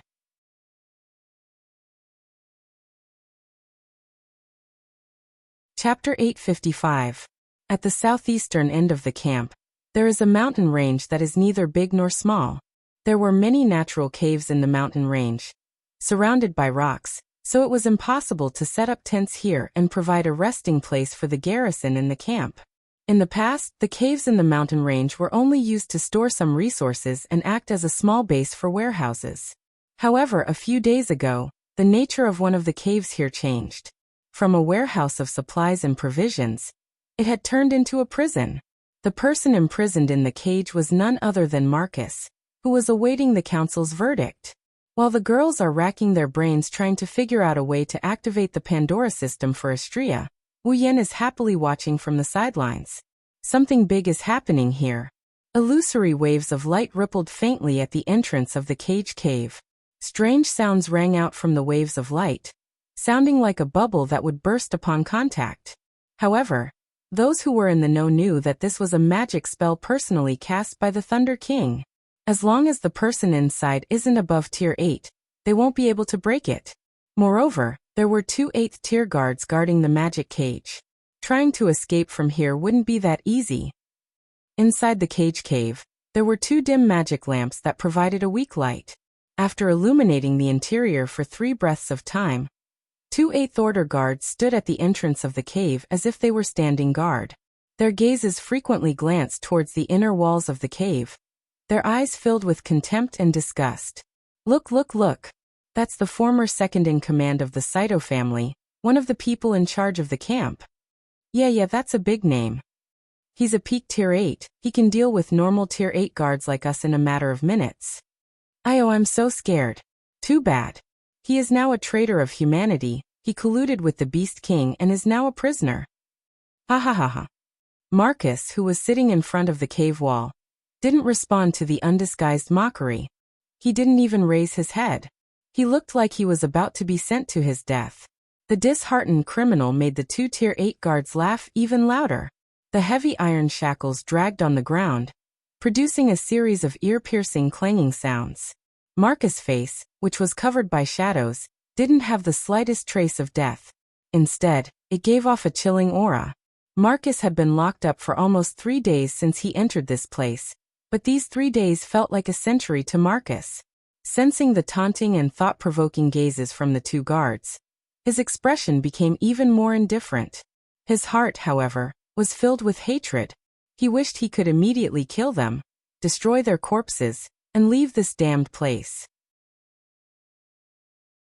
Unfortunately, his huge ice attribute aura was sealed by the 50 kilograms of shackles on his hands and feet. This kind of torture tool that could seal aura and magic power wasn't something that Marcus could break at will, unless he relied on his own physical ability. But Marcus wasn't a magical beast. How could he have such a powerful physical ability to break free from the heavy shackles? In his current state, the 2 Tier 8 guards can easily press him to the ground with a finger and kill him on the spot. In addition to the layer of magic cage, let alone a peak of the 8th tier, even 10 peak of the 8th tier wouldn't be able to escape. Therefore, no matter how angry and hateful he was, Marcus could only endure it and not flare up. Otherwise, these 2 guards who usually didn't like him wouldn't hesitate to teach him a lesson when he was down in the mountains. Lowering his body, Marcus hid his figure and expression in a dark corner of the cave as much as possible. Only a soft murmur that no one could clearly hear reverberated in the cave. It's about time. The heads of these figures turned and shook a few times, as if they were looking at each other, then nodded to each other. Hiding behind the trees like this, their breathing was so light that it was almost non-existent. Even if a Tier 8 powerhouse passed by here, they wouldn't be able to find any trace of these people. They maintained this posture and didn't move at all, like corpses. Until the night was at its darkest, when the bright moon in the sky was covered by dark clouds, they finally moved.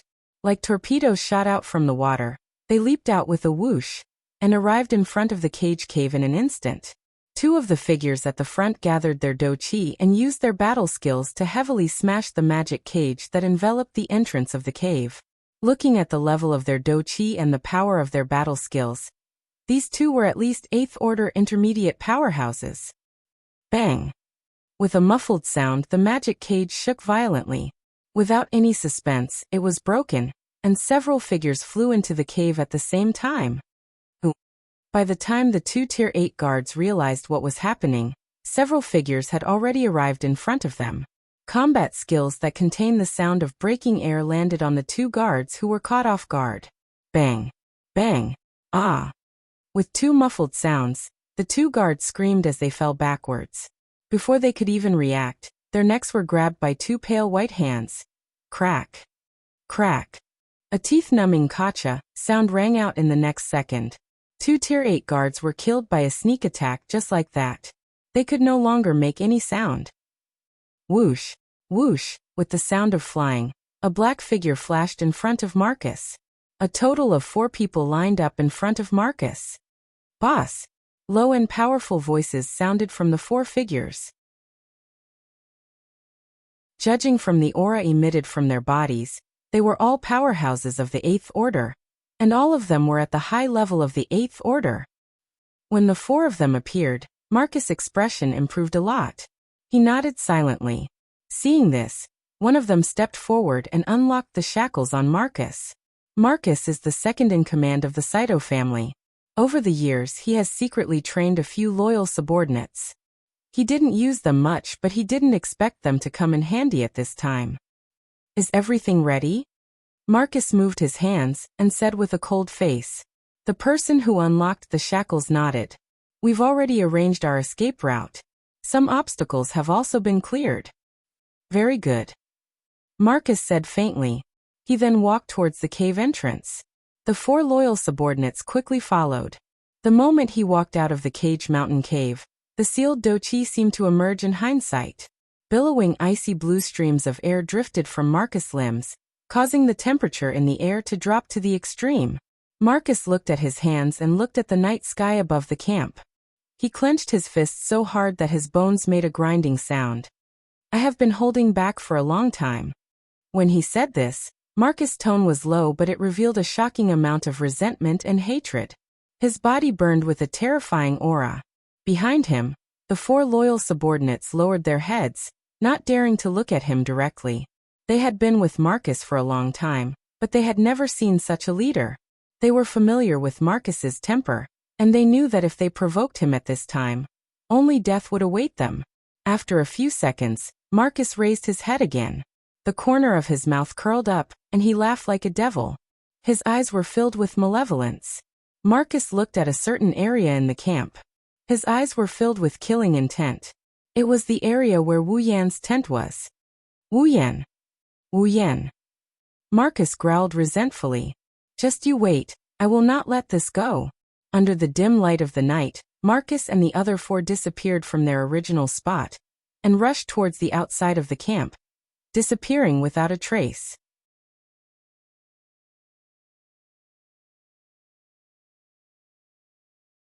Chapter 856. Behemoth Forest. Rows and rows of trees are scattered across the uneven terrain. Part of the weak moonlight managed to pass through the thick layer of leaves and illuminate the area. Sounds of birds, beasts, and insects can be heard all around. Rustling sounds of wind and sand can be heard continuously. If you remove the magical beasts here, then the Behemoth Forest is a very good environment. It is very peaceful. However, this tranquility is quickly broken by a series of rhythmic footsteps. As the footsteps grew louder and louder, under the faint moonlight, a few figures were slowly revealed. Their appearances also became clearer and clearer. Among them, one person was walking at the very front. It was very obvious that he was the leader. The remaining 4 people were guarding around him like guards. Their faces were filled with vigilance and vigilance. It is Marcus and his 4 loyalists who escaped from the camp. If you look carefully, you can see that there are people lying on the waists or shoulders of the loyalists behind Marcus, rubbing against the withered leaves on the ground. The 5 people slowly walked in a certain direction. To be more precise, Marcus was rushing in a certain direction, while the 4 loyalists followed closely behind him. Seeing their leader walking without looking back and changing directions from time to time, the 4 loyalists looked at each other, lowered their heads, and continued to be vigilant. From Marcus's actions, the 4 loyalists could tell that he wasn't wandering around aimlessly. Rather, he was walking in a regular pattern, or rather, he was looking for something. Although they were puzzled by Marcus's frequent changes in direction, as loyalists, they wouldn't ask their master about his plans. Marcus also did not talk to the loyalists. It is as if they do not exist. He only has a gloomy face. As he walked, he observed his surroundings. From time to time, he would close his eyes as if he is recalling something. Every time this happens, Marcus will change direction and even go back. It is very puzzling. Don't know if it is because of good luck or if the 5 of them use some kind of method, but the group has been walking for about 3 hours. They are lucky to not encounter a single magical beast. Otherwise, in the depths of the behemoth forest, any magical beast that comes out of the forest could cause them a lot of trouble. With the passage of time, the surrounding trees became denser and denser, and the road became more difficult to walk on. Even the undulations of the terrain began to increase. But the 5 of them didn't feel the slightest bit of disgust as they walked quietly. It wasn't until they reached a certain area that Marcus, who had his eyes closed, suddenly opened them. He raised his head and looked. What appeared in front of them was a high cliff. It was very steep, but the surface was very smooth. It was about 100 meters high, which was relatively high.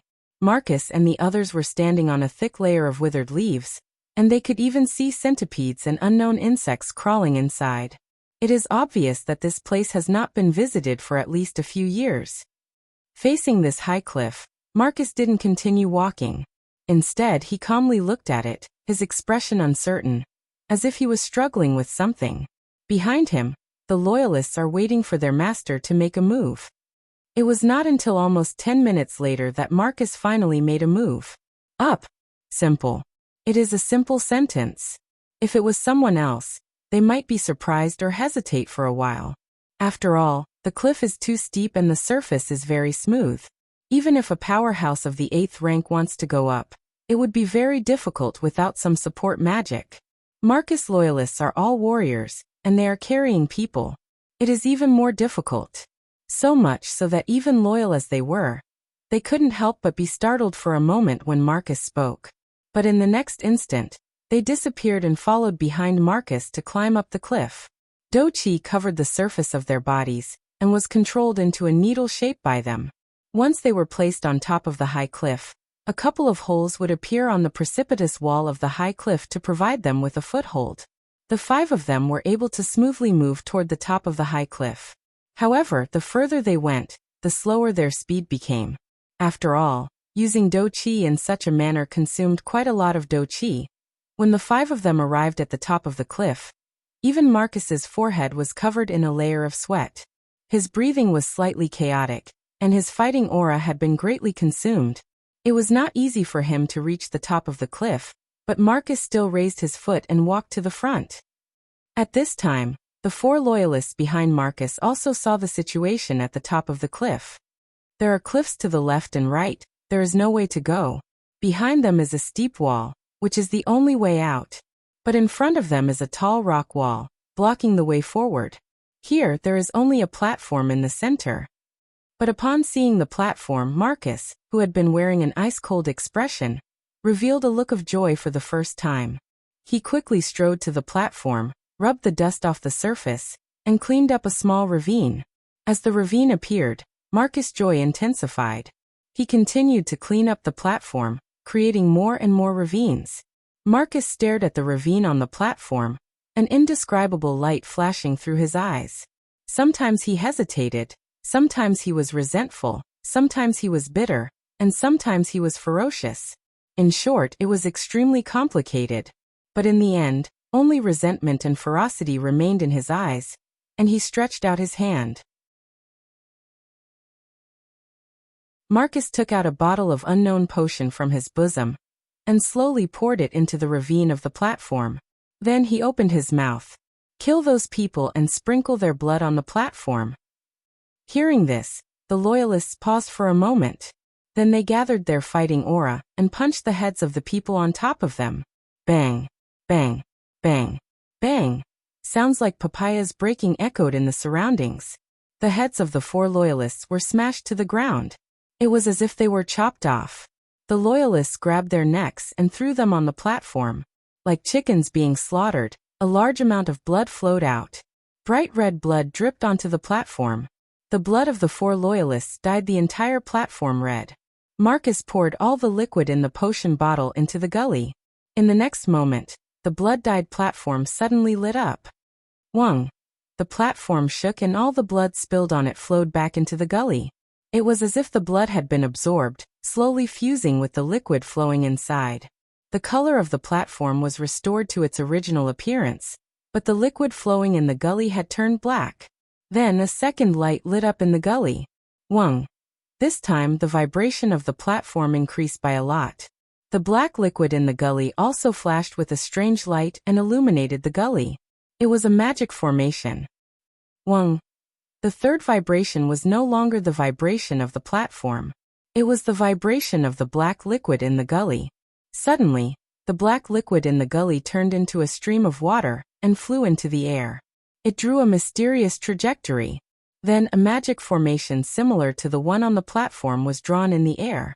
It had a diameter of 10 meters. It was very large. Boom.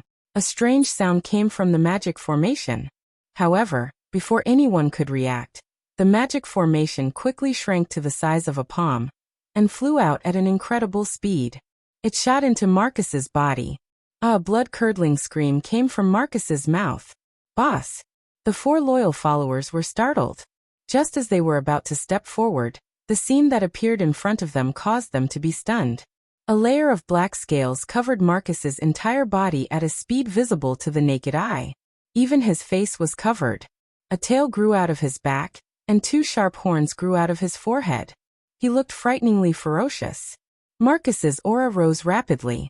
In an instant, he broke through the peak of the 8th rank and reached the 9th rank. The 4 loyalists were shocked. Ha ha ha ha! Marcus, who had turned into a monster, laughed loudly. His laughter was like that of a ghost.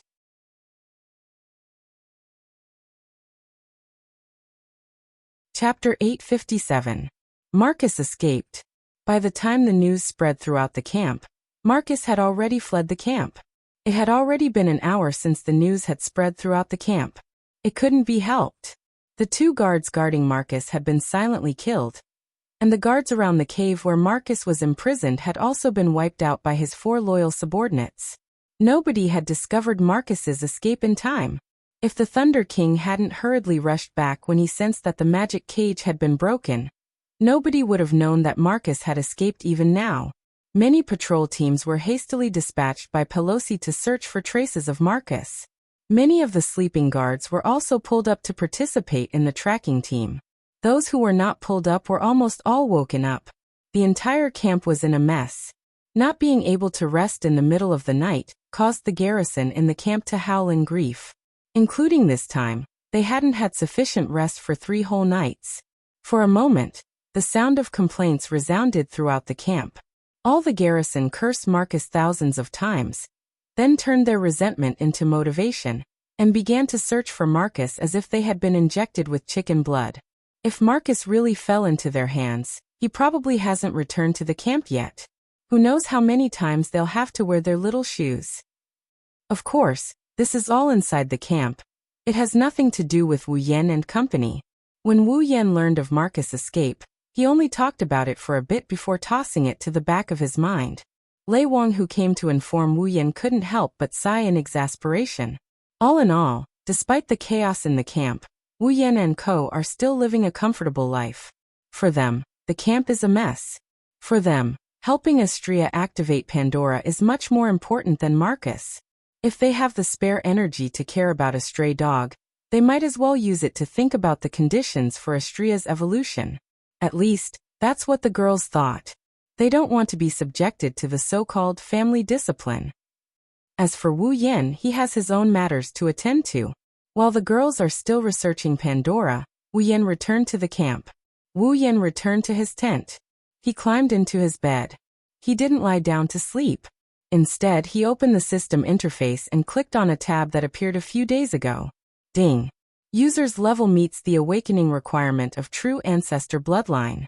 True Ancestor Bloodline ability automatically awakened. Please select one of the following 3 options as a Bloodline ability. 1. Mist Transformation. 2. Blood Pact. 3. Familiar Summon.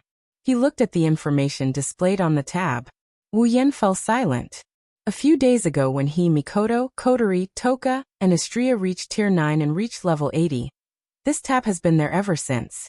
Every day, he would be prompted by the system to choose a bloodline ability.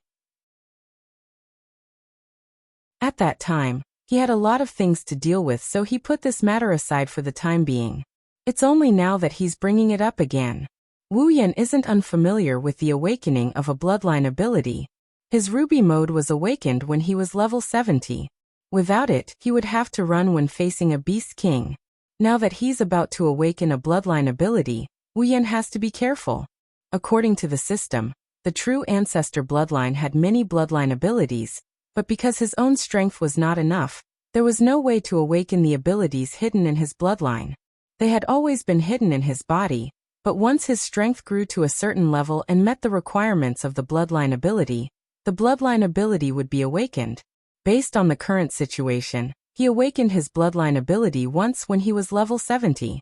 Now that he's level 80, his bloodline ability will awaken again. When he reaches level 90, or even the max level 100, he'll have to face the problem of awakening his bloodline ability again. In other words, the awakening of the true ancestor bloodline will come with his rank. However, Wu Yan didn't expect to have to choose a bloodline ability. After the system's explanation, he finally understood. Every person and every life had their own limits. Even vampires with incomparably strong vitality had their own limits. True ancestors were much stronger than ordinary vampires, but they also had their own limits. In some of the system's dungeon worlds, other true ancestors also exist. Moreover, the true ancestors in each dungeon world have different natures. For example, the true ancestors in the world of Shape Moon are more like elves than vampires. The true ancestor and teacher of magic, Evangeline, is a man-made product. There are also true ancestors in some dungeon worlds that weren't born naturally. There are also true ancestors that were born due to environmental or man-made reasons. Some true ancestors were even born due to curses. The most common thing about each true ancestor is that they are immortal. However, due to their different natures, the true ancestors themselves have different abilities. The true ancestor bloodline in the system is more like the true ancestors in the world of Shape Moon, similar to elves, but its nature doesn't limit its abilities. In other words, Wu Yan's true ancestor bloodline is the same as the true ancestors in the world of Shape Moon, but the bloodline's ability is a combination of the advantages of all the true ancestors in the world of Shape Moon, including the ability. In this way, a problem arises. True ancestors are also creatures with limits. With so many bloodline abilities squeezed into one body, it is impossible to awaken all of them.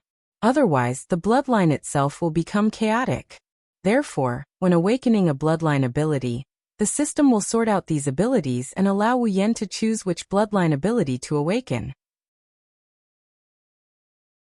Wu Yan stared at the system list in front of him. Looking at the 3 abilities displayed, he scratched his cheek and checked them one by one. Atomization, exclusive true ancestor bloodline ability.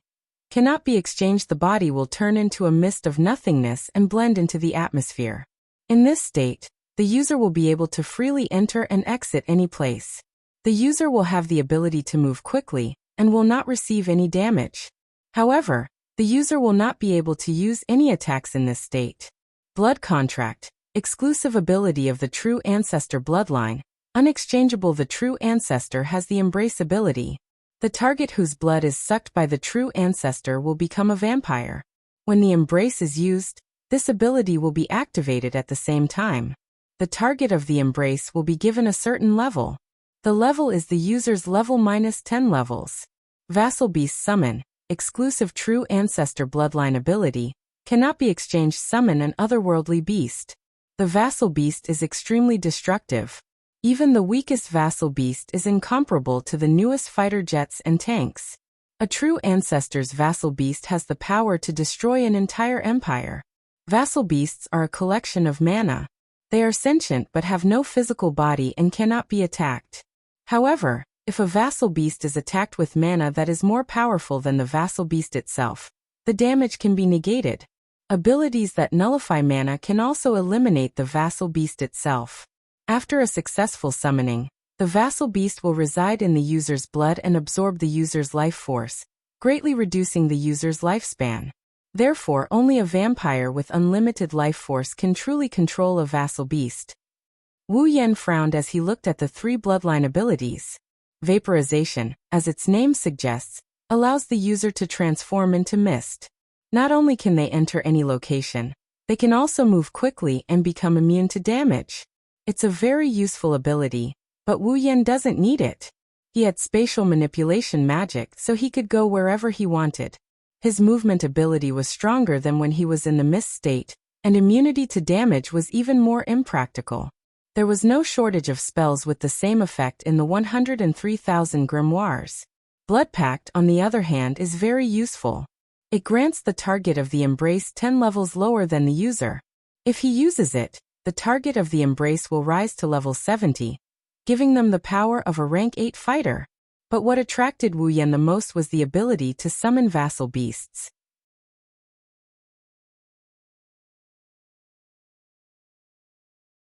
Chapter 858. Vassal Beast Summon. Ability exclusive to the primogenitor bloodline. Cannot be exchanged. Summon an otherworldly beast under the wielder's command. Vassal beasts possess immense destructive power. Even the weakest vassal beast is superior to the most advanced fighter jets and tanks. A primogenitor's vassal beast possesses the power to destroy an entire empire. Vassal beasts are a collection of mana. They possess sentience but do not have a physical body. They cannot be attacked. However, an attack with mana greater than the vassal beast's body can be nullified. The vassal beast will reside in the wielder's blood and absorb the wielder's life force, greatly reducing the wielder's lifespan. Therefore, only a vampire with unlimited life force can truly control a vassal beast. Without a doubt, this is a terrifying ability. Even the weakest vassal beast is superior to the most advanced fighter jets and tanks. A primogenitor's vassal beast possesses the power to destroy an entire empire. And I am a primogenite. In other words, if I can obtain this ability and summon a vassal beast, it will possess enough destructive power to destroy an entire empire. Vassal beasts will become my most powerful means of attack at this stage of the game. On top of that, vassal beasts are a collection of mana. They do not have a physical body and cannot be attacked. Vassal beasts are even more powerful than before. Wu Yan can already imagine what would happen if a monster like this was thrown into the Ailu Empire and wreaked havoc as it pleased. Even though using mana greater than the vassal beast's body to nullify the damage, vassal beasts are a collection of mana. A primogenitor's vassal beast is a source of mana, who can possess a greater amount of mana than a vassal beast. With my current strength, I can summon a vassal beast. Even a demigod expert who is proficient in magic would not be able to block one of my attacks. Even a demigod expert would have to exhaust most of his mana. After 2 attacks, the opponent's mana would be depleted. Without mana, the vassal beast is just a paper tiger. What's there to worry about? Of course, a demigod expert isn't that stupid. If they understood the nature of a vassal beast, they wouldn't be foolish enough to take it head-on. However, that doesn't diminish the power of a vassal beast. Moreover, vassal beasts had their own consciousness, so he didn't need to control them. Being able to fight on his own saved him a lot of trouble. With his current power level, he can summon a familiar to fight alongside him. He's confident he won't lose to a tier 9 combatant. If one had 2 familiars, or more than 2 familiars. Thinking about it, Wu Yan felt that this ability was a bit abnormal. The only thing they had to be wary of was the ability to deal a fatal blow to a familiar, but that didn't matter. Familiars didn't have a physical body to begin with. Once they were wiped out, they could just summon them again. As long as the user didn't die, the familiars wouldn't die either. He only needed to consume magic power to summon it again. If the Blood Pact ability allowed him to create an unparalleled tier 8 army, then the ability to summon familiars would allow him to become an existence comparable to an entire army. At the very least, that's the case in terms of destructive power. Wu Yan was tempted by the ability to create a tier 8 army. After all 20,000 of the Misaka sisters could become tier 8 powerhouses with it. However, putting aside whether or not the sisters would be willing to become vampires, the side effect of the blood-sucking ability was enough to give Wu Yan a headache. Wu Yan only managed to suppress the blood-sucking ability by using an item he redeemed from the system. The item cost was quite high as well. If he wanted to redeem an item that could suppress the blood-sucking ability of 20,000 Misaka sisters, he wouldn't be able to do it unless he pawned everything in his ring of gold. In comparison, the ability to summon familiars was more appealing to Wu Yan. However, Wu Yan is worried that the familiars he summoned might be weak. After all, there are strong familiars and weak familiars, isn't there? Wu Yan didn't know that his worries were unfounded. When a familiar is first summoned from a different world, it will reside in the blood of the summoner and feed on the mana and life force of the summoner. The stronger the mana and life force of the summoner, the more powerful the familiar will be. This was why vassal beasts summoned by true ancestors were known as the strongest vassal beasts. A true ancestor's mana was the pinnacle of all life forms, and their vitality was limitless. Vassal beasts that fed on mana and vitality were naturally the strongest vassal beasts that resided in a true ancestor's body. Wu Yan was reassured after learning this from the system. He made his decision. System, I choose the third option. Summon familiars. Beep. Third bloodline ability. Summon familiars is a bloodline awakening of the primogenitor bloodline. Confirm? Reminder. After confirming the bloodline ability, the other two bloodline abilities will be removed from the user's bloodline. You will never be able to use them again. Please make your choice carefully. Wu Yan paused when he heard the system's notification. He hesitated for a moment before nodding. Those two abilities weren't of much use to him anyways. So be it. Confirm. Beep. Confirm. Selection successful. Removal of atomization and blood pact. A dense blood-red light burst forth from Wu Yan's body. With the appearance of the blood-red light, Wu Yan's body trembled slightly. A strange wave of energy surged out from his body and rippled across Wu Yan's body. Wu Yan looked like a reflection in a pool of water. He was hit by a falling rock, causing him to tremble unsteadily. At the same time, Wu Yan's veins bulged. The blood in his body went berserk and surged at a speed never seen before. Like an electric current coursing through his veins, his skin slowly turned red. Wu Yan could clearly feel that deep within his body, every part of his body is transmitting a signal. It was itching. Wu Yan had experienced this feeling when he first awakened the red jade mode. Although it wasn't painful, the strange itching was more torturous than pain. Now that this itching feeling appeared again, Wu Yan recalled the torment he felt at that time. His body trembled, and he couldn't help but feel nervous. However, to his surprise, the itching from Wu Yan's body was not as strong as when he first awakened the red jade mode. Although it was still very itchy, it was still within the range of Wu Yan's tolerance. Wu Yan heaved a sigh of relief. As the blood in his body went berserk and the abnormal waves on the surface of his body slowly acted on his body, Wu Yan felt that his blood seemed to have undergone some changes. His internal organs also began to change due to the absorption of the abnormal waves on the surface of his body. As for what was different, Wu Yan couldn't put his finger on it. The indescribable feeling made Wu Yan's heart itch. Not long after, the abnormal waves on the surface of his body were completely absorbed by his internal organs. The blood in his body gradually calmed down, and the system notification rang out. Ding. Obtained the bloodline ability, Summon Familiar. Wu Yan blinked in confusion. He tilted his head and touched his body. I got it. But why didn't I feel the presence of a familiar?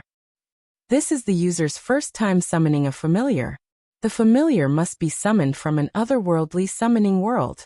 Only then will the familiar reside in the user's body for the user to use. I think so. Wu Yan rubbed his chest. Then how do I summon a familiar from an otherworldly summoning world? According to the system's database, if the user wishes to summon a familiar, they must travel to a dungeon world associated with the familiar's world. Familiars cannot be summoned from other worlds. Wu Yan instantly understood after hearing the system's reply. He was tricked again.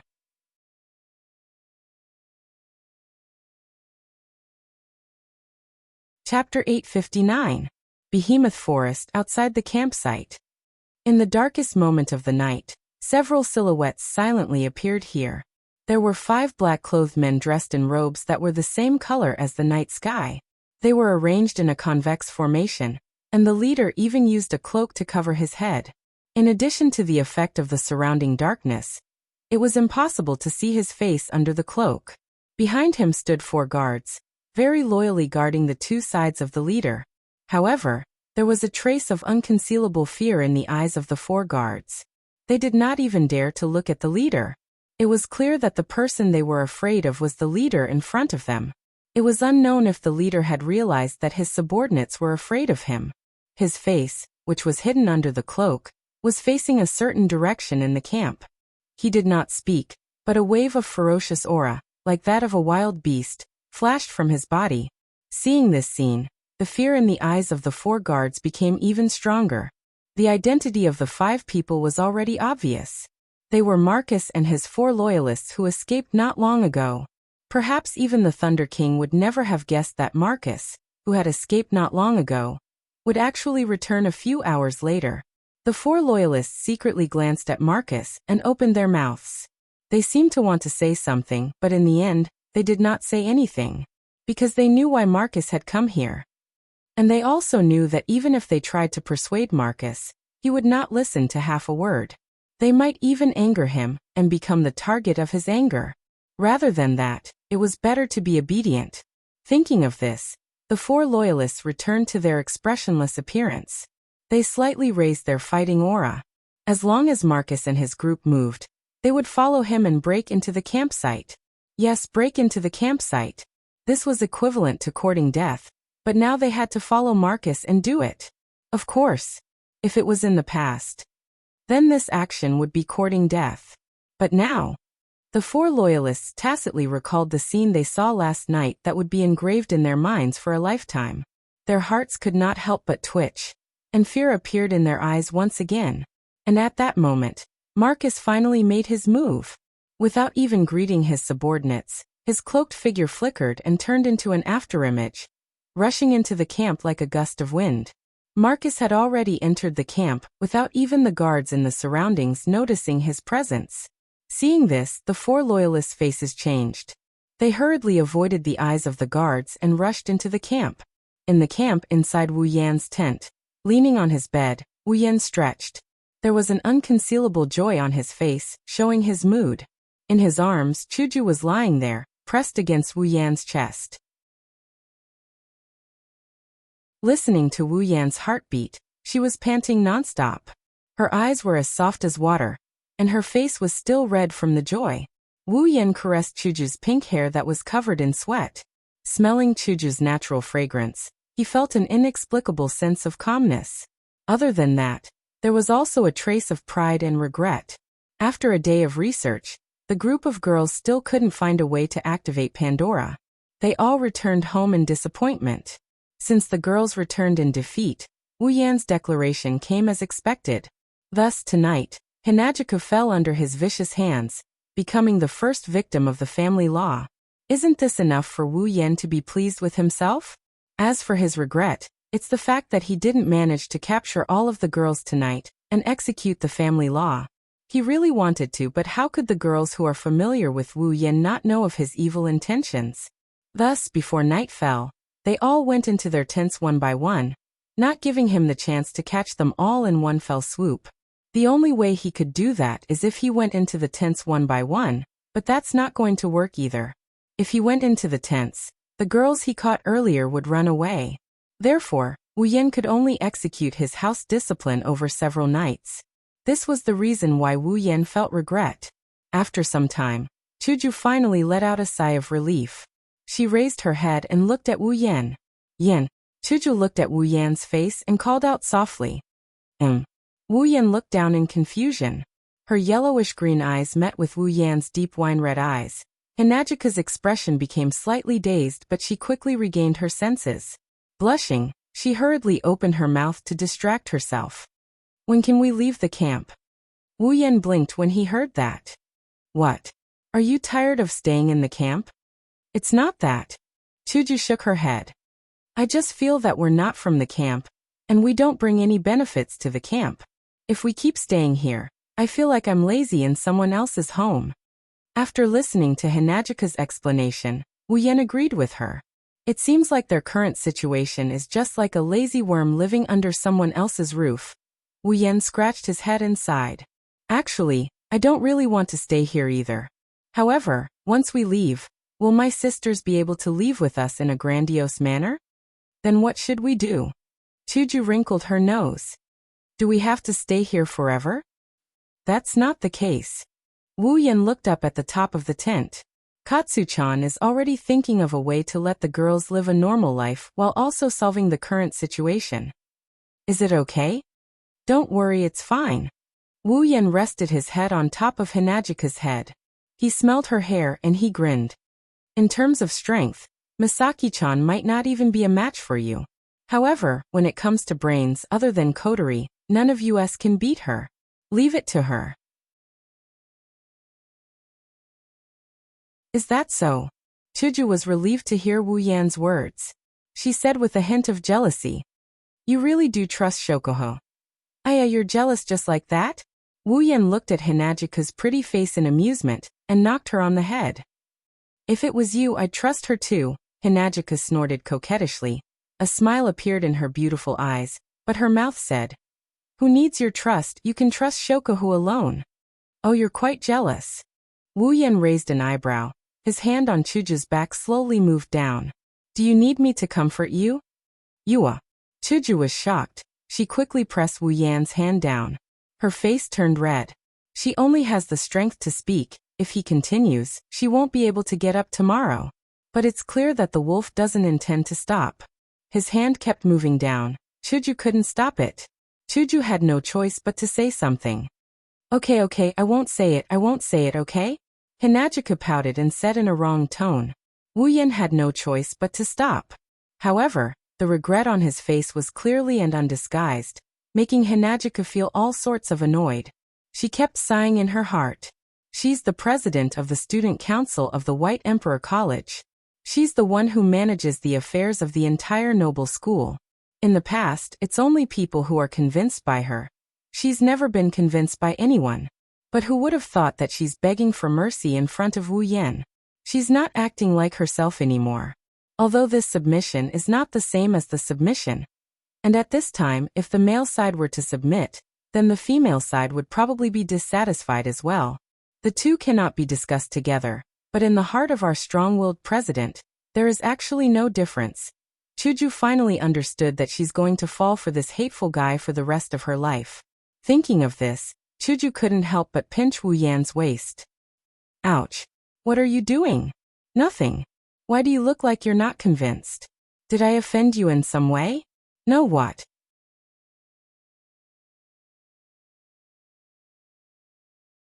Chapter 860. The Behemoth Forest encampment is huge, comparable to a small city. There are several thousand people stationed in the encampment alone. Every night, there are a lot of guards patrolling the area. They are at least at the 6th rank, most of them are at the 7th rank, and there are even a few at the 8th rank. With the strength of these patrols, it would be extremely difficult for outsiders to infiltrate the encampment. However, this is not a problem for the 4 loyalists who infiltrated the encampment yesterday. It is also not a problem for Marcus, who is much stronger than the 4 loyalists. Under the cover of the night, the 5 of them easily avoided the patrols. Even the 8th rank guards didn't notice them. The 5 of them rushed towards one of the areas in the encampment at a moderate speed. Hey, brothers! The teams that just finished gathering came over and greeted the patrols that have been patrolling for half the night. It's time to change shifts. You should go rest. The night patrols had to be changed as well. Otherwise, after a night, even if nothing happened because of their cultivation, it would inevitably affect their work during the day. Therefore, it was very necessary to change the shifts of the guards. Especially recently, the camp was in the midst of troubled times. Sometimes, they couldn't even sleep, so it was even more necessary to change shifts to rest. It's finally time to change shifts. Finally, we can rest. Let's go to sleep. One of the patrolling team members sighed. They chatted with each other as they walked towards their own tents. When they arrived at the encampment area, they naturally split up and walked towards their own tents. A guard who was separated from his teammates was walking back to his residence alone. Suddenly, he felt a blur in front of his eyes, and a black shadow suddenly appeared in front of him. He was shocked and opened his mouth wide. Just as he was about to scream, the black shadow quickly raised its head. A black gas shot out from under the cloak. It shot into the guard's eyes. The guard felt dizzy, and soon his consciousness blurred. His eyes gradually became dull, and the fluctuations of his emotions slowly disappeared from within. He was like a puppet. Tell me. A hoarse voice came from under the cloak. Where is Wu Yan? Marcus used to be the person in charge of the entire camp. He knew where Wu Yan and the others lived. However, ever since Andrew failed to assassinate Shokuho Misaki, they had changed their residence, so Marcus wasn't sure where they were. He only had a rough idea that it was in this area. However, it couldn't be ruled out that Wu Yan and the others had changed locations in the past few days. Marcus had no choice but to take control of one of the garrisons, and he didn't have such means in the past. It's in the east. The guard said in a daze. That. Inside the cloak, a blood-red light flashed. What about his women? It's also in the east. The guard said mechanically. Marcus nodded slightly. Take me there. The guards didn't resist. They turned around and led Marcus and the other 4 loyalists towards the east side of the area. Along the way, many patrols discovered this garrison, but they didn't discover Marcus and the 4 loyalists beside him. They seemed to know this garrison, so they didn't come forward to ask anything, saving Marcus a lot of effort. After advancing for a while, they arrived at the edge. The garrison personnel suddenly stopped moving forward. Marcus and the 4 loyalists raised their heads and looked ahead. There, nearly 10 tents were set up in a very isolated corner, and didn't converge with the other tents. Marcus understood that those tents were where Wu Yan and the others were staying. The body hidden in the cloak began to tremble slightly, but it didn't take long for Marcus to suppress it. Holding back the roar that was about to erupt, Marcus whispered. Why did you stop? Which tent is Wu Yan in? The guard's voice was emotionless. I only know that several sirs are staying here, but I don't know which one is staying in which tent. Marcus flinched for a bit before he understood. The guards couldn't enter the area Wu Yan and Co are staying in. That's why they know where they are staying, but they don't know who is staying in which tent. Looking at the several tents in front of him, Marcus clenched his fists and didn't immediately enter them. After all, Wu Yan wasn't the only one there. There were 2 other 9th rank existences. He didn't know that there were more than 2 9th rank existences there. There were 7 of them. In the tent area where Wu Yan and the others were staying, the lights were all dimmed. It meant that the owners were asleep.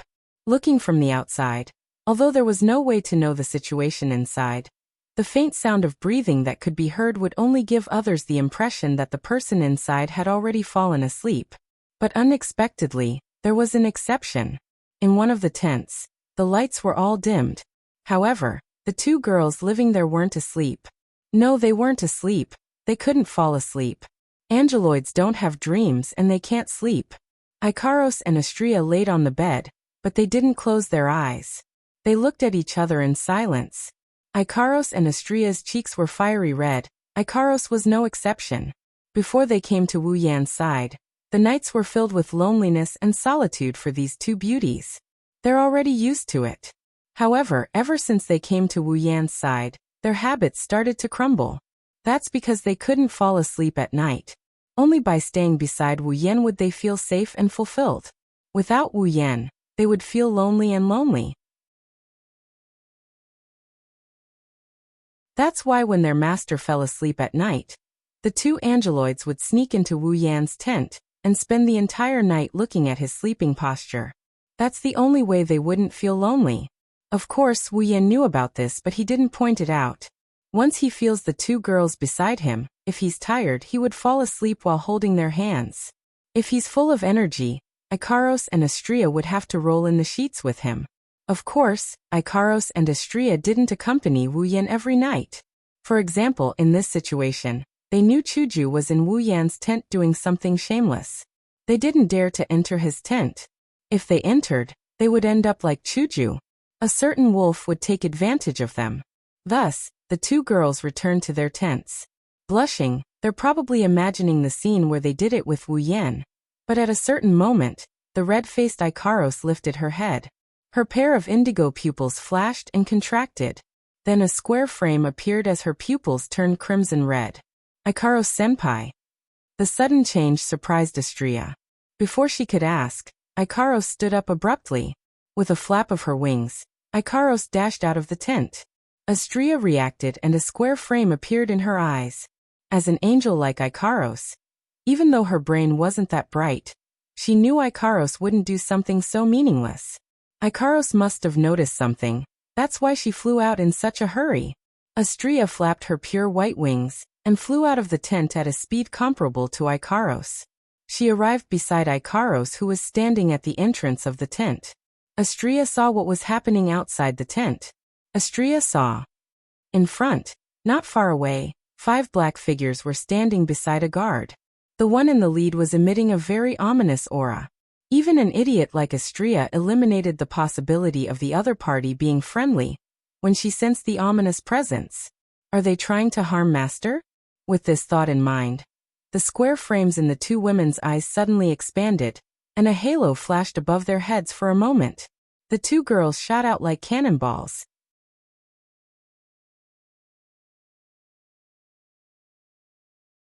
Chapter 861. Marcus, who was thinking of a way to sneak past Ikaros and Flandrachon's tent to assassinate Wu Yen, and the other girls turned around in shock. When he saw Ikaros and Astria charging at him, his expression changed.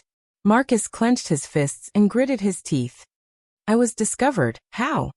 Marcus believed that he had hidden his whereabouts very well, and the 4 loyal followers beside him were all capable of hiding their tracks. Otherwise, they wouldn't have been able to hide from the eyes and ears of the entire camp and save him. But he didn't expect that in the end, he was still discovered. Marcus miscalculated. He didn't know anything about the girl's abilities. Just like how Andrew didn't expect Shokuho Misaki to have the ability to sense other people's psyche waves, Marcus didn't expect Ikaros to be able to detect him when he thought he had hidden himself well. But he didn't expect Ikaros to be able to detect him. If that's the case. His cloak fluttered despite the lack of wind. Wisps of black gas came out of it and enveloped Ikaros and Astria like a dark cloud. Then I will take care of you first. You. A cold voice came out of Marcus' mouth and echoed in the ears of the 4 diehard loyalists. Kill that golden-haired one. Yes, sir. The loyalists shouted. Then they leaped into the air and charged towards Astria. Marcus, on the other hand, turned his attention to Ikaros. Perfect, let's see how strong a Tier 9 fighter like you is. As soon as he finished speaking, Marcus spewed out black gas from his feet, turning him into a rocket launcher as he charged towards Ikaros. Boom, the sound of a collision echoed throughout the camp. Such a loud and clear voice was no different from a sudden clap of thunder in the silent night. He believed that if this voice were to spread out, then everyone in the camp would hear it and come over. The 5 of them surrounded Marcus.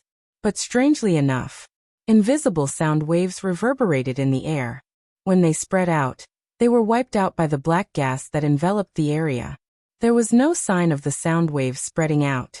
Because of this ability, that's why Marcus dared to assassinate Wu Yen and Ko one by one.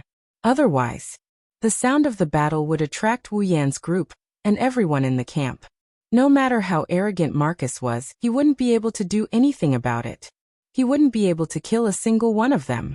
Since it was able to block sound waves, it would naturally be able to block combat aura, mana fluctuations, and the aura of the person inside. With this ability, Marcus's wishful thinking of defeating them one by one would definitely be successful. Of course, that's when he's dealing with others. While Ikaros, Astria, and Marcus clash with each other, inside Wu Yan's tent, Wu Yan, who was hugging Chuju, opened his eyes. He shot up from his bed like a spring, startling Chuju. What's wrong?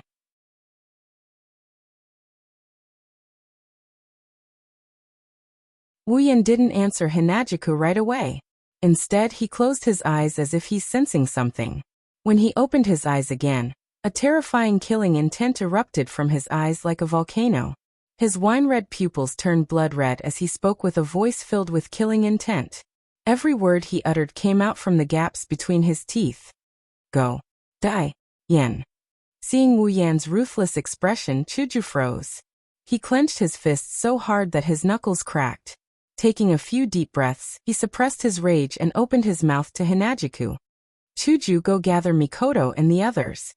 Hearing that, Hinajiku immediately understood that something must have happened. She grabbed her clothes and quickly put them on while asking, what happened? Wu Yan took a deep breath. If he didn't do this, he was afraid he wouldn't be able to hold himself back and rush out without giving his orders. The mind transmission spell I set up inside Ikaros, and Astria's body was triggered.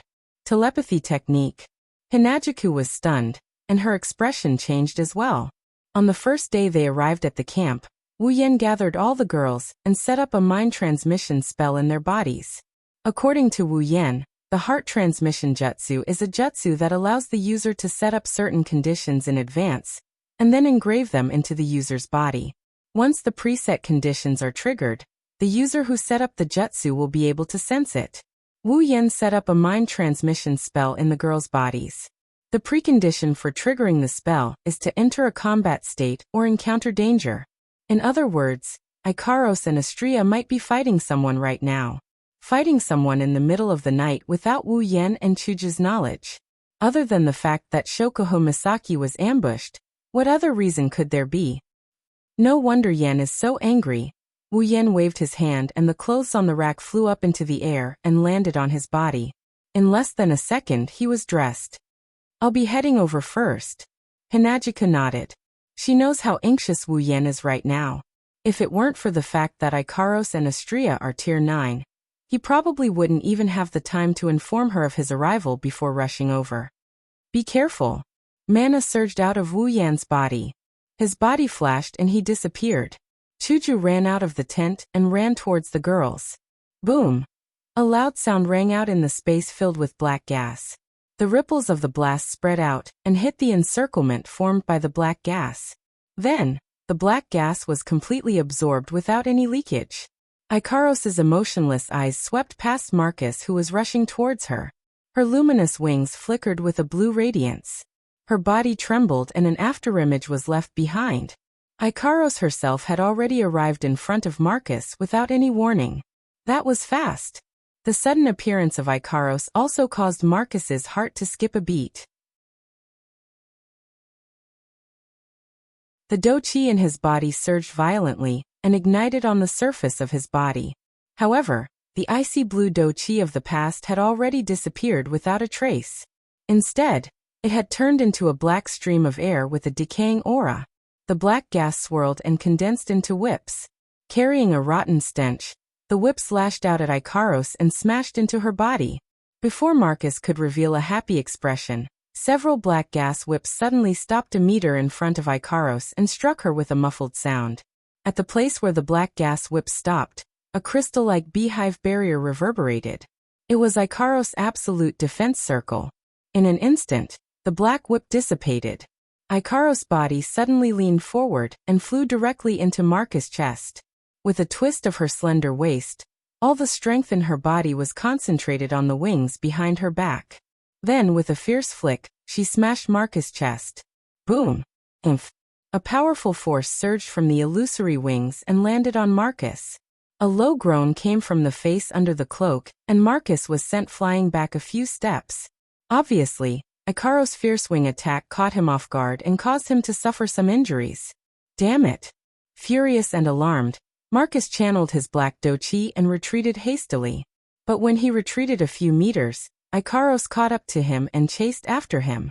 Her eyes shrunk slightly as she raised her slender fist. A crystalline light similar to the one on the surface of the absolute defense circle flashed, and with a sharp sound of wind tearing through the air, she punched Marcus in the chest. Bang!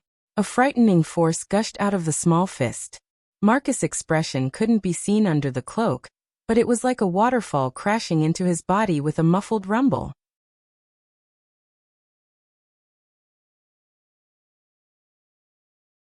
Chapter 862. Bang! The ferocious blow directly caused Marcus to tilt his body. With a poochie sound, liquid sprayed out from the cloak, and his body was directly sent flying. However, the liquid that sprayed out from the face under Marcus' cloak wasn't blood, but an ink-like black liquid with a foul stench. Instead of falling to the ground, the stench of the unknown liquid seeped through the air and turned into a black arrow, shooting straight for Ikaros' delicate face. Ikaros raised her head. A stream of data flowed out from her crimson pupils, as if she's analyzing the data of the entire battle. She didn't move an inch and casually threw out absolute defense circle to cover the front of her body, allowing the black liquid arrow to hit it. In the next second, a sizzling sound like an egg being dropped into a frying pan came from absolute defense circle. It's the black arrow corroding the surface of absolute defense circle like acid. Seeing this, even Ikaros couldn't help but pause for a moment. Obviously, she didn't expect this result. Fortunately, the black arrow didn't seem to be able to corrode absolute defense circle. It only caused a burst of poisonous smoke before disappearing without a trace. The whole process may seem long, but from the moment Ikaros and Marcus faced each other head-on, it's clear that Marcus didn't have much time left. It only took a dozen or so seconds for the two melee attacks to take place. In these dozen or so seconds, Ikaros had the absolute upper hand. Just as Marcus stabilized himself, his line of sight quickly shifted to Ikaros, who was floating in the air. Seeing Ikaros's unscathed appearance, he gnashed his teeth in hatred from under his cloak. This woman is so strong. In just a dozen or so seconds, he already suffered 2 losses at the hands of the opponent. At this point, no matter how stupid Marcus is, he finally understood. This woman called Ikaros isn't what he thought she was. She's like him, relying on some kind of method. She's a fake who forcefully raised her strength to the 9th stage. But how is this possible? This woman. She's still so young. How can she rely on her own strength to reach the 9th stage? Marcus' voice was filled with uncontrollable jealousy and hatred. One must know. He had paid a rather painful price to reach the 9th stage. Looking at Ikaros' unwavering eyes, Marcus cautiously took a few steps back. His face under the cloak was terrifyingly gloomy. The heterogeneous do-chi in his body had been pushed to the limit. Now in his heart he no longer dared to underestimate Ikaros in the slightest. However, even if Ikaros' strength is beyond Marcus's expectation, and is much stronger than the current Marcus, he has nothing to fear. He can't win against Ikaros alone, but if they entangled, she won't be able to defeat him. Once Astrea is killed by Marcus' 4 diehard followers, she will join forces with me and I will tank her head-on while the 4 diehard followers attack me from the side. I don't believe I can't win this battle, Lin Sanjia thought. In a battle between 9th stage combatants, if there isn't a huge disparity in strength, even a slight distraction can be fatal. Ikaros is stronger than Marcus, but not by much. Under such circumstances, with 4 more diehard followers harassing her, she'll definitely die. As for Astrea's battle, Marcus isn't worried at all. A peak 8th stage is much stronger than a high 8th stage, but she's up against 4 high 8th stage combatants. The peak 8th stage has almost no chance of winning. 1 against 4, it's like ants can bite an elephant to death. Plus, his 4 diehard followers aren't your average high 8th stage combatants. If they join forces, they'll definitely win. Marcus has no doubt about it. At least, that's what he thinks. That's why he didn't know that the Ikaros in his mind, who isn't much stronger than him, still has an evolved combat mode that she hasn't used yet. Of course, he also didn't know that the peak 8th stage Astrea in his mind has already become a 9th stage combatant. One miscalculation after another, Marcus is doomed to a tragedy. Oh no? Ugh. Just as Marcus was about to use a delaying tactic to fight Ikaros, not far away, several familiar screams suddenly resounded, accompanied by an astonishing pressure. An ominous premonition emerged from the depths of Marcus's heart. He did not dare to turn his head to look at the source of the sound, but his head still turned uncontrollably. Then, the scene that entered his eyes caused his body to tremble violently. The one-sided siege that he had expected did not happen. Instead, the 4 8th Order high-level loyalists that he had placed his hopes on were all lying on the ground, with a hideous wound that was enough to kill them. Blood flowed out, staining the ground below. In Marcus' impression, Astrea should be dead by now. Instead, she was wielding a radiant lightsaber. She flew to Ikaros' side and faced him from afar. No. This is impossible. Marcus's voice was hoarse as he stared at his 4 subordinates on the ground. He wanted to see if there was any trace of camouflage. Alas, he was disappointed. His 4 diehard followers slowly lost their breath under his gaze. They're dead. What? Waves of black gas rose from within the cloak, accompanied by Marcus' unbearable roar. Why can a peak 8th stage kill 4 high 8th stage combatants so easily? As soon as Marcus finished speaking, a voice filled with boundless coldness echoed from behind him. This question. Hearing the familiar voice engraved in the deepest part of his memory, Marcus suddenly froze in place. You better go ask those 4 high-class 8 powerhouses in hell. The body hidden under the cloak began to tremble at a far higher frequency than before. A monstrous ferocious aura surged out from Marcus' body, bringing with it a black aura like a gale. He turned around and swept behind him. Wu Yan. Wu Yan's wine-red eyes revealed a hint of mockery. He didn't even raise his hand, and a wall of magic lit up like a light. When the black wind came in contact with the wall, it looked like it met something terrifying. It got pushed to the side and brushed past Wu Yan's side. So it's you? A murderous glint flashed in Wu Yan's eyes. He unleashed a mountain-like pressure that enveloped the entire area. He didn't hold back as he slammed it down on Marcus. You're the stinky rat that crawled into this place and bit into the ground without knowing your own strength? Frantic killing intent, hidden in a voice as faint as a mosquito's buzz, spread out and, together with the extreme pressure, fell on Marcus' body. Marcus, who was still in a state of madness just a moment ago, felt his breathing become sluggish and his shoulders sink. Marcus paused for a moment when he realized he was being suppressed by Wu Yan's aura. Then, a ferocious aura that was several times more ferocious exploded, and Marcus howled like a demon from the abyss. Wu Yan frowned when he heard the other party's resentful howl coming from inside the cloak. It was obvious from the other party's tone that the cloaked person knew him, and had a deep hatred for him. Otherwise, he wouldn't be acting like this. Originally, he thought that the cloaked person was like Andrew last time. He thought that the cloaked person came to the dark side of the camp to fulfill his own scheme. But now it seems that this idea can be denied. Wu Yan looked at the cloaked person who was howling madly. He activated the system's perception and looked over. Marcus? Saito. Level 80. Narrowing his eyes, Wu Yan's murderous gaze turned a few degrees colder. You're Marcus.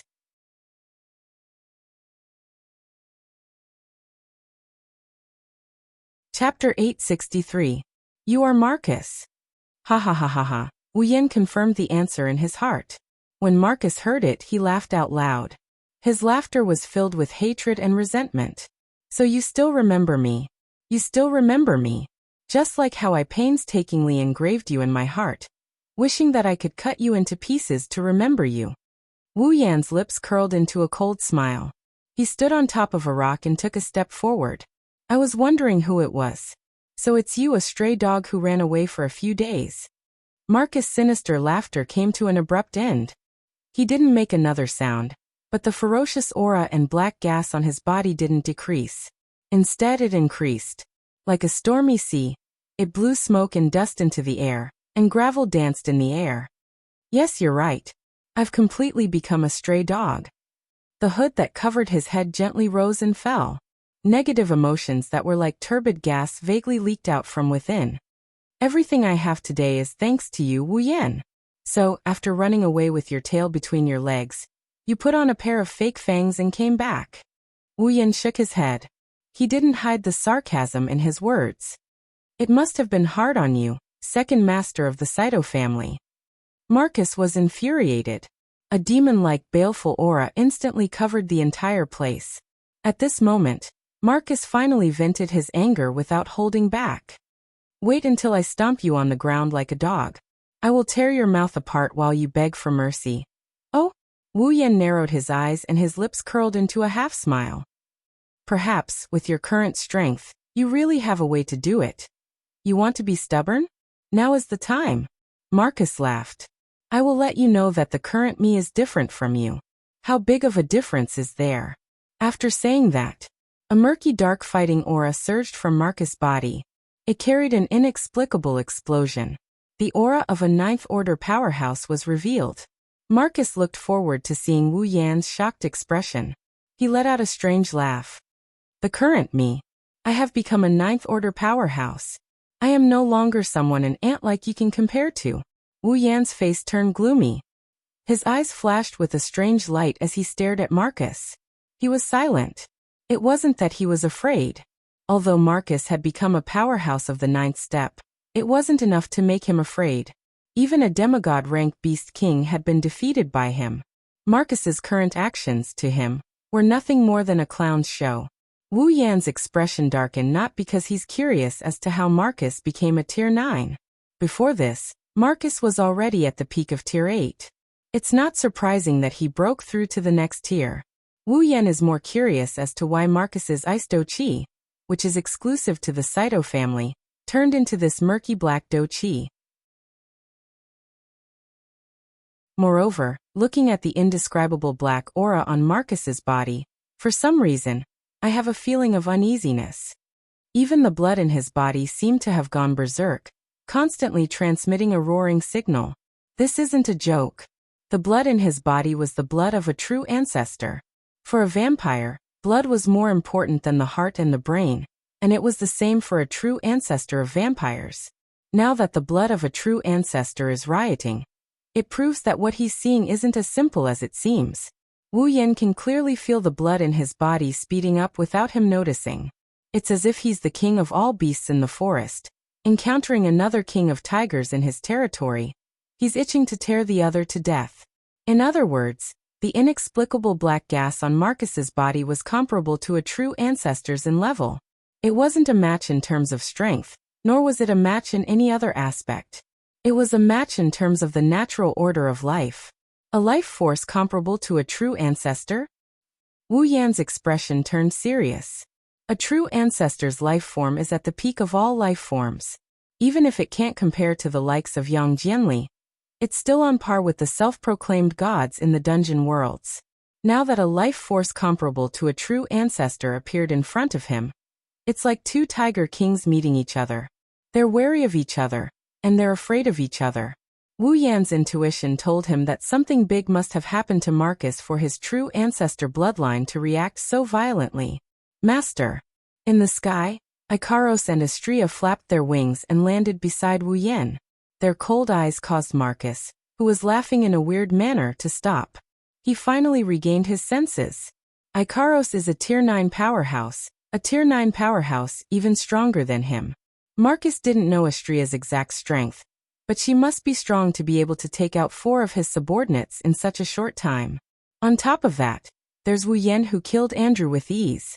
Marcus calmed down, but he seemed to be hesitating. Right now he was alone and helpless in the midst of the enemy's camp. Although the black chi barrier he used could ensure that no matter what happened here, it would not attract the attention of the people in the camp. However, with his own strength, he probably had no chance of winning against the 3 people in front of him. Retreat? Marcus doesn't want to just give up like that. However, if he did not retreat, it was very likely that he would be left behind.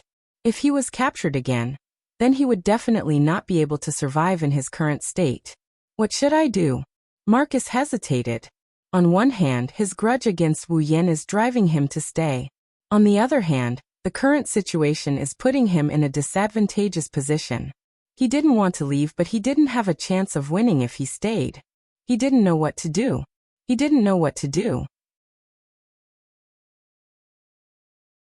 In the end, reason won over his hatred for Wu Yan. Marcus chose to retreat. Wu Yan only has one life. Revenge can be taken at any time. Marcus believes that next time, Wu Yan won't be as lucky as he is now. Just as Marcus was about to retreat, a voice rang out, causing him to freeze.